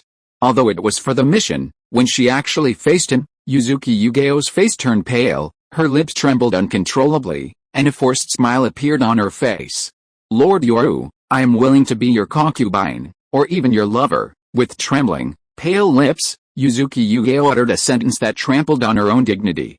She knew that once these words were spoken, if the other party nodded, she would be forever stained with this mark. Looking at Yuzuki Yugeo's long purple hair, a trace of bewildered panic showing on her cold face, and her lips already devoid of color, Uchiha Yoru couldn't help but sigh inwardly. Dirty methods. However, he didn't say anything, instead calmly asking, "Did you cook the food downstairs, huh?" Yuzuki Yugeo was momentarily taken aback, but when she did, a flustered expression crossed her face as she nodded. "Lord Yoru, I cooked it. I noticed you hadn't returned yet, so Before she could finish, Yuzuki Yugeo hurriedly and hastily rose from her seat and bowed, saying, "I'm so sorry, I disturbed your kitchen without your permission." Yuzuki Yugeo, an Anbu ninja, seemed genuinely flustered at this moment, but Uchiha Yoru narrowed his eyes and sneered. "What a fun Anbu, what a third Hokage. Truly, one scheme leads to another, this tactic seems endless." Whether what Yuzuki Yugeo was seeing was real or fake, he needed to prepare. Thinking of this, Uchiha Yoru calmly nodded slightly. "You haven't eaten either, have you? Go downstairs and bring the food from the living room up. We'll eat together in the bedroom." "Ah. Yes, sir." At this moment, Yuzuki Yugeo's thoughts were clearly a bit scattered, and she was even somewhat flustered. She hurriedly got up, bowed 90 degrees, and then ran downstairs in a panic. In the bedroom, Yuzuki Yugeo knelt at the table with her head down, looking helpless and flustered, enjoying her food in what was an agonizing atmosphere. At the table, Uchiha Yoru calmly ate the last bite of his meal, wiped the non-existent food traces from the corner of his mouth with a napkin, and couldn't help but nod in praise. "Your cooking is very good, but I don't usually like rice balls and sushi." Hearing this, Yuzuki Yugeo hurriedly put down the bowl she hadn't eaten from on the table and quickly bowed, saying, "I'm so sorry, sir. I will try my best to do whatever you like in the future." Something seemed off about those words. In the future? Thinking of this, Yuzuki Yugeo felt a surge of resentment she herself hadn't even realized. She had joined the Anbu, and now she was working as a spy. A spy. Although she was a commoner, she knew that spies were secretly trained by the village, independent of the Six Paths Department. They weren't a department, but they wielded immense power, able to command the 6 major Konoha departments to cooperate when necessary, yet they were secret units without any weaponry of their own.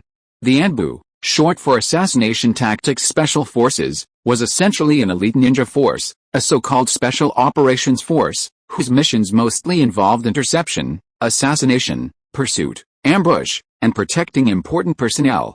Uchiha Yoru, very sensitive to emotions, raised an eyebrow. He seemed to sense Yuzuki Yugeo's panic and the hint of resentment. A slow smile crept onto his lips, perhaps he had found a way to deal with her. Inherited from his ancestors' culture, spies? Perhaps he could find a loophole to carry out a counter-espionage plan. "Yugeo, this is Uchiha clan red wine.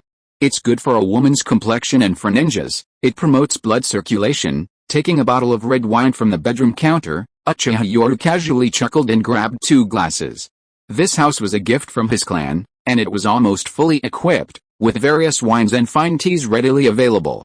After all, being from a wealthy family, you might not drink, but you can't be without it. Perhaps wanting to bolster her courage, or perhaps she had no other choice, Yugeo took the wine bottle and took a large gulp. Trying red wine for the first time, she choked and coughed, her face turning bright red. But Uchiha Yoru clearly saw the paleness of her hand holding the glass. Either she was a seasoned spy, capable of such a convincing deception, or she was real. Except for her fake identity, all the panic and fear she felt today were genuine.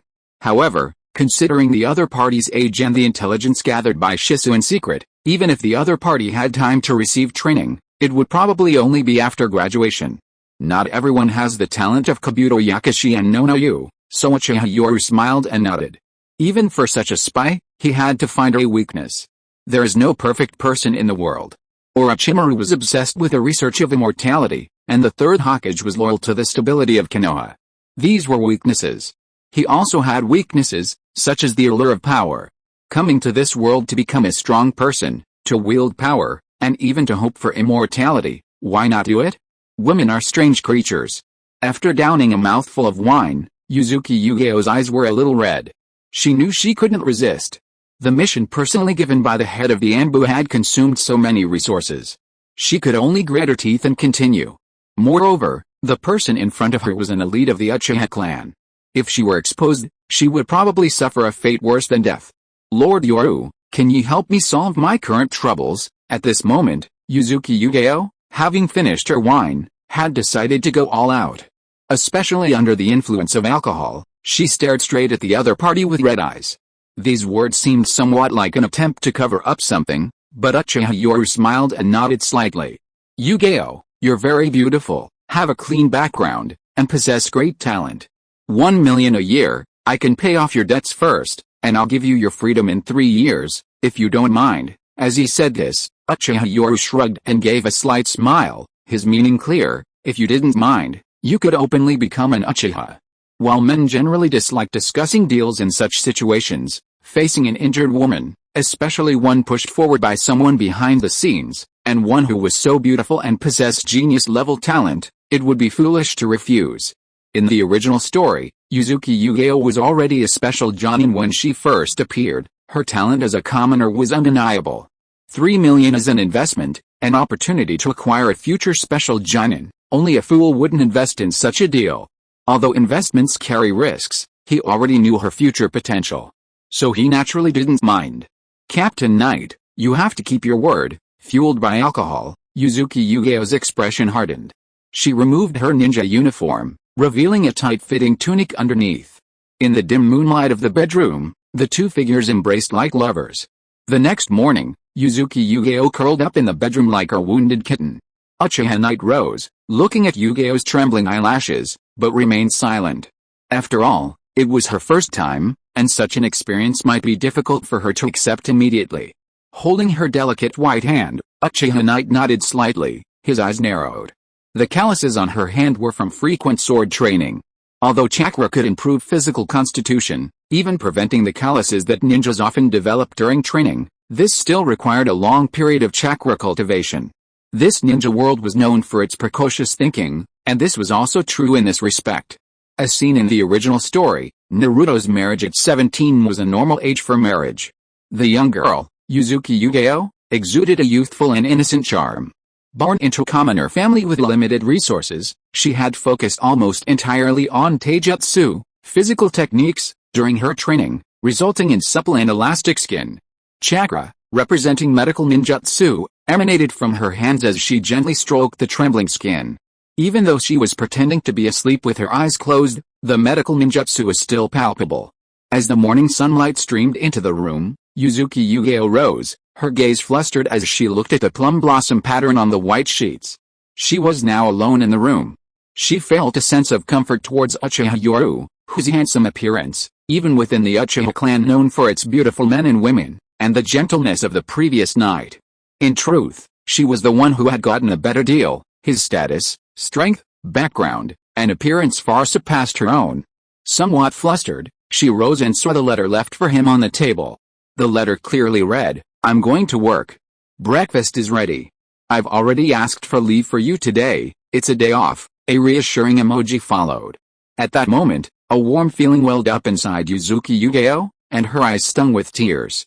The Anbu she served had only given her cold, hard tasks, even sending her to her own village as a spy, with clear instructions to infiltrate their ranks. And her target, she'd found to be a very kind person, especially tolerant of ninjas, even last night. "Thank you, but I'm afraid I'll have to disappoint you." Yuzuki Yugeo looked at the simple hot porridge on the table. Although it had cooled down, she still smiled. But the smile was fleeting. She knew she could be moved, but she remained focused on her mission, to infiltrate Uchiha Yoru's side, gather intelligence, and eventually even adopt the Uchiha surname to investigate the Uchiha clan's inner workings. Thanks to fool who fell into salt for the 500 Kidian coins reward. Also, just to let you know, The book will be available on Friday, and updates will be posted after 12 p.m., so you won't have to wait up tonight. Author's note on the launch of Chapter 91. Thank you for your support, brothers. Although I failed to advance to the Three Rivers Award, I still want to express my gratitude. Thank you for the generous donation from the Alliance Master. I promised in the book club group to add 10,000 words, and I won't break my promise. A total of 20,000 words will be updated on the day of release. Thank you also to all the brothers who supported the Lucky Koi, a popular online figure. Released on Friday. Updates will be afternoon, so there might be a slight delay of a few minutes. Please be patient. I lost my job last May due to the pandemic and had no choice but to go home. As someone in my 30s with a low level of education, I had to try writing full-time. Things have been pretty good since last year. At least writing full-time is tiring and there's no job security, but I really enjoy this job and it's dignified. So, brothers, don't worry. Some people are making sarcastic remarks in the book reviews, saying that if I can't get to the Three Rivers Award, will I abandon the book? That's really pointless. I'm not abandoning anything. I write to support my family, so don't worry. If things go smoothly after the book goes live, I'll update a stable 8,000 words daily. Also, I want to let you guys know that the chapters after the release will be long. 4,000 words each, so don't just look at the number of chapters, look at the quality. For an author who writes 2,000 words per chapter, this is equivalent to 4 updates a day. One reader who joined the subscription group asked, "Can the author update 5,000 words a day after the book goes live?" I replied that I need to eat, so I'll stick to 8,000 words a day. Haha cap, it's not that I can't update more, I learned my lesson from updating too much with my last book. My talent is limited, and my writing speed isn't fast enough. My previous book, Red Cloud, Establishing Mahayana Buddhism and Becoming a Saint, updated more than 12,000 words a day, reaching over 440,000 words in the first month and 380,000 words in the second month. The previous book had a very high update rate in the early stages, almost 10,000 words a day, but the result was that I prioritized quantity over quality. Therefore, this book, after much reflection, has decided to prioritize quality before pursuing quantity. The book will be available for purchase after 12 p.m. on March 10th, with 5 chapters and 20,000 words updated. Starting from the 11th, the update time will be changed to 8 a.m. Since updating after midnight often requires staying up all night, it's better to update every morning at 8 a.m. I'm not complaining about being poor or struggling. Being able to write full-time and balance my dreams with earning money makes me feel quite happy, arguably much happier than many others. I live in a small, 4th-tier city, haha, so I'll work hard for the next 2 years to support my family by writing until I'm 35. If the results aren't good enough to support my family, I'll switch to part-time writing and find a factory job. Please subscribe. Thank you to all the readers who are reading the official version. Your support is essential for my long-term success. The better the results, the stricter the anti-piracy measures on Kidian, the platform. So, please subscribe. Let's check back every now and then, you know what I mean. Also, I'd like to report on the book's current performance. 19,600 favorites and 2,600 plus reads before its release, just between you and me. Someone asked why the harem hasn't been started yet. The protagonist is still so young. And just like in this society, having power and money is the foundation for starting a harem, isn't it? I wish all the brothers who have been supporting the author good luck, wealth, academic success, career advancement, good health, and all the best. Chapter 92, last night's update, has been released. It's alright. Last night's chapter wasn't unupdated, it was just under review. It's been released now. Chapter 93. If she is naive and inexperienced, then show her the world's splendor. The morning sun shone brightly on the earth, the early spring sunshine beginning to warm, and the snowflakes on the ground gradually melting, symbolizing the arrival of spring. Under the bright sunshine, at this time of day, most ninjas were either training or on missions. The streets were only bustling with ordinary people or women going out to buy groceries. As Yugeo left the Uchiha clan compound, she encountered Nakata Yoshiko. At this moment, she seemed a little awkward, clearly flustered for her first time, her head bowed, looking lost and unsure of what to do. "Yugeo, let's walk together," Nakata Yoshiko, acting as if they were old friends, chuckled and placed a basket in Yugeo's hands, softly reassuring her, The military rations produced in this Uchiha clan compound are no less than those of the Akimachi clan. Clearly, Nakata Yoshiko had done this more than once, using this excuse to practically shut everyone up. Even so, Nakata Yoshiko still led the head down Yu-Gi-Oh outside. Yu-Gi-Oh, this is from Captain Yoru. Under a knowing glance, Yu-Gi-Oh noticed a wad of banknotes in her basket and exclaimed in surprise. Maikone, didn't you promise to help me solve my problem? How come you have money? Yu-Gi-Oh was clearly a naive girl, her innocent eyes making Maiko Nakata laugh. Yu-Gi-Oh, you're such a simple girl. You can't imagine life in a powerful clan. The Uchiha are the most wealthy clan in the Land of Fire. Captain Yoru's position in the Uchiha clan means he receives a monthly share of the clan's profits, not to mention his position's compensation. The Uchiha are the most wealthy clan. They're usually very generous to their own people, especially their women. Maiko Nakata's last sentence carried a meaningful undertone, and Yu-Gi-Oh blushed. Take it, it's what you deserve. Nakata Yoshiko's words left Yuzuki Yu-Gi-Oh momentarily speechless. The basket she was holding suddenly felt like it was burning her hands. Yu-Gi-Oh, now that you've taken this step, there's no turning back. Sometimes rumors can hurt you. Now take what you're entitled to.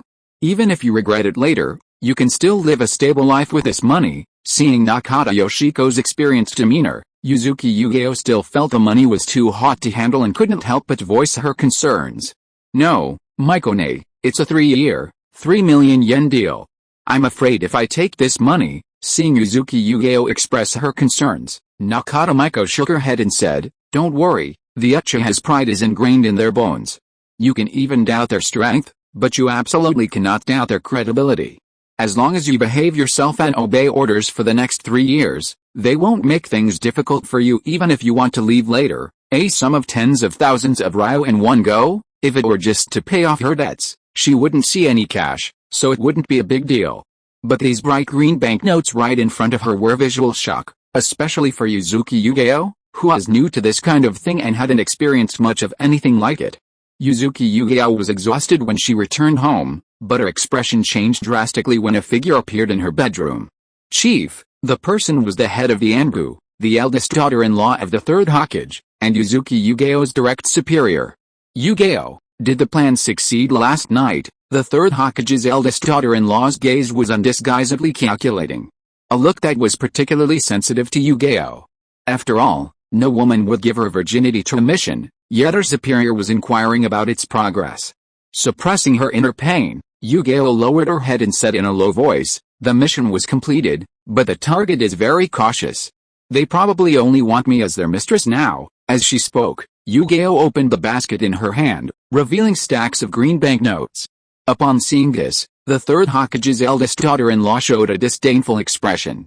The Uchiha clan is quite generous. This money doesn't need to be handed over, you can use it as you please. Money was unimportant to her.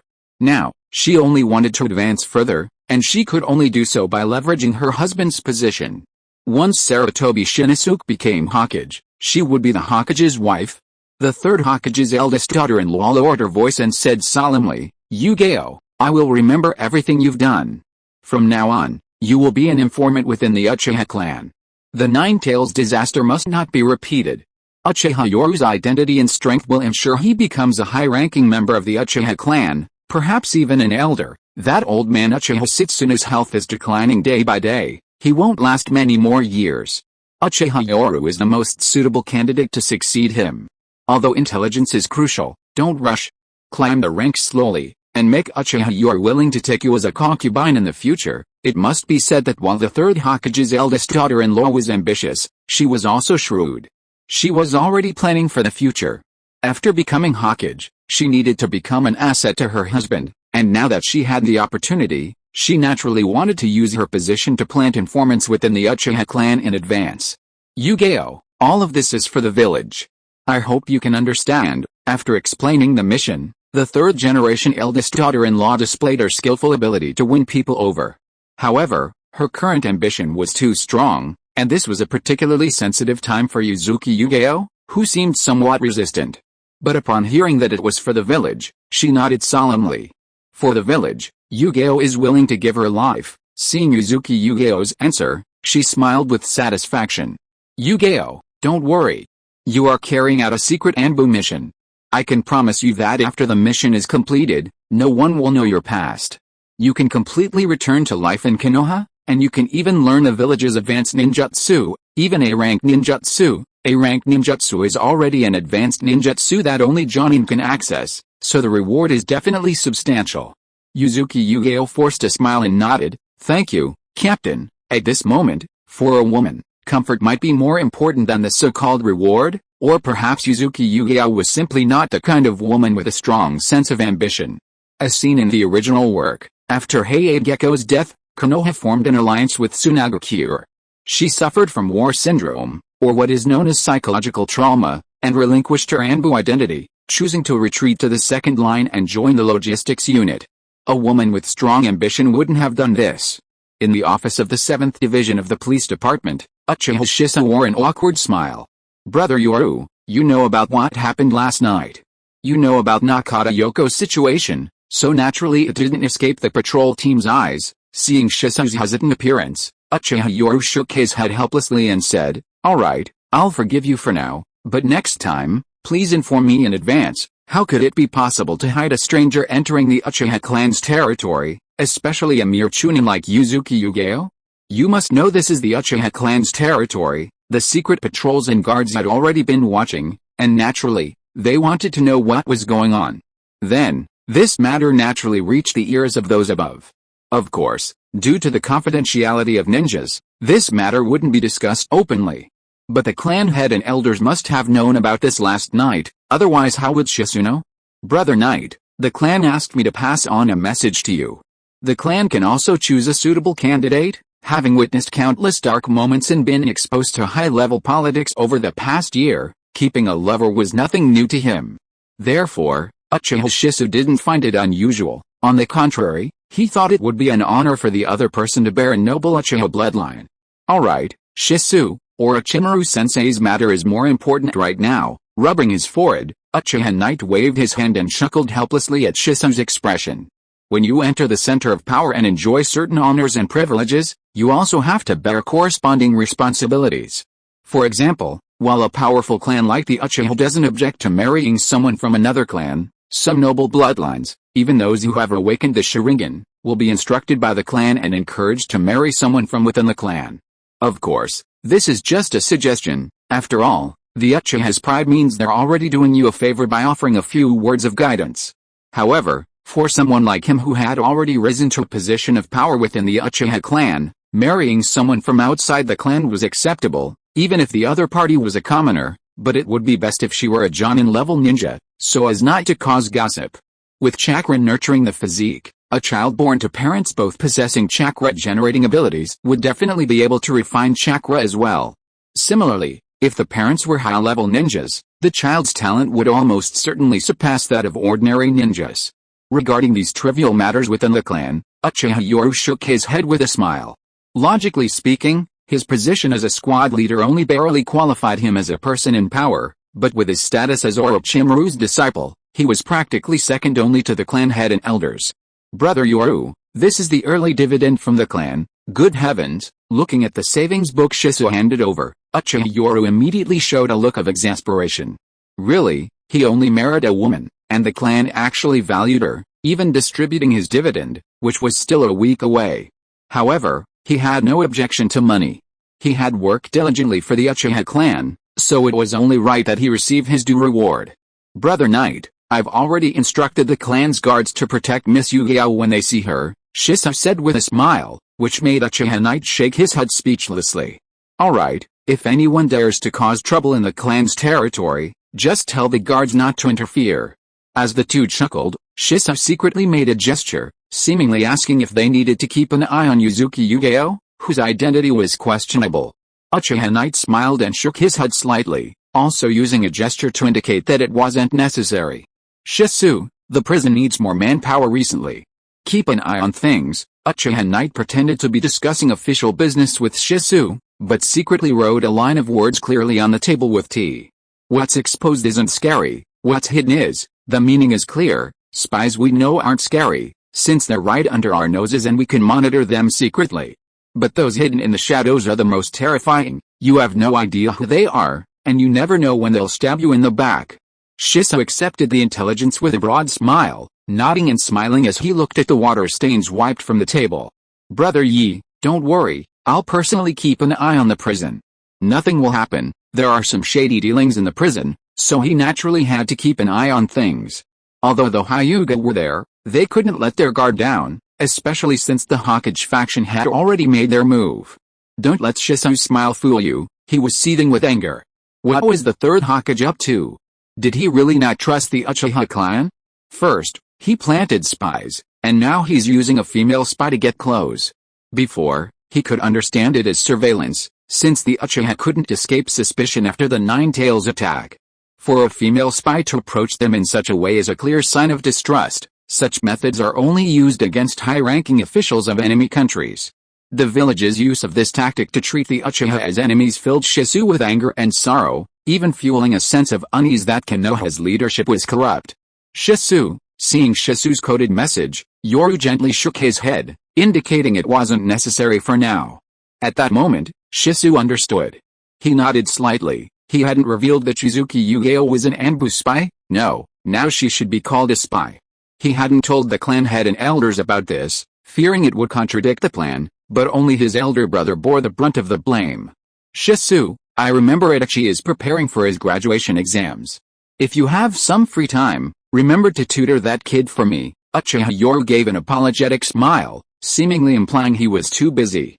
Shisui nodded solemnly. Don't worry, Yoru-ni. At this moment, Shisui had been suppressing too much resentment towards the corrupt higher-ups of Konoha. Naturally, these emotions and thoughts were subtly influenced by Uchiha Itachi.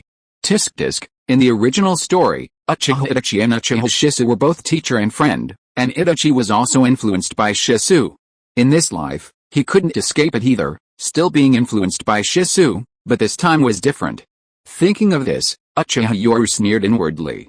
That third Hokage, this is truly endless, one move after another, giving him no chance to breathe. But this time, he'll make sure he suffers the consequences of his scheme. Uchiha Shisui and Uchiha Itachi, the future cage-level powerhouses who will stand on your side. Now, sorry, you probably won't have the chance. And what about Shizuki Yugeo? A commoner with genin aptitude, what a fine, respectable family background. Thinking of this, Uchiha Yoru sneered repeatedly. He would personally teach the third Hokage a lesson. Women.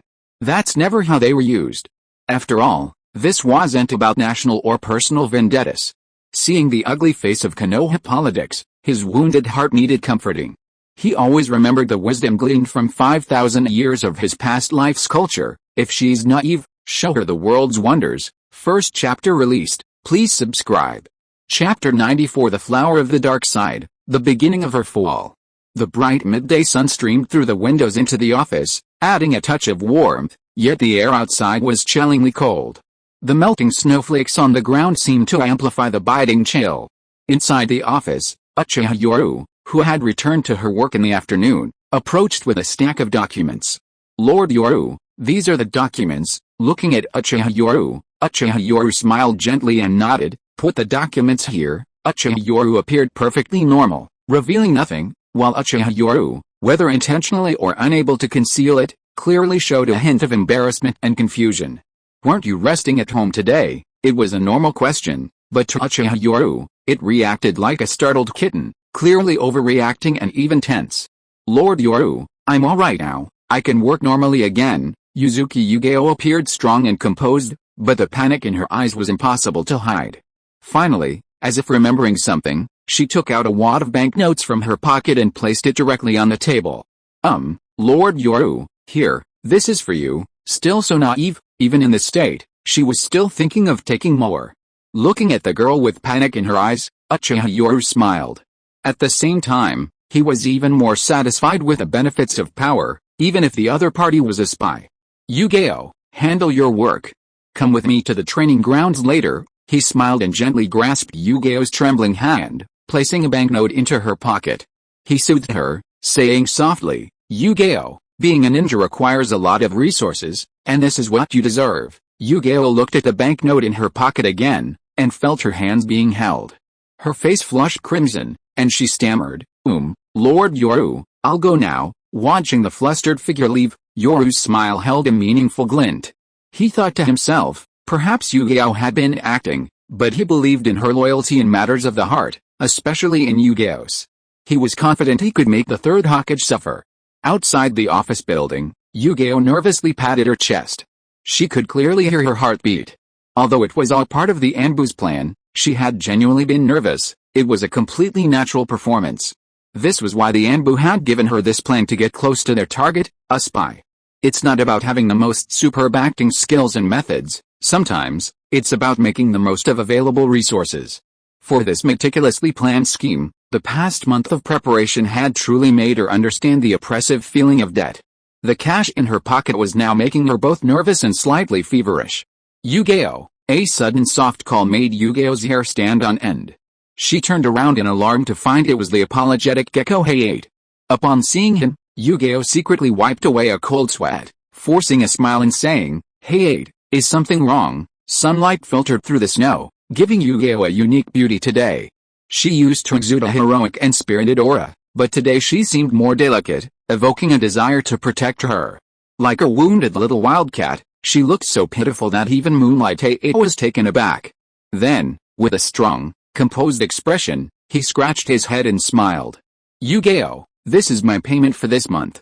It's not much, but I wanted to help you out in any way I could." At this point, Moonlight Hey-8 added with a slightly embarrassed air, "Well, Yu-Gi-Oh, you know I spend almost all my money on training, so I don't have much savings. Please don't mind a small amount." Looking at the honest-looking Moonlight Hey-8, and then at the money in her hand, a smile appeared on Yu-Gi-Oh's face, as if she had grown overnight. However, a faint sense of loss lingered in her heart. Moonlight Hey-8 had a considerable amount of money, but compared to the pocket money he had casually given her today, it seemed to create a stark contrast. A month's hard-earned payment was nothing more than a casual donation from him. Furthermore, the other party's arrangements were not only gentle but also very caring. In comparison, Hey-8 Gecko's actions outside the police station seemed somewhat childish and impulsive.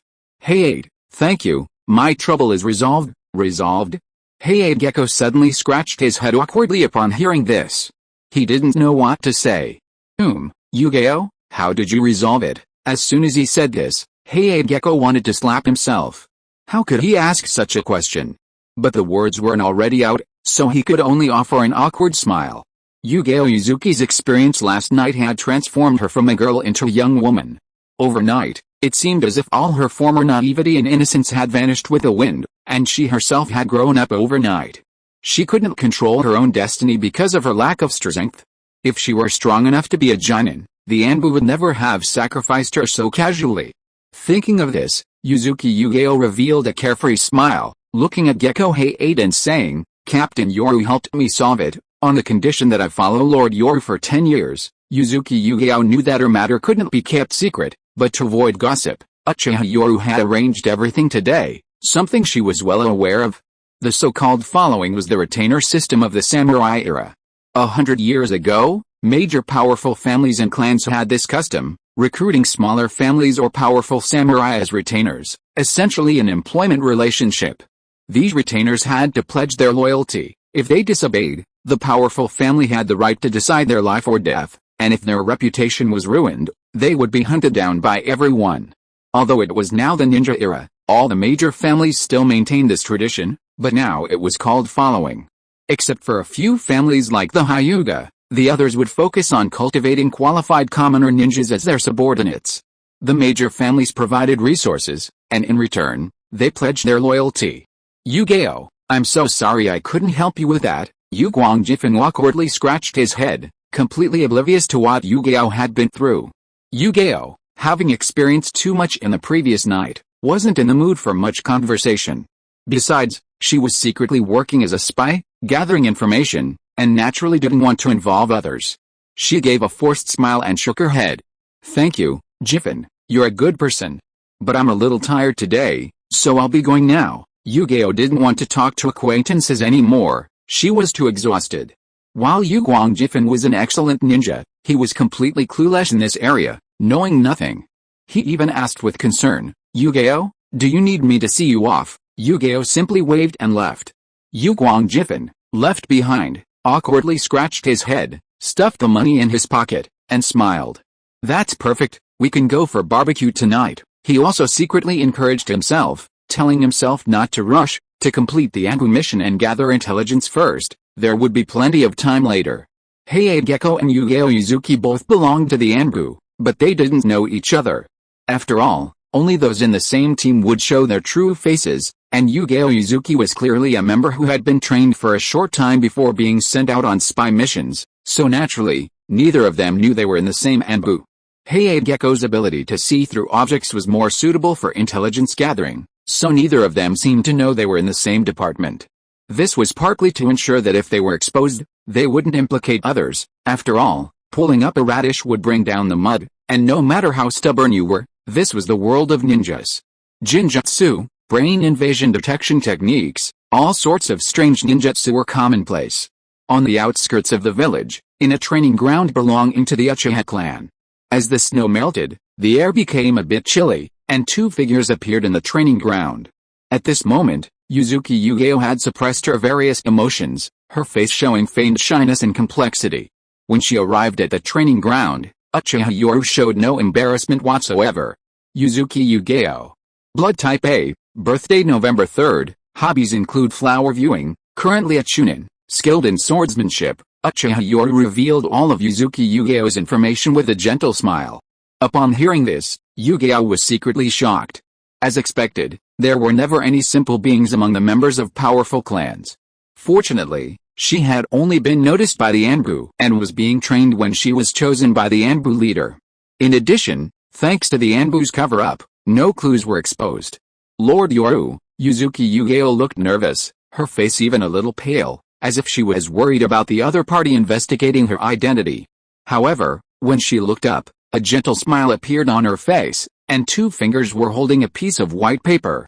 Yugeo, this is a chakra attribute test strip. Uchiha Yoru handed her the chakra test strip with a gentle smile, clearly intending for her to try it. Yugeo was momentarily stunned, then quickly reacted, her pale fingers trembling slightly as she accepted it. Thank you. Chakra test strips were expensive, and being a commoner herself, she knew the burden this placed on her. It wasn't that commoner ninjas were unwilling to spend the money, but what good would it do even if she found out her chakra attribute? Attribute ninjutsu is extremely precious to commoner ninjas. They only bought these expensive test strips to check their chakra attribute when they had the opportunity to learn attribute ninjutsu. Before they were qualified to learn attribute ninjutsu, commoner ninjas wouldn't waste the money. After all, knowing now wouldn't enhance their strength, they might as well buy more explosive tags. Inject your chakra into the test strip and see your chakra attribute, Uchiha Yoru said softly. Yuzuki Yugeo's pale, slender fingers held the chakra test strip, and with the input of chakra, the white paper instantly split in two. Seeing this, Uchiha Yoru smiled with satisfaction. Congratulations, Yugeo. Although it's a single attribute, wind attribute is extremely rare, and it's a high attack attribute. As a genius among commoners, although she couldn't directly access advanced ninjutsu, she still knew these basic facts. When she saw her chakra attribute, Yuzuki Yugeo's face showed a genuine smile. Looking at the girl before him, Uchiha Yoru thought to himself, I can't see any flaws. It's probably a natural performance. She's only graduated a few years ago, so naturally she doesn't need to pretend. However, he would do everything he could to make the Anbu lose this elite member, and in return, his side would gain another elite. Yugeo, when I examined you this morning, I noticed you have quite a few hidden injuries from training, and your hands are very beautiful. The tone suddenly shifted at the last part of the sentence. Before Yugeo's bewildered and flustered eyes, he grasped her hand. Just as she was wondering what to do, a heavy object suddenly appeared in his palm. Your hands are beautiful, very suitable for swordsmanship, and your physique and explosive power are also quite good. Uchiha Yoru chuckled as he placed a standard Uchiha clan ninja sword in her hand, saying with a smile. He wasn't exaggerating, she was indeed very suitable for swordsmanship. After all, having read the original story, he knew very well that this girl had become a special jonin of the Anbu through her superb swordsmanship, and was even known as the flower of the Anbu. Looking at Yugeo's fighting style, almost all of it involved swordsmanship. Perhaps it was related to her commoner background, but it was impossible that she couldn't learn some lower-level ninjutsu. Therefore, she was truly suited for swordsmanship, which was why she chose this path of specializing in it. Initially thinking the other person was going to harass her, She panicked and tried to suppress her inner turmoil. To her surprise, the other person simply placed a ninja sword in her hand. As a chunin skilled in swordsmanship, how could she not recognize the quality of the sword? It was clearly a ninja sword of exceptional quality. Lord Yoru, this is far too precious. Before Yuzuki Yugao could finish speaking, Uchiha Yoru smiled and waved his hand, saying, "Since you like it, keep it. Don't worry, I've already removed the Uchiha clan crest from this sword. No outsider will notice. From today onwards, you must finish all your work every morning, and you cannot skip your training in the afternoon. I will personally teach you swordsmanship every day." For Yuzuki Yugao, who came from a commoner background, she had never seen such a display before. First, there was an extremely precious ninja sword, and then swordsmanship. She immediately became flustered and said, "Lord Yoru, if I were to secretly learn the Uchiha clan's swordsmanship, wouldn't that cause you trouble?" Seeing Yuzuki Yugao's flustered appearance, Uchiha Yoru smiled inwardly. She was indeed very naive. Although she had come with an ulterior motive, he didn't believe that the Anbu would be as generous as him. "Don't worry, I still have the right to teach you some ninjutsu. From today onwards, unless there are special circumstances, I will spar with you every afternoon and teach you the true essence of swordsmanship." Given Yuzuki Yugao's background, ninjutsu is extremely precious, and the Anbu wouldn't just give it to her casually. So, to win this girl's heart, money? That's too cliché. High-level ninjutsu, which money can't buy, is the most precious. He also possesses training insights from wealthy families. If you're naive, I'll show you the world's splendor. He'll use ninjutsu to overwhelm her. He'll make this girl dizzy and disoriented. Thanks to salty fish turns into dragon for the 100 coins, and being serious and cowardly is also good for the 100 coins. Thank you to all the brothers for your support. Chapter 95 The Third Generation. You're ruthless enough. The new year had just passed, and the winter snow hadn't completely melted when a bombshell announcement came from Konoha's Ninja Academy. The eldest son of the Uchiha clan had graduated early. Uchiha Itachi, at only 7 years old, had successfully graduated from the Ninja Academy. While not breaking history, it was still a sensation, mainly due to his status. He was the eldest son of the head of Konoha's most prestigious clan, the Uchiha. The Ninja Academy, with its students from various clans and countless commoners, was naturally the fastest spreading channel for news.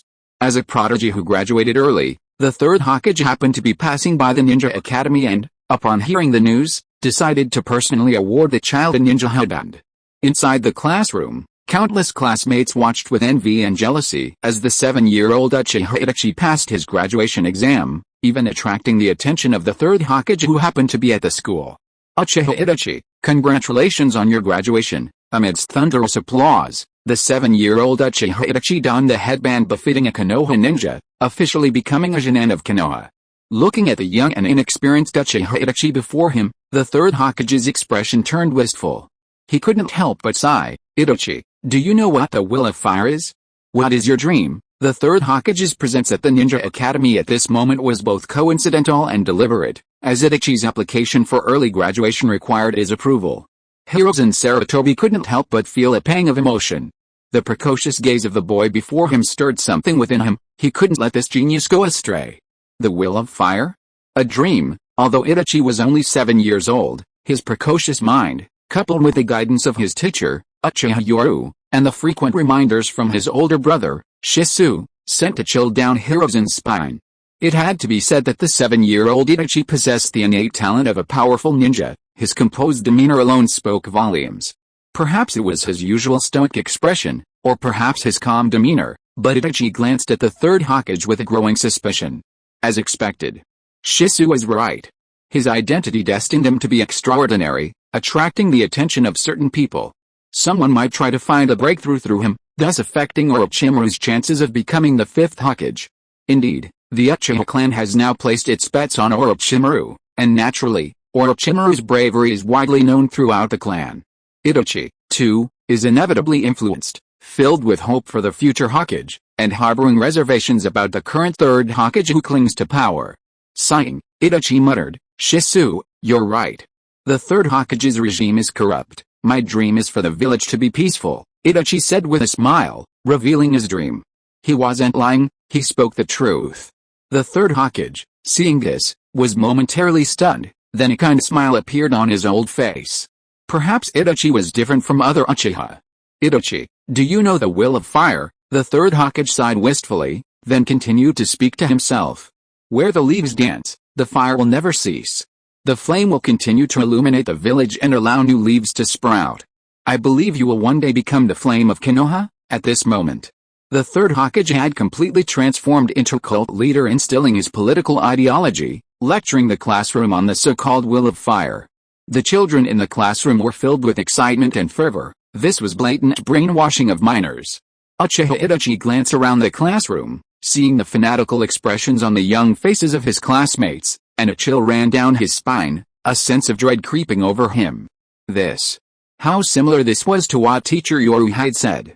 Some small countries, for the sake of profit, brainwash 5 or 6-year-old children, turning them into fanatical war machines.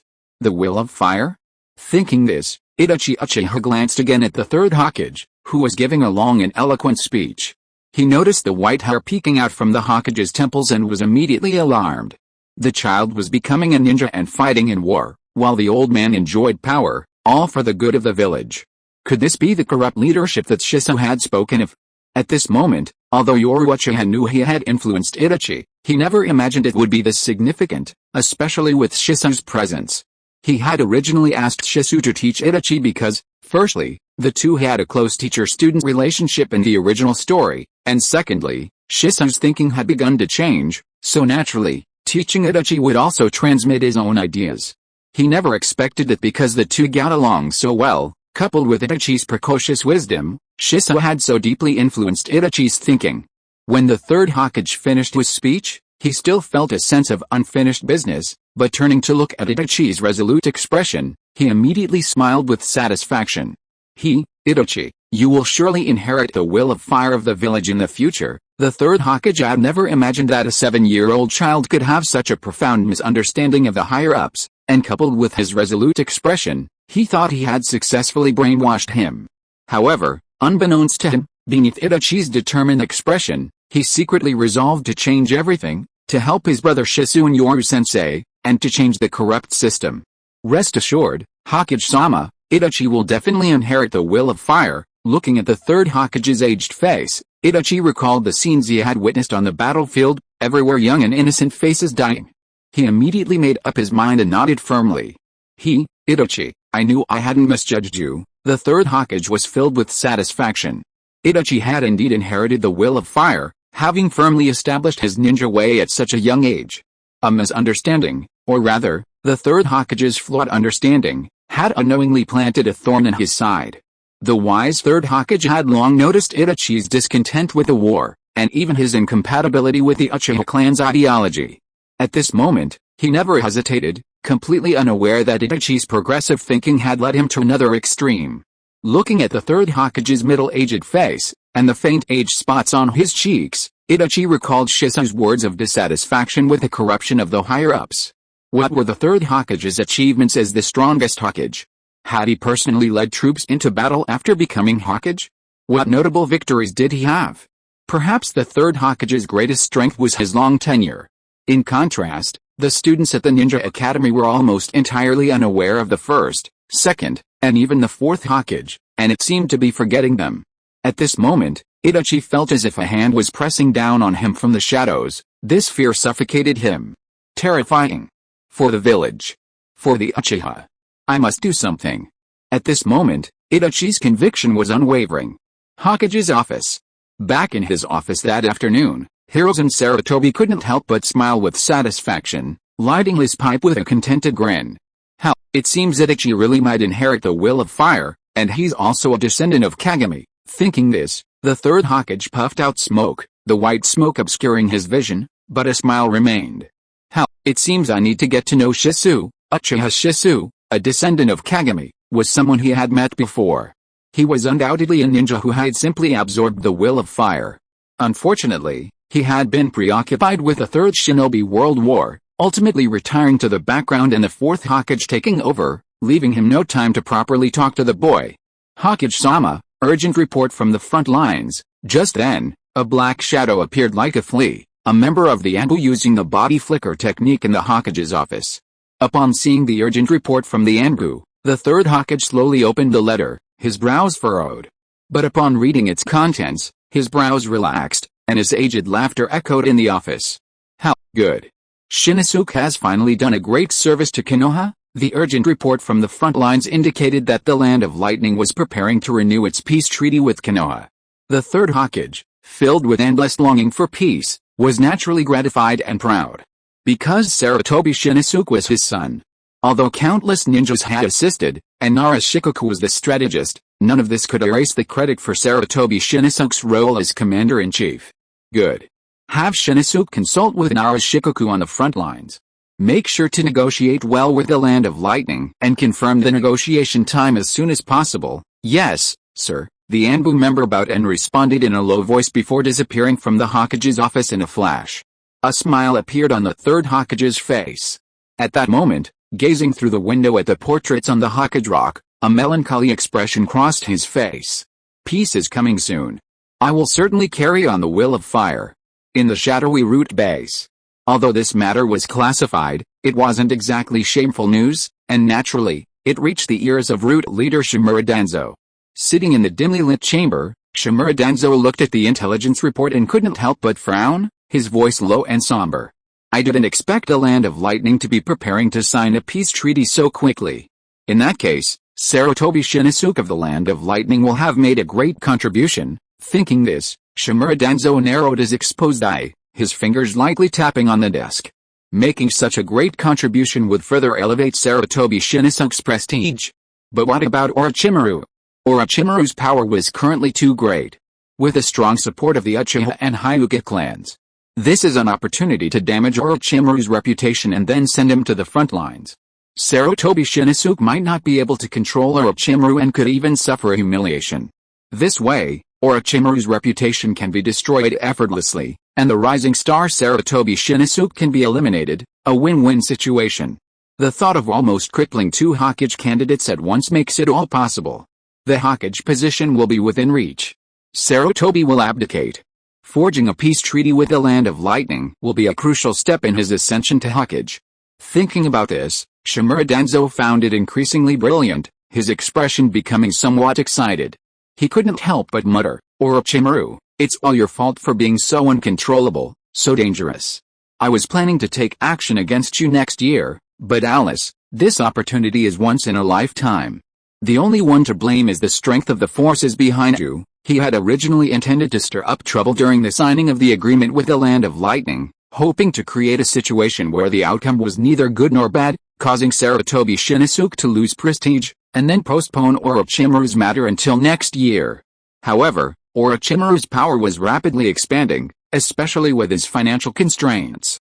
The Hyuga and Uchiha clans, the two oldest and most powerful clans, had sided with Orochimaru, continuously providing funds, which was making Danzo somewhat anxious.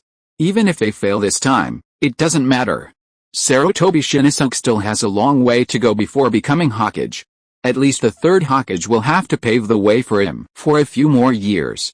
Orochimaru, however, is different. He has enough prestige and strength. If it weren't for the pressure from the higher-ups, Orochimaru would have already become the fifth Hokage. The Land of Water seems to be in some turmoil. Perhaps we can transfer Orochimaru to defend the border of the Land of Water, as well as the Hyuga and Uchiha? Thinking of these two powerful clans, especially the Uchiha, Shimura Danzo narrowed one eye, revealing a sinister look. Kirigakure's assassination techniques are particularly good at water release, which is perfect for countering fire release. This way, they can reduce the Uchiha's strength. Root has begun to move secretly. Although this move did not escape the third Hokage's notice, he was still careless and would have to pay the price for his carelessness in the end. Konoha's high-level meeting room.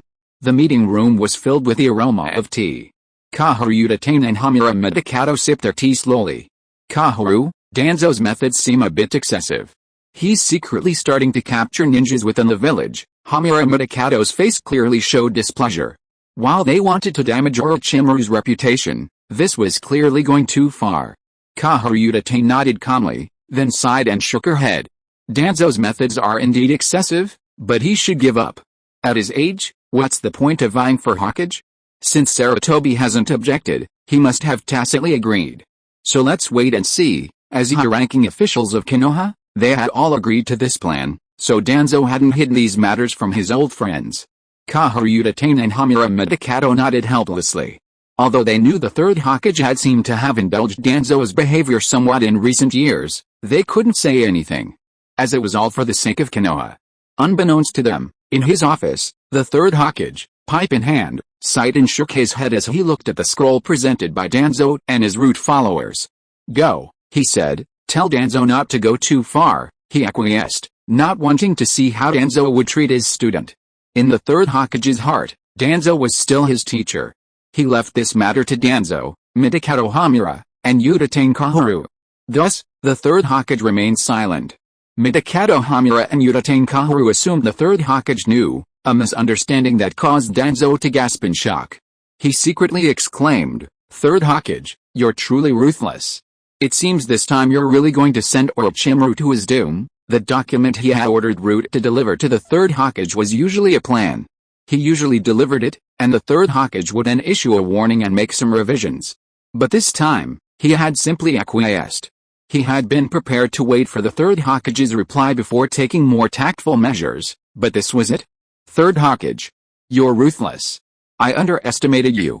Please support me. I'll be releasing 20,000 words today, 5 chapters in total. Also, thank you to the patron for the donation. If you are listening to this novel on a channel other than Fanfic World, it means it was downloaded and re-uploaded without effort. We warmly invite you to visit our channel, Fanfic World.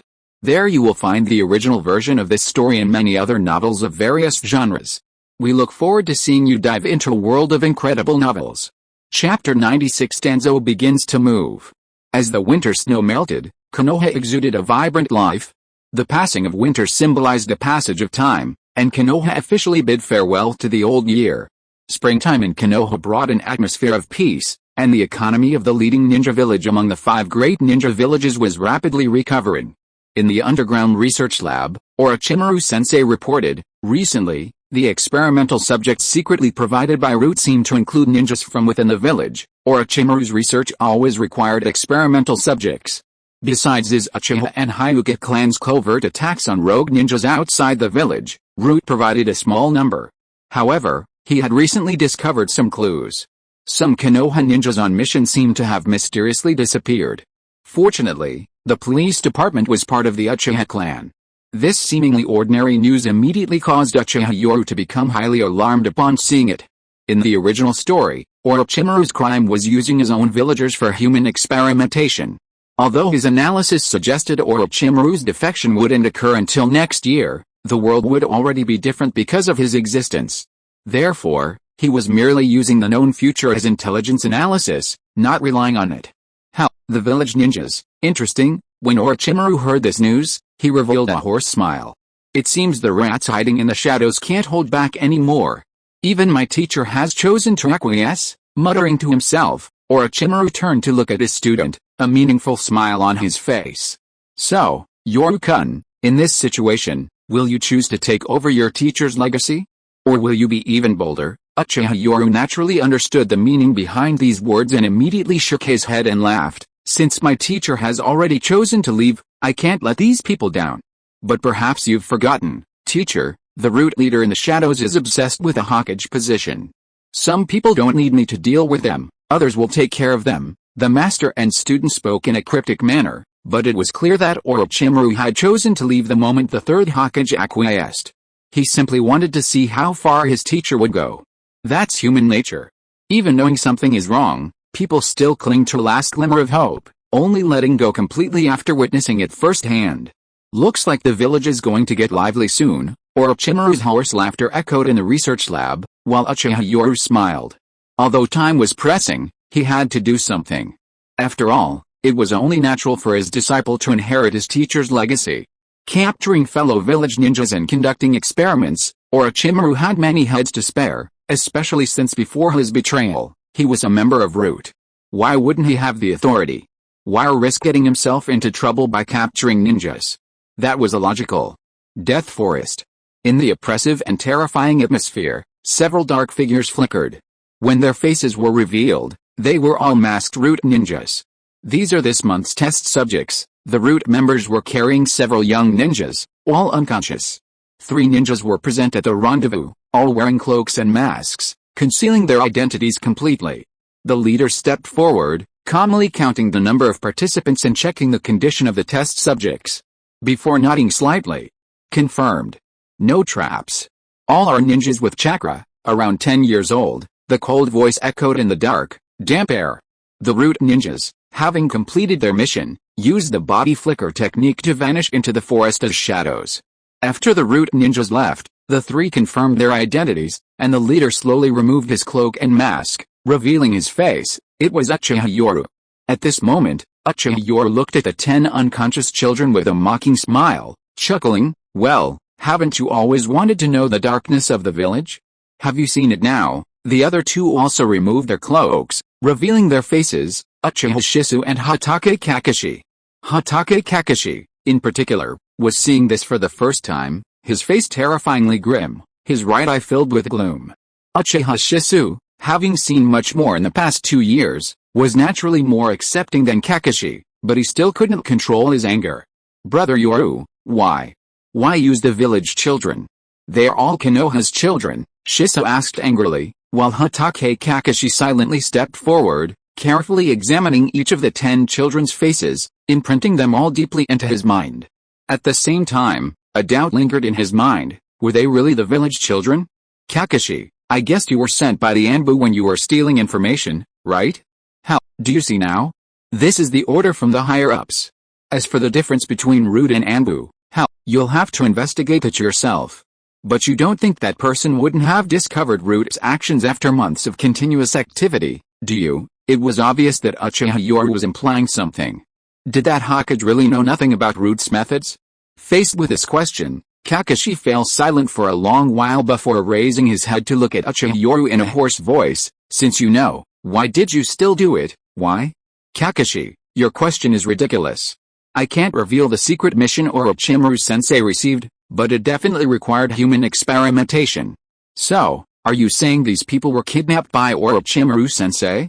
Or did Orochimaru-sensei order his subordinates to kidnap them?" At this moment, Uchiha Yoru looked at Kakashi with a mocking expression, pointing at the group of children and saying, "Kakashi, do you know how much manpower and resources are needed to find experimental subjects from outside? Not to mention how many elite ninjas my Uchiha and Hyuga clans sent to find suitable Ronin. We even need a lot of money to purchase them from other countries. But what about Root? Root is short of funds. So this is the answer you want, the information you want to know." The scene before him truly shocked Kakashi. He had never imagined that the village was so dark, that Root would use the children of his own village for human experiments. "So, what are you going to do with these children?" Kakashi fell silent. He loved Konoha, but he also knew the darkness of politics. Torn by this conflicting feeling, he wanted to save these children, but these were decisions made by the higher-ups. What could he do? Looking at Kakashi's lifeless single eye, Uchiha Yoru sneered. "Everyone says Orochimaru-sensei is cold-blooded, but they don't know that some people's apparent benevolence, with just a nod, can cause countless tragedies." Saying this, Uchiha Yoru sighed softly and said to Shisui, "Shisui, you take these children and keep them under surveillance. Release them after Orochimaru-sensei's experiment succeeds." Upon hearing this, a light shone in Kakashi's lifeless single eye. The heavy pressure in his heart instantly eased considerably. He looked at the children with pity and said hoarsely, "What can I do to help?" Clearly, his classmate Uchiha Yoru had brought him here today to tell him what they were doing. He had seen it, but he was also confused. "Kakashi, you and Shisui are in charge of keeping an eye on these kids. Don't let them cause trouble, or I won't be able to protect them if they get exposed." Uchiha Yoru was clearly depressed, his voice even hoarse. It seemed he was saying that these kids were now on a missing persons list, and if they appeared in Konoha, Root would be the first to act. Kakashi, a former Anbu member and now Danzo's Root agent, naturally understood Root's nature. If these kids reappeared in the village, there were only 2 possible outcomes. One was to silence them, completely disappearing from the world, though he believed Root wouldn't do that, as it would be too wasteful. The second possibility was to recruit them into Root and train them into emotionless machines. Root had many such ninjas, with fresh blood joining every year. Just as Kakashi and Shisui were about to take the kids away, a slight sound suddenly echoed in their ears. In an instant, The three of them tacitly switched to combat mode. With a Kusanagi sword drawn, Uchiha Yoru and Kakashi transformed into black shadows, rushing towards the distant tree stump. Uchiha Shisui, meanwhile, drew his three-tomo dagger, his eyes fixed on the surroundings, protecting the children behind him. Clang! Clang! Kakashi swiftly threw several kunai, then revealed his other eye. With a shout, the seal was broken, and a three-tomo Sharingan spun wildly, staring at the back of the tree stump. In an instant, when a hint of green appeared on the tree stump, Kakashi's pupils contracted, and in shock, he hurriedly shouted, "Yoru! Stop!" Zzzzzzz. Silver arcs of electricity crackled in the dark, damp death forest. Uchiha Yoru, wielding the Kusanagi sword, feigned shock. Kakashi blocked Yoru's ninja sword with a kunai, managing to stop it, but a small section still pierced Yoru's shoulder. The electric arcs of the Chidori stream stimulated Yoru's body. Although his body was paralyzed, he offered no resistance, instead staring at the two of them in disbelief. Kakashi. Yoru. You two. You? The figure that appeared was Might Guy in a green bodysuit. He had secretly seen Kakashi and Uchiha Yoru talking furtively yesterday and had been following them. Today, however, his worldview had been shattered, his understanding completely overturned. Kakashi uttered a single, hoarse word, while Uchiha Yoru's face was terrifyingly grim. His hand, gripping the Kusanagi sword tightly, finally pulled it away unwillingly, but he still stared intently at Might Guy and Kakashi. Kakashi. You didn't even know you had a tail following you. Do you know the consequences? He glared at Kakashi. It was clear Might Guy had come with him. Uchiha Yoru's grim and angry expression conveyed a different feeling to the two. What he had done was shady, absolutely forbidden from being discovered, but today it had been discovered, and by his classmate, Might Guy. What should he do? Kill him? Clearly. Uchiha Yoru's grim and frightening expression was filled with torment and resentment. In the oppressive atmosphere, Uchiha Yoru's face revealed a sinister rage and barely suppressed fury as he stared intently at Might Guy, his three-tomo Sharingan rapidly spinning in his eyes. Kai? You didn't see anything today. Don't talk nonsense. For the sake of the village. I don't want to lay a hand on my comrades. Uchiha Yoru's hoarse voice betrayed his exhaustion, while Kakashi was filled with self-reproach. He hadn't even noticed someone was secretly following him. Might Guy's shock hadn't subsided. He had been worried about Kakashi and wanted to check on him, but instead, he'd discovered something like this. With a crisp sound, the Kusanagi sword was sheathed. Uchiha Yoru glanced at the two with a grim expression before using body flicker technique to leave. Kakashi, Might Guy looked at Kakashi with a complicated expression, unsure what to say. He had been worried about Kakashi, but instead, he had witnessed such a secret.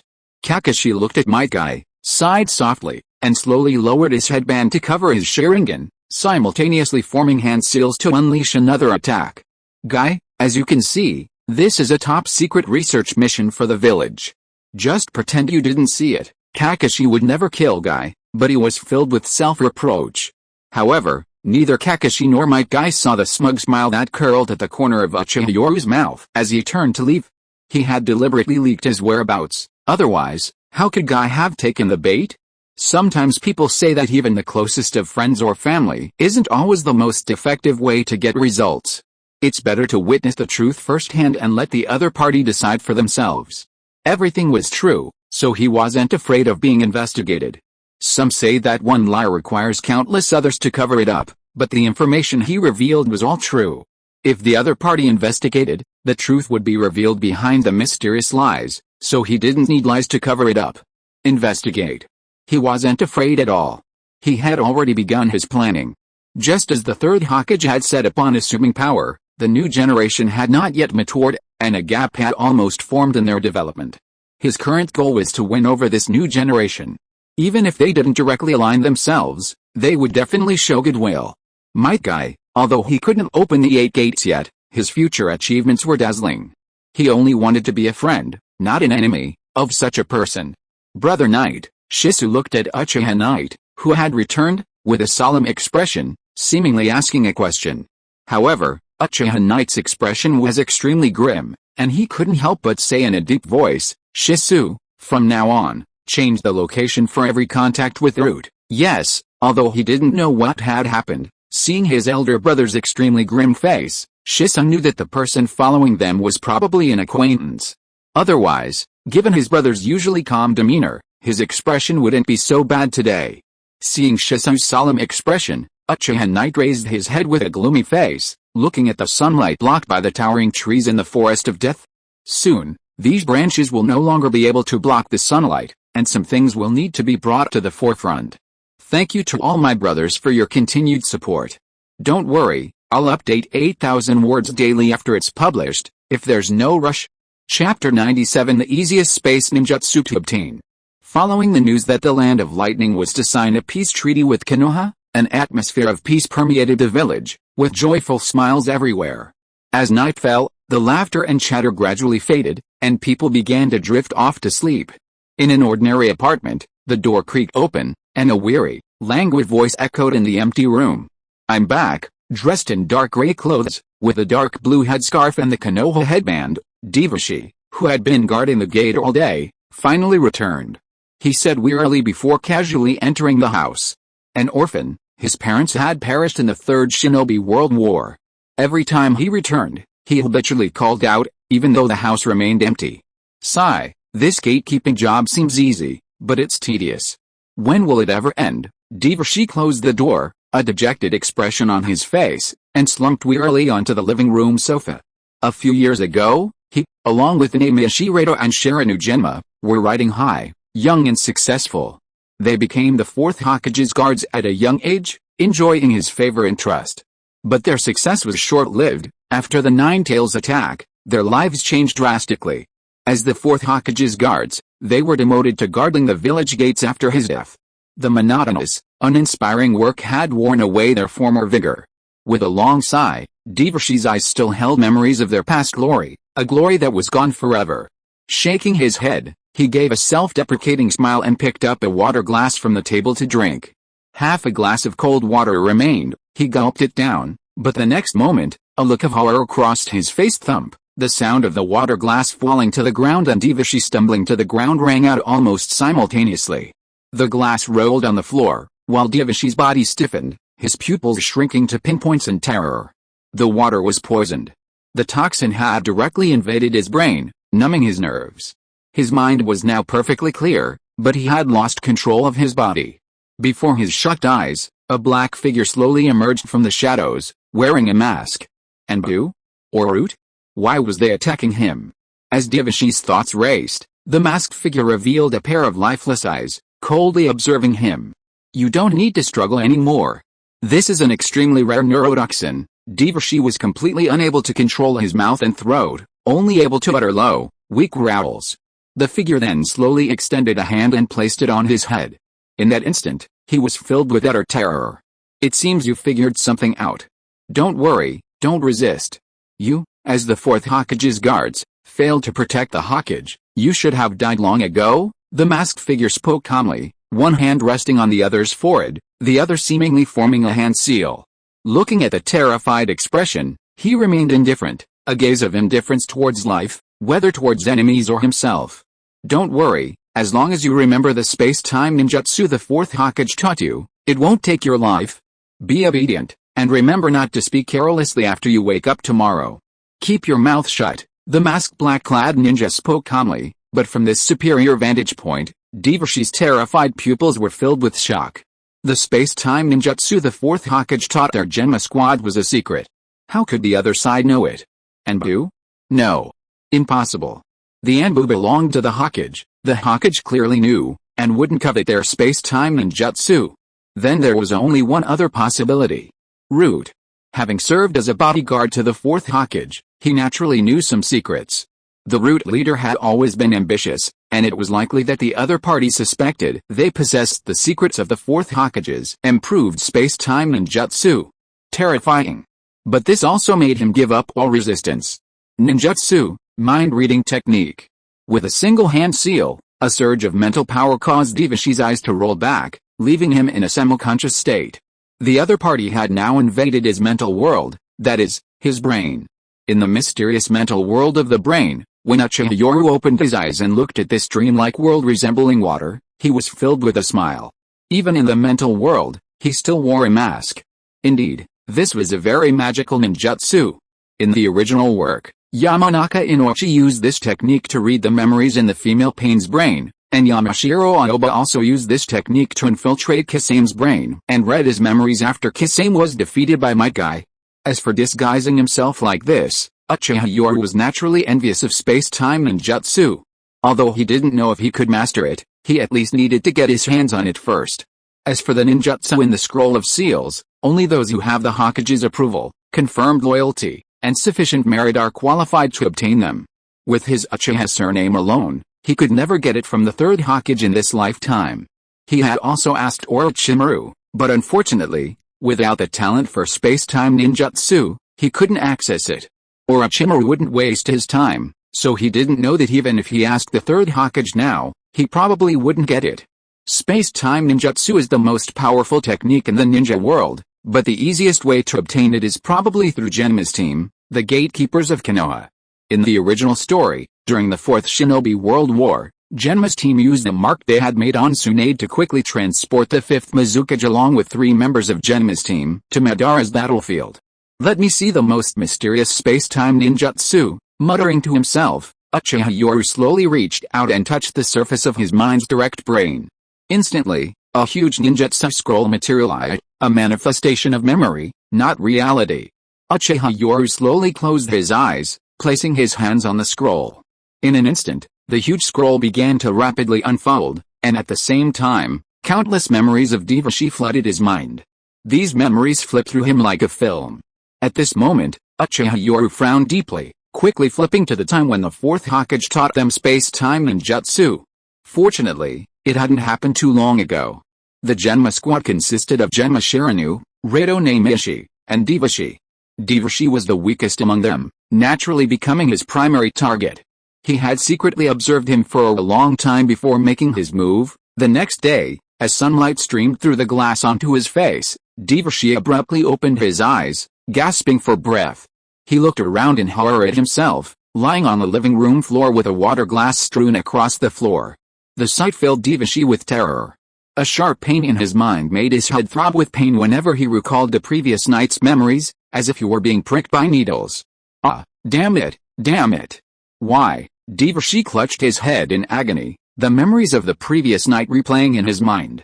He knew this wasn't an illusion, but reality. He had been invaded, or rather, his brain had been invaded. Konoha, with the arrival of spring, was bursting with life and simultaneously welcoming envoys from the hidden cloud village of the Land of Lightning. The Konoha villagers on the streets watched the arriving envoys with joy, not for the hidden cloud ninjas, but for peace. Once a peace treaty is signed, not only will the friction on the front lines of the Land of Lightning come to a complete end, but countless ninjas will also be able to return home.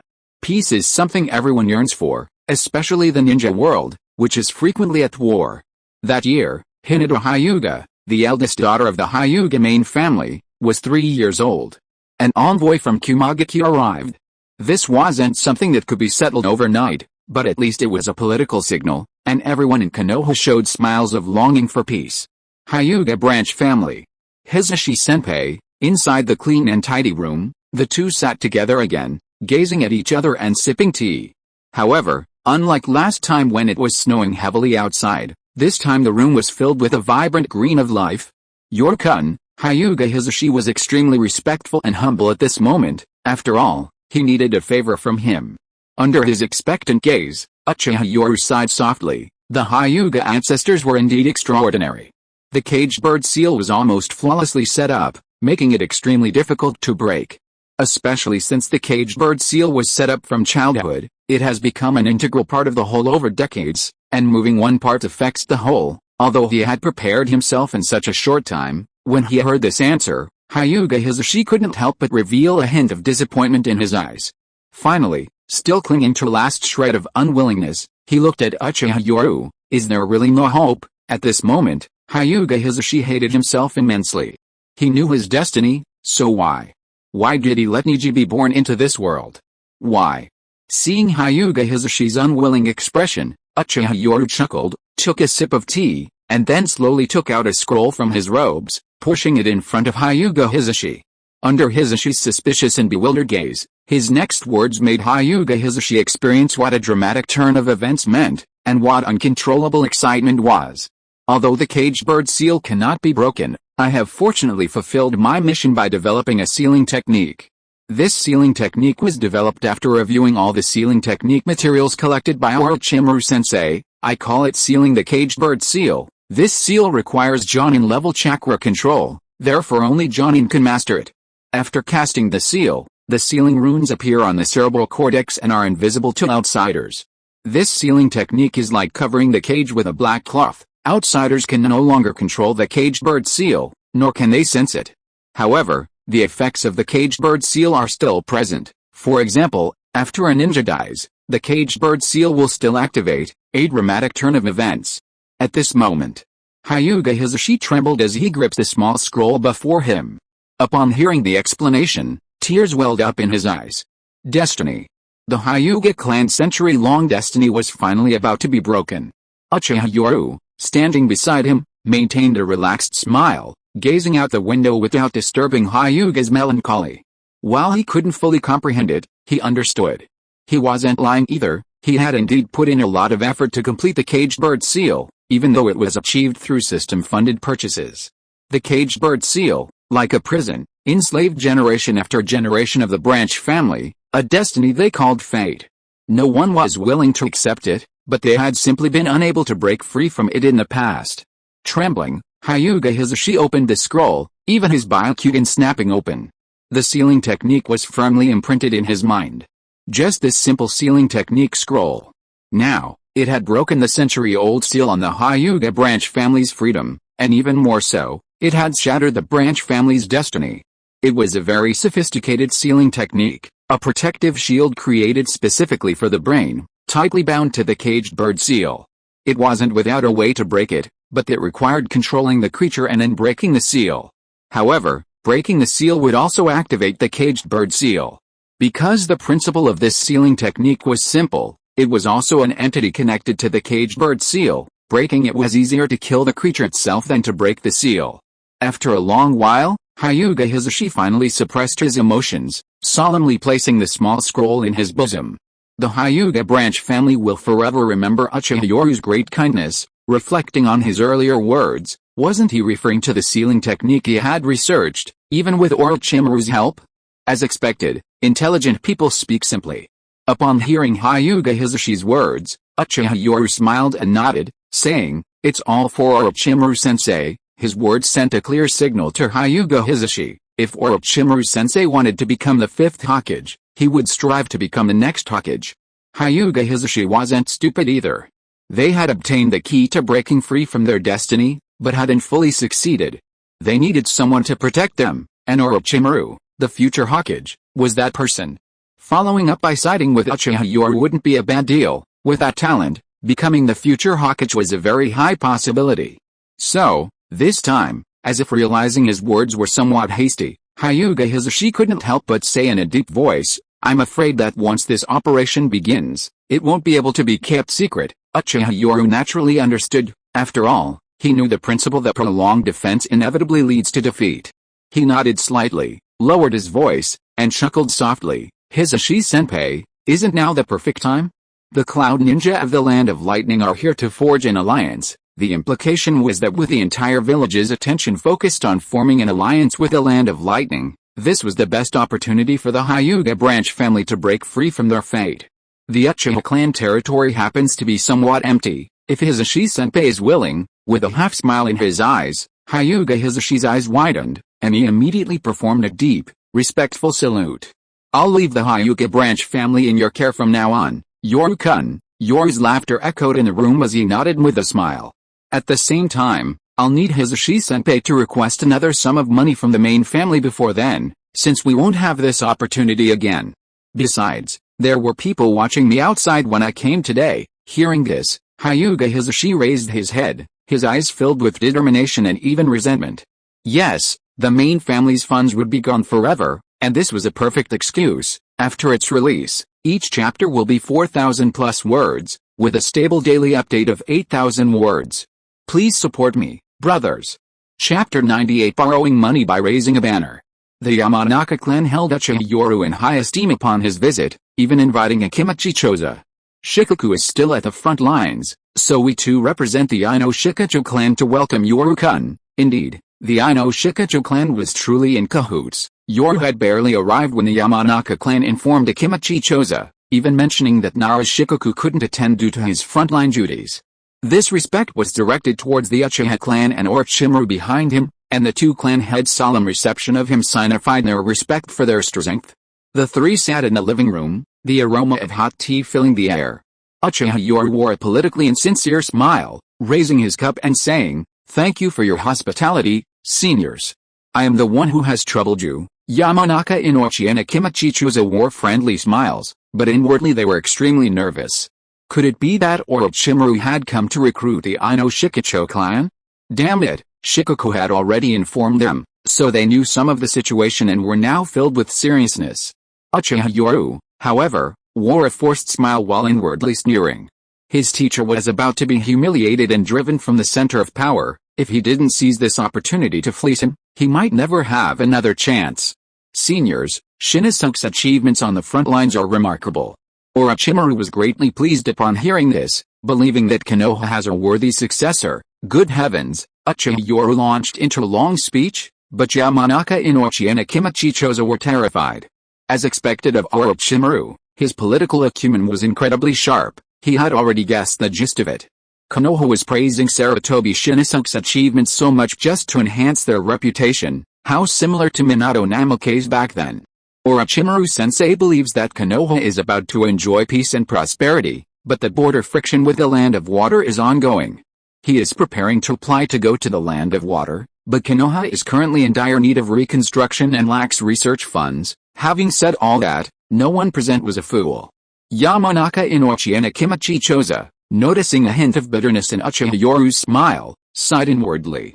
Could it be that Orochimaru sensed the political undercurrents and chose to back down? They pondered this. It didn't seem impossible. Wasn't it the same with the Fourth Hokage election, where Orochimaru chose to go to the front lines after the Third Hokage signaled? It was practically identical. The only difference was the person, Sarutobi Shinosuke, whose reputation paled in comparison to Minato Namoke's back then. He's here to ask for money. Before leaving, he says, "I can't become Hokage, so I need money for my research." Akimachi Choza and Yamanaka Inochi exchanged a bewildered glance. Orochimaru was asking for money? This seemed somewhat contradictory. Uchiha Yoru lowered his head. He couldn't reveal this to Hyuga Hisashi, as the branch family still relied on him to win them over. They would become an elite force. However, the Ino Shikacho clan, as the Hokage's direct descendants, couldn't have been completely unaware of the situation. Otherwise, why would Nara Shikoku have gone to the front lines to curry favor? He lowered his head, revealing a hoarse smile. Orochimaru-sensei's research has reached a bottleneck and requires a large investment. Therefore, I have come on behalf of my master to borrow money from the Ino Shikacho clan. Borrow money? Akimachi Choza and Yamanaka Inochi were both stunned. This was the first time they had encountered someone borrowing money. Uchiha Yoru, however, sneered inwardly. I represent my master. If I need money later, I'll go to Orochimaru-sensei. I hope you two seniors will support me, as I will later visit the Hokage at the Sarutobi clan on behalf of my master, a trump card. This time, after Uchiha Yoru spoke with his head down, the two secretly breathed a sigh of relief. If they were to visit the Hokage, Orochimaru would likely be truly disappointed and choose to give up. Although the situation was somewhat awkward, as heads of powerful clans, they were still quite shameless. The two chuckled, with Akimachi Choza patting his belly and feigning a wicked smile, saying, Lord Orochimaru has rendered great service to the village, and the Akimachi clan has received much benefit on the battlefield. Whatever funds are needed, the Akimachi clan is willing to provide them free of charge. 300 million, cough cough. Upon hearing this number, Akimachi Choza choked on his tea and coughed violently. His fat face turned red, but he still forced a hoarse laugh and said, of course, the Akimachi clan is willing to lend it to Lord Orochimaru. Good heavens, he thought it was tens of millions, but the hell, he opened his mouth and said 300 million. Did he really think their money grew on trees? At this moment, Akimachi Choza shut his mouth, no longer daring to utter the word free of charge. Even for the Ino Shikacho trio, 100 million was no small sum. Yamanaka Inochi, standing nearby, looked troubled. As the head of the intelligence department, he knew that Orochimaru had joined Rude and was researching forbidden subjects. Finally, Yamanaka Inochi and Akimachi Choza exchanged a glance, both showing signs of distress. Shikaku's absence was a real headache, mainly because the other party represented the Uchiha and Orochimaru, two powerful backers they didn't want to provoke. After all, what if something happened in the future? No one had expected the Fourth Hokage, a master of space-time ninjutsu, to die after only a year in office. What if something else happened? Ahem, Mr. Yoru, as you know, the Third Shinobi World War has just ended, and everything is in ruins. Although things seem peaceful now, there are still quite a few skirmishes along the border. We simply can't come up with those 300 million right now. Just as Yamanaka Inochi was playing coy, Uchiha Yoru, with a serious expression, slowly took out a scroll from his robes, opened it, and pushed it directly in front of the two. They had initially planned to bluff their way out, but Yamanaka Inochi and Akimachi Choza stared wide-eyed at the open scroll, completely dumbfounded. Could this be done? It was filled with nothing but loan agreements, essentially promissory notes. The first note stated 30 million for the Inuzuka clan, 50 million for the Aburin clan. Almost every major clan in Konoha had a claim. Except for the Hyuga and Uchiha, almost every wealthy and powerful clan had made an offer. Good heavens, Konoha only has so many clans, and they'd all been fleeced. Judging by this, it seemed the next target was the Hokage, the Sarutobi clan. Yamanaka Inochi and Akimachi Choza exchanged a glance, their expressions turning helpless. It seemed there was no escaping it this time. After all, they had to give face to Orochimaru, one of the legendary Sannin. Other clans, unaware of the situation, might think they were investing in a future Hokage. Wasn't that better than directly choosing sides? Investing some money could yield substantial returns, at least gaining Orochimaru's friendship. But the two of them were well aware of the current movements of Konoha's leadership. Their knowing glances revealed a pained look in Akimachi Choza's eyes, as if to say, this time it really seemed they had to make a painful sacrifice. Yamanaka Inochi, however, shook his head in distress. 100 million. They had considerable assets, but this was liquid capital. Taking out so much at once was truly painful. Ahem, Yoru-kun, it's not that our three clans don't want to support Lord Orochimaru's research, it's just that we're a bit short on funds. Seemingly afraid of upsetting the other party, Yamanaka Inochi made a gritted teeth decision, extending his hand and saying, our Ino-Shikachu clans will each voluntarily lend Lord Orochimaru 80 million. Seeing Yamanaka Inochi's determined expression, Uchiha Yoru nodded gratefully, saying, on behalf of Orochimaru-sensei, I thank the Ino-Shikachu clans for their support. Thank you, he then gestured, and Yamanaka Inochi was stunned by the other party's unwavering agreement, immediately regretting it. He should have said less. This other party was clearly just following orders, taking whatever he could, without any intention of securing more benefits for his master. But the words were already spoken, and Yamanaka Inochi, with a headache, looked at Akimachi Choza. However, this seemingly honest and kind man was actually quite cunning, shaking his head and sighing, seemingly oblivious to his friend's gaze. Finally, with no other choice, Yamanaka Inochi picked up the brush that appeared on the scroll and began writing down the amount he was borrowing. He then signed his name and even pricked his finger, leaving a deep mark. As soon as he pressed his bloodied finger, the scroll emitted a magical white smoke, revealing an identical IOU. Thank you, Yamanaka-senpai. Keep this IOU safe. You can go see Orochimaru-sensei when the root funds are allocated. Looking at the IOU in his hand, Yamanaka Inochi, despite his headache, breathed a sigh of relief. Judging from this, the other party was quite principled, having prepared so thoroughly. It seemed his research had encountered a serious problem. He could always repay the money later. Putting away his scroll, Uchiha Yoru respectfully rose and bowed to the two men, saying, thank you for your hospitality, seniors. I still have to go to the Sarutobi clan, so I won't stay any longer. Please, clan heads, prepare the funds quickly, preferably in gold. Just deliver them to my office in the 7th Division of the Police Department. Aburame, Inuzuka, and Kirima have already paid their loans. Yes, we'll make the arrangements and deliver them tomorrow. Goodness, this guy is really businesslike. After watching them leave, Yamanaka Inochi couldn't help but sigh. Choza, do you think he wouldn't have asked for a bargain when we said 50 million? However, turning around, He was met with a reproachful look from Akimichi Choza. What do you think, Inoichi? It's obvious this kid is just following orders. To put it bluntly, if we don't give him a single penny, he won't say a word. Of course. He was just saying that. Given the reputation of the three legendary Sannin, if someone sent their disciple to borrow money, they would have to give them face. Sigh, it seems Denzo is really ruthless, actually withholding so much of Orochimaru's research funding. Clearly, the two misunderstood. They thought Denzo was withholding funds, but given Orochimaru's disdainful and arrogant personality, he would simply turn to other major clans for loans, and then reimburse them after the research was completed. Choza, thinking about it, we're actually doing quite well. Look at the Hyuga and Uchiha clans, they've probably invested a lot. And didn't you see? Their names weren't on the loan agreement, although it hurt. Yamanaka Inoichi could only find a bitter smile. Thinking about it this way, he actually revealed a gloating smile. The Hyuga and Uchiha clans were going to lose everything this time, suffering huge losses. They bet heavily on Orochimaru, and he even generously provided free funding. Tisk tisk. Yes, I just hope this matter ends soon, then our money will be back. It was clear that Akimichi Choza was most concerned about his wallet, while Yamanaka Inoichi, standing nearby, had already figured it out and laughed heartily, patting his friend's broad back. Haha, Choza, don't worry, this will only take 2 or 3 years at most. Sarutobi clan. When Uchiha Yoru arrived at the Sarutobi clan, it was already evening. Under the setting sun, Konoha seemed to be draped in a golden cloak. In the spacious living room, he was greeted by the current Third Hokage, Sarutobi Hiruzen. Hiruzen was calmly writing the character ninja with a brush. Sitting directly in front of him, Uchiha Yoru looked at the calligraphy on the white paper with disdain. You think you can combine ninjutsu and art in the ninja world? There are only 2 true artists in the entire ninja world.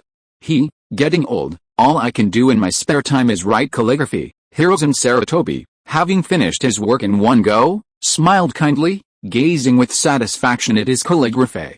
He looked up at the young man, but from his eyes, he could tell the young man was too old to appreciate his work.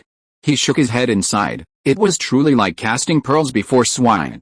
Uchiha Yoru greets his master. He had no choice but to bow his head under the eaves, inwardly cursing, but Uchiha Yoru's face showed a respectful and admiring expression. Logically, Orochimaru was the Third Hokage's disciple, and he was Orochimaru's disciple, so they were naturally considered part of the Hokage's faction.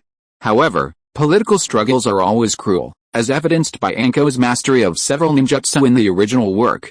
And then there's Konohamaru, who not only freely entered the Hokage's office building, but after the Third Hokage's death, he even managed to set traps in the archives to hinder Tsunade.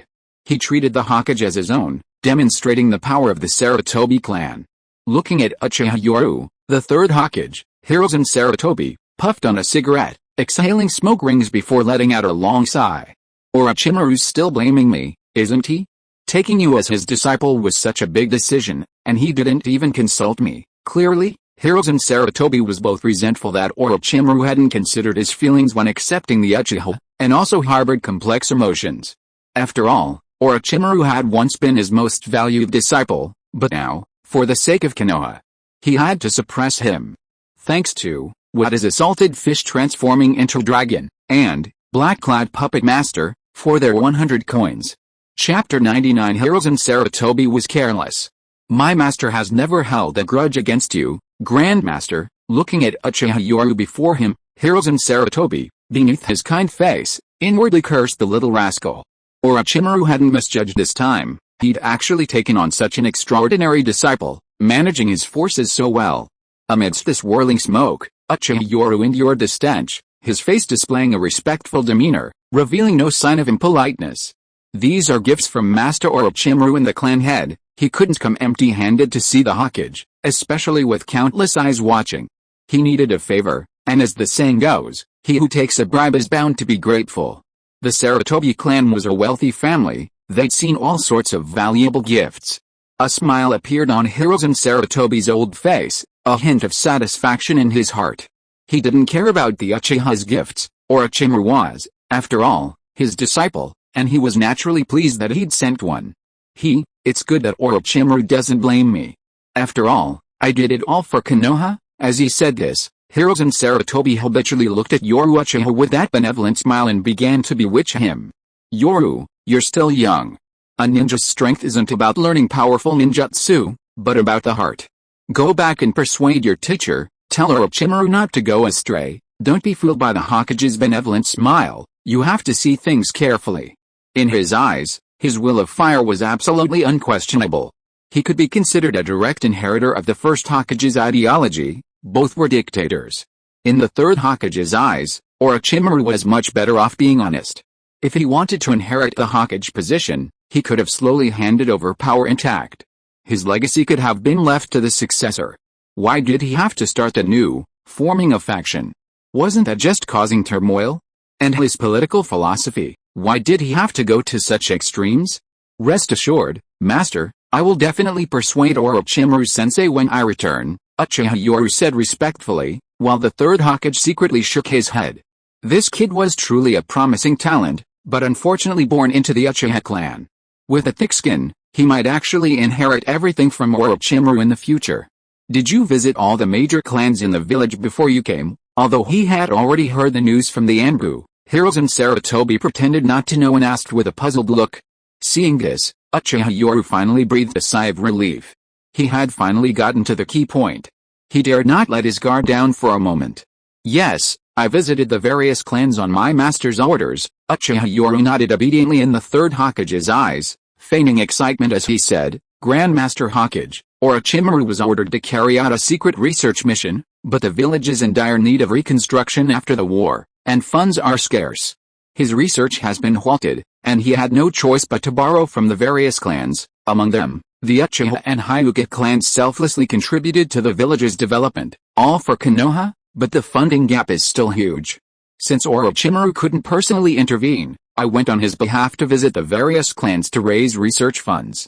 Once the village is stable, the village will allocate funds to repay these clans. Good heavens! Even though the third Hokage had been in power for many years, this was the first time he'd seen such a fundraising scheme. They were using the village's name, claiming the village was currently in difficulty, but that once the village recovered, the funds would naturally be replenished, and the money would be repaid. That doesn't seem to be a problem, the third Hokage thought with a sudden realization. It made sense. He pondered this inwardly. Danzo had gone too far, being so strict with funding. However, given Orochimaru's personality, he probably wouldn't shamelessly ask for money. Thinking of this, the third Hokage, Hiruzen Sarutobi, felt a pang of guilt. After all, Orochimaru was his disciple. He hadn't chosen his own disciple when he became the fourth Hokage, and now. Sigh, how much research funding does Orochimaru still need? My Sarutobi clan still has some resources. Hiruzen Sarutobi had already realized that Orochimaru was heartbroken and had given up on the Hokage position, otherwise, he wouldn't have let his disciple cause such trouble. He considered this a way of making amends. Thank you for your kindness, Hokage-sama. Orochimaru-sensei will surely be moved when he finds out. Uchiha Yoru, upon hearing this, quickly seized the opportunity, praising Orochimaru and then using his influence to make him feel even more guilty. Thank you for your generosity, Hokage-sama. I'll definitely tell my teacher about how much the third Hokage cares for him when I get back. By the way, my teacher said he's short 1 billion in research funds. The first half of Hiruzen Sarutobi's sentence had initially sounded somewhat apologetic and gratified, but the last sentence made his eyes widen in shock. He exclaimed, "How much did you say?" Seeing the third Hokage's stunned expression, as if he hadn't heard him clearly, Yoru Uchiha scratched his head sheepishly. 1 billion. Our Uchiha clan has already covered most of the research funds from my teacher, and the Hyuga clan has also selflessly contributed a lot, so the shortfall isn't large. Good heavens. At this moment, Hiruzen Sarutobi almost flipped the table. His eyes widened. 1 billion? Did you think it was 10,000 taels? He might be old, but he wasn't stupid. 1 billion? What the hell were you researching? Seeing Hiruzen Sarutobi's man-eating appearance, Yoru Uchiha lowered his head, looking ashamed, and sighed. Orochimaru-sensei travels between 3 experimental bases every day. He says the specifics of his research are classified, but it's very expensive. 3 research bases? Hearing this, Hiruzen Sarutobi showed a look of shock, then he realized something, and a surge of anger rose within him. Damn it! Danzo, Just how many forbidden techniques did you give Orochimaru to research? Although he was the Hokage, he only oversaw the general direction and couldn't be involved in everything. He only knew that Denzo had given Orochimaru some forbidden technique data for research, but he never expected it to go this far. 10 billion. I can't spare that much for now. At this moment, Hiruzen Sarutobi's anger was followed by helplessness. One of them was his good friend Danzo. What could he do? That guy must have abused his power again, probably letting Orochimaru research for his own selfish desires. The other was his own disciple. There was nothing he could do. Right now, he just wanted to quickly sign a peace treaty with the Land of Lightning, and then settle accounts with Danzo later. Seeing Hiruzen Sarutobi's helpless expression, Uchiha sighed helplessly, seemingly worried for his teacher, Orochimaru. Master's research funding gap is too large. Before coming here, he specifically instructed us to raise funds and then prepare to establish a new research base closer to the Land of Water, which would facilitate better research. Upon hearing this, Hiruzen Sarutobi's expression changed immediately, a complex look appearing on his face. Orochimaru, have you also lost hope in the village? Are you even going to follow Jiraiya and Tsunade's example and choose to remain outside the village? But it's for the best. Once the village is stable, you will understand my good intentions in the future. The Sarutobi clan truly cannot spare 10 billion. How about this? Hiruzen Sarutobi said, shaking his head as he looked at Uchiha Yoru's youthful face. I'll allocate 500 million to Orochimaru first, as a token of my concern for the village. The remaining 500 million will be paid out gradually after Orochimaru establishes his base in the Land of Water. Hearing this, Uchiha Yoru's heart pounded, and he was visibly shocked, inwardly exclaiming, holy crap! He has the main Decay Sharingan. 500 million was almost enough to give the Sarutobi clan a run for their money, but Hiruzen Sarutobi still felt a pang of guilt. After all, for doing this, Orochimaru would not only lose his chance to compete for the 5th Hokage, but also suffer reputational damage. Consider it compensation.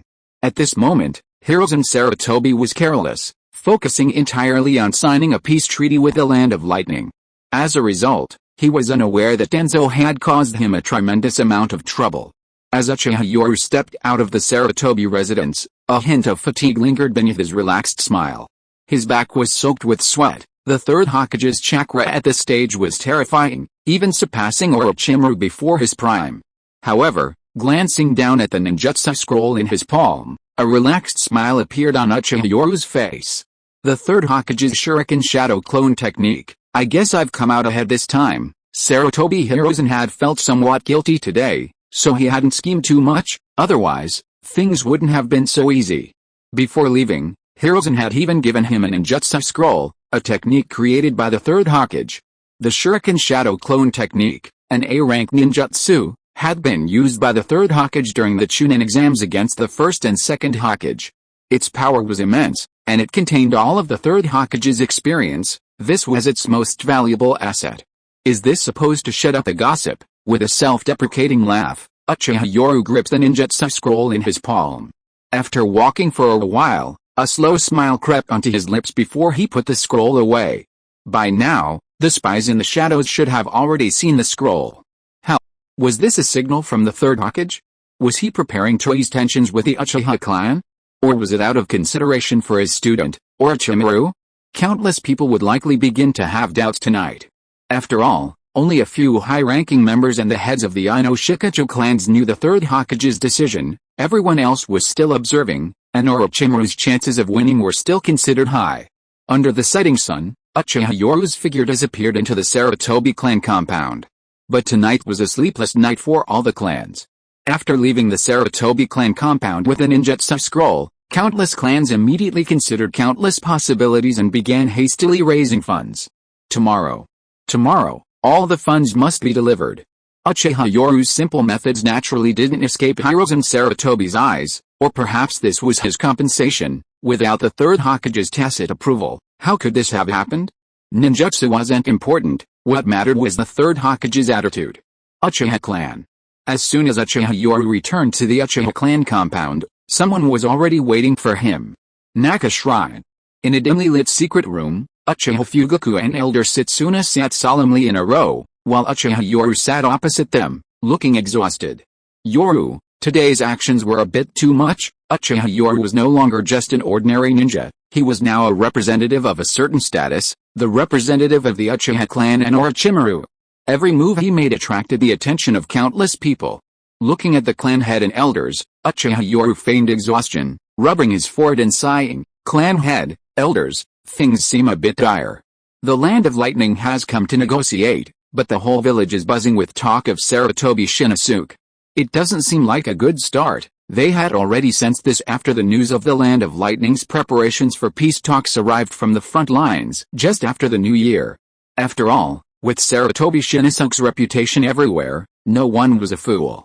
That old monkey Sarutobi is probably trying to pave the way for his son, but that's not enough. Strength is the most important factor in becoming the Kage of the 5 great villages, Elder Setsuna sneered, his disdain for such tactics evident.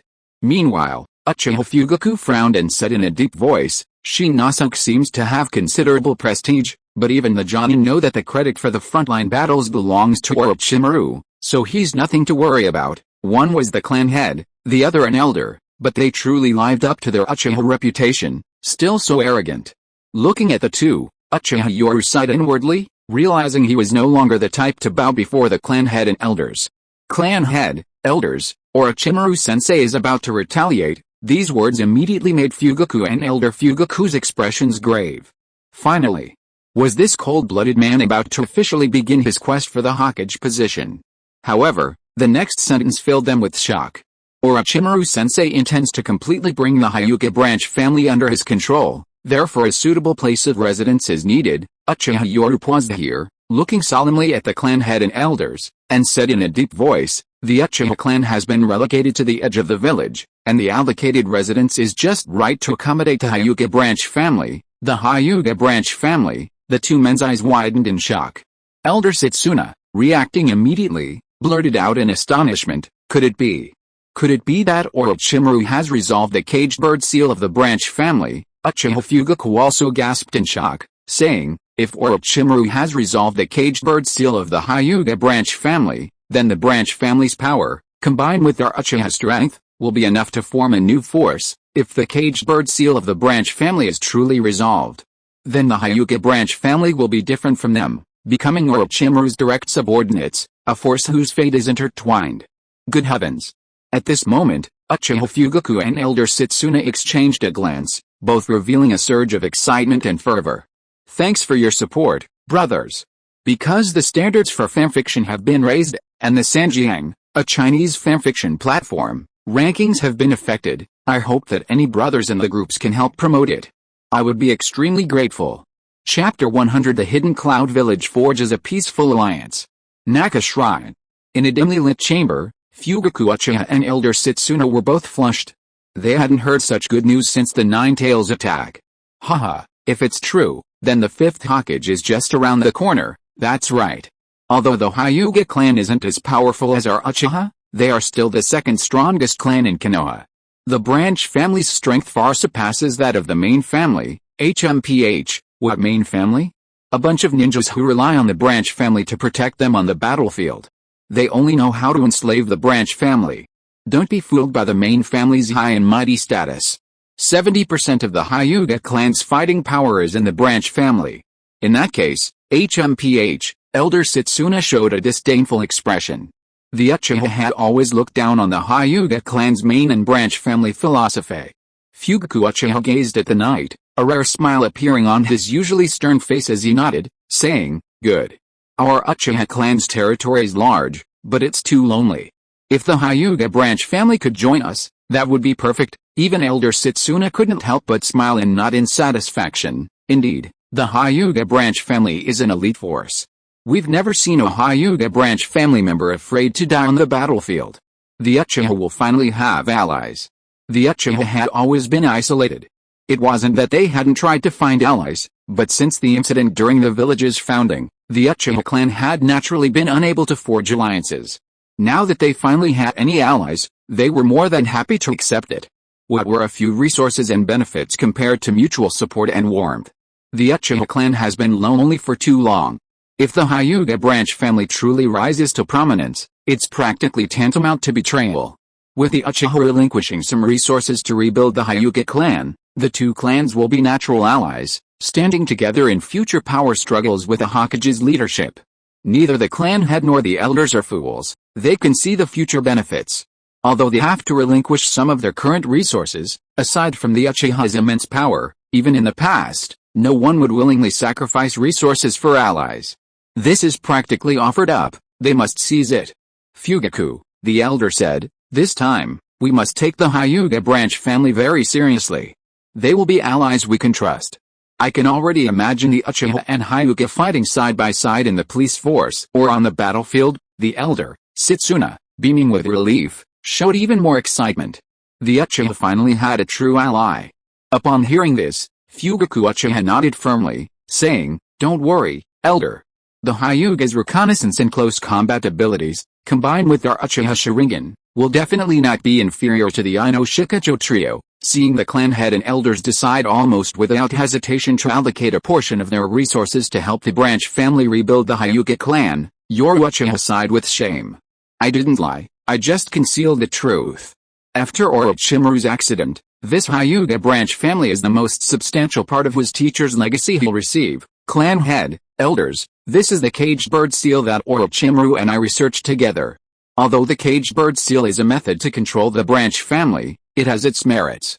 And this cursed seal might be a gift from heaven to our technique clan. Yoru Uchiha solemnly took out the scroll of the perfect version of the caged bird seal, and Fugaku and Elder Setsuna solemnly accepted it and began to read it. Wonderful, truly wonderful. This is practically tailor-made for clans specializing in ocular jutsu. This caged bird seal is more like a perfect version of the caged bird seal. Without the means of control, it becomes a prison, a perfect sealing technique to protect the ocular jutsu's bloodline limit. Elder, if all the clan members who have awakened their Sharingan were to use this sealing technique, there would be no need to worry about losing their Sharingan in the future. The Hyuga branch family's caged bird seal had a keyhole, which was kept by the main family.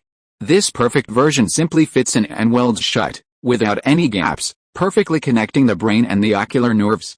It can be said that while it lacks human control, it also acts as a seal protecting the Sharingan and brain. Fugaku Uchiha and Elder Setsuna truly hadn't expected such a benefit, and they immediately smiled. Although it was somewhat impractical, at least it was a form of protection. The main reason why the Sharingan of the Uchiha clan hasn't been lost to outsiders for so many years, except for Danzo, is the Sharingan's domineering nature and extremely strong repulsive power. Kakashi's situation can only be considered an accident, but no one can guarantee that no one in the ninja world is secretly researching something. Looking at the two smiling faces, Uchiha Yoru sighed inwardly. This seal might be icing on the cake for the Uchiha clan right now, but once the main Gekkai Sharingan's lightning ability has spread throughout the ninja world, this seal will be a lifesaver. The three then began discussing how to distribute the spoils after the Hyuga branch family arrived. Under the moonlight, the people of Konoha were lost in dreams of a peaceful future, but that night, a dark figure flashed out from the envoy's residence from the land of lightning. Uchiha Yoru, dragging his weary body, entered a research base with a serpentine entrance under the cover of night. In the dimly lit study, the various scrolls and documents that had once been piled high now appeared somewhat disordered, as if many documents were missing. It was obvious that Orochimaru had prepared for the worst and had already begun moving some important research data, leaving behind only useless materials. Hell, Night-kun has certainly made quite a stir today. Despite Orochimaru hiding in the research base, he hadn't missed a thing about Konoha's every move. Uchiha Knight had never intended to lie. At most, he'd conceal some information. After all, he never believed a lie could deceive someone forever. The truth was the highest form of lie. Orochimaru-sensei, isn't this a perfect opportunity to raise some research funds? After all, you've made great contributions to Konoha. Seeing Uchiha Knight's unashamed demeanor, Orochimaru let out a hoarse laugh. His disciple was skilled in politics, and even more so in raising money. It seemed that since they became master and disciple, he hadn't really worried about research funding. His disciple's involvement in securing funding was what pleased him most, because it allowed him to conduct his research without restraint. Yoru-kun, are you already eagerly preparing to inherit your master's legacy in the village? A hoarse laugh echoed in the dimly lit study. Uchiha Yoru, however, felt no threat whatsoever. Instead, he shrugged and chuckled. If my master were still in Konoha, this would naturally be accumulating for him. But if he's gone, as his disciple, I should naturally accept it. After all, the Nine Tails Jinchuriki serves as a cautionary tale. The Nine Tails Jinchuriki? Hearing this comparison, Orochimaru immediately revealed an amused smile. Yes, it seemed the Nine Tails brat's only legacy was the Nine Tails itself. Indeed, if Konoha no longer had a place for him, then his influence in Konoha would all vanish like smoke. How? So this is your reason for so desperately plotting against the Hyuga branch family. With the Hyuga branch family as your core, Yoru-kun, if you were born in the Warring States period, you would surely have a place among the 5 great nations of the ninja world. Orochimaru rarely showed such high praise, even praising him.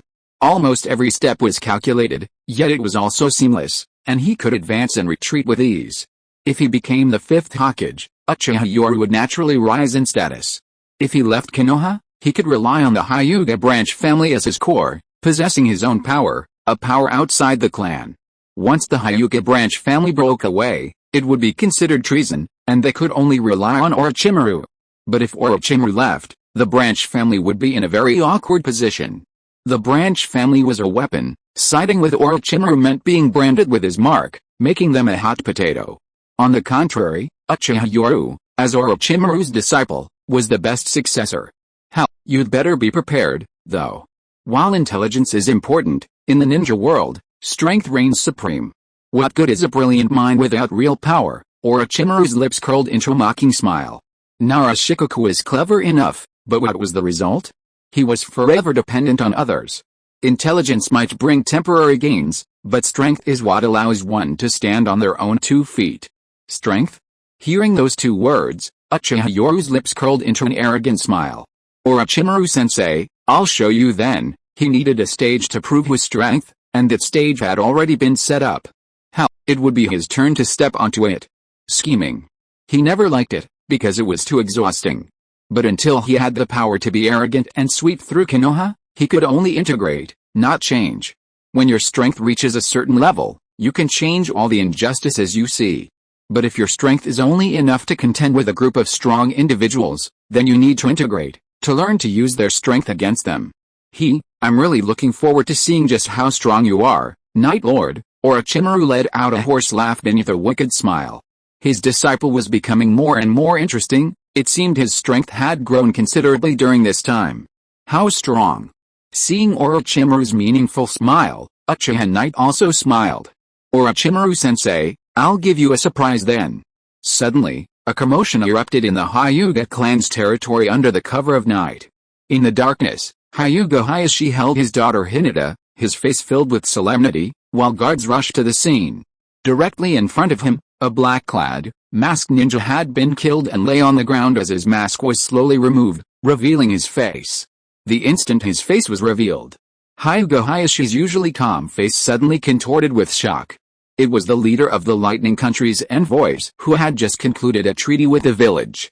His headband was askew, his pupils were dilated, blood trickled from the corner of his mouth, and his tuft of beard revealed a face he had seen with his own eyes.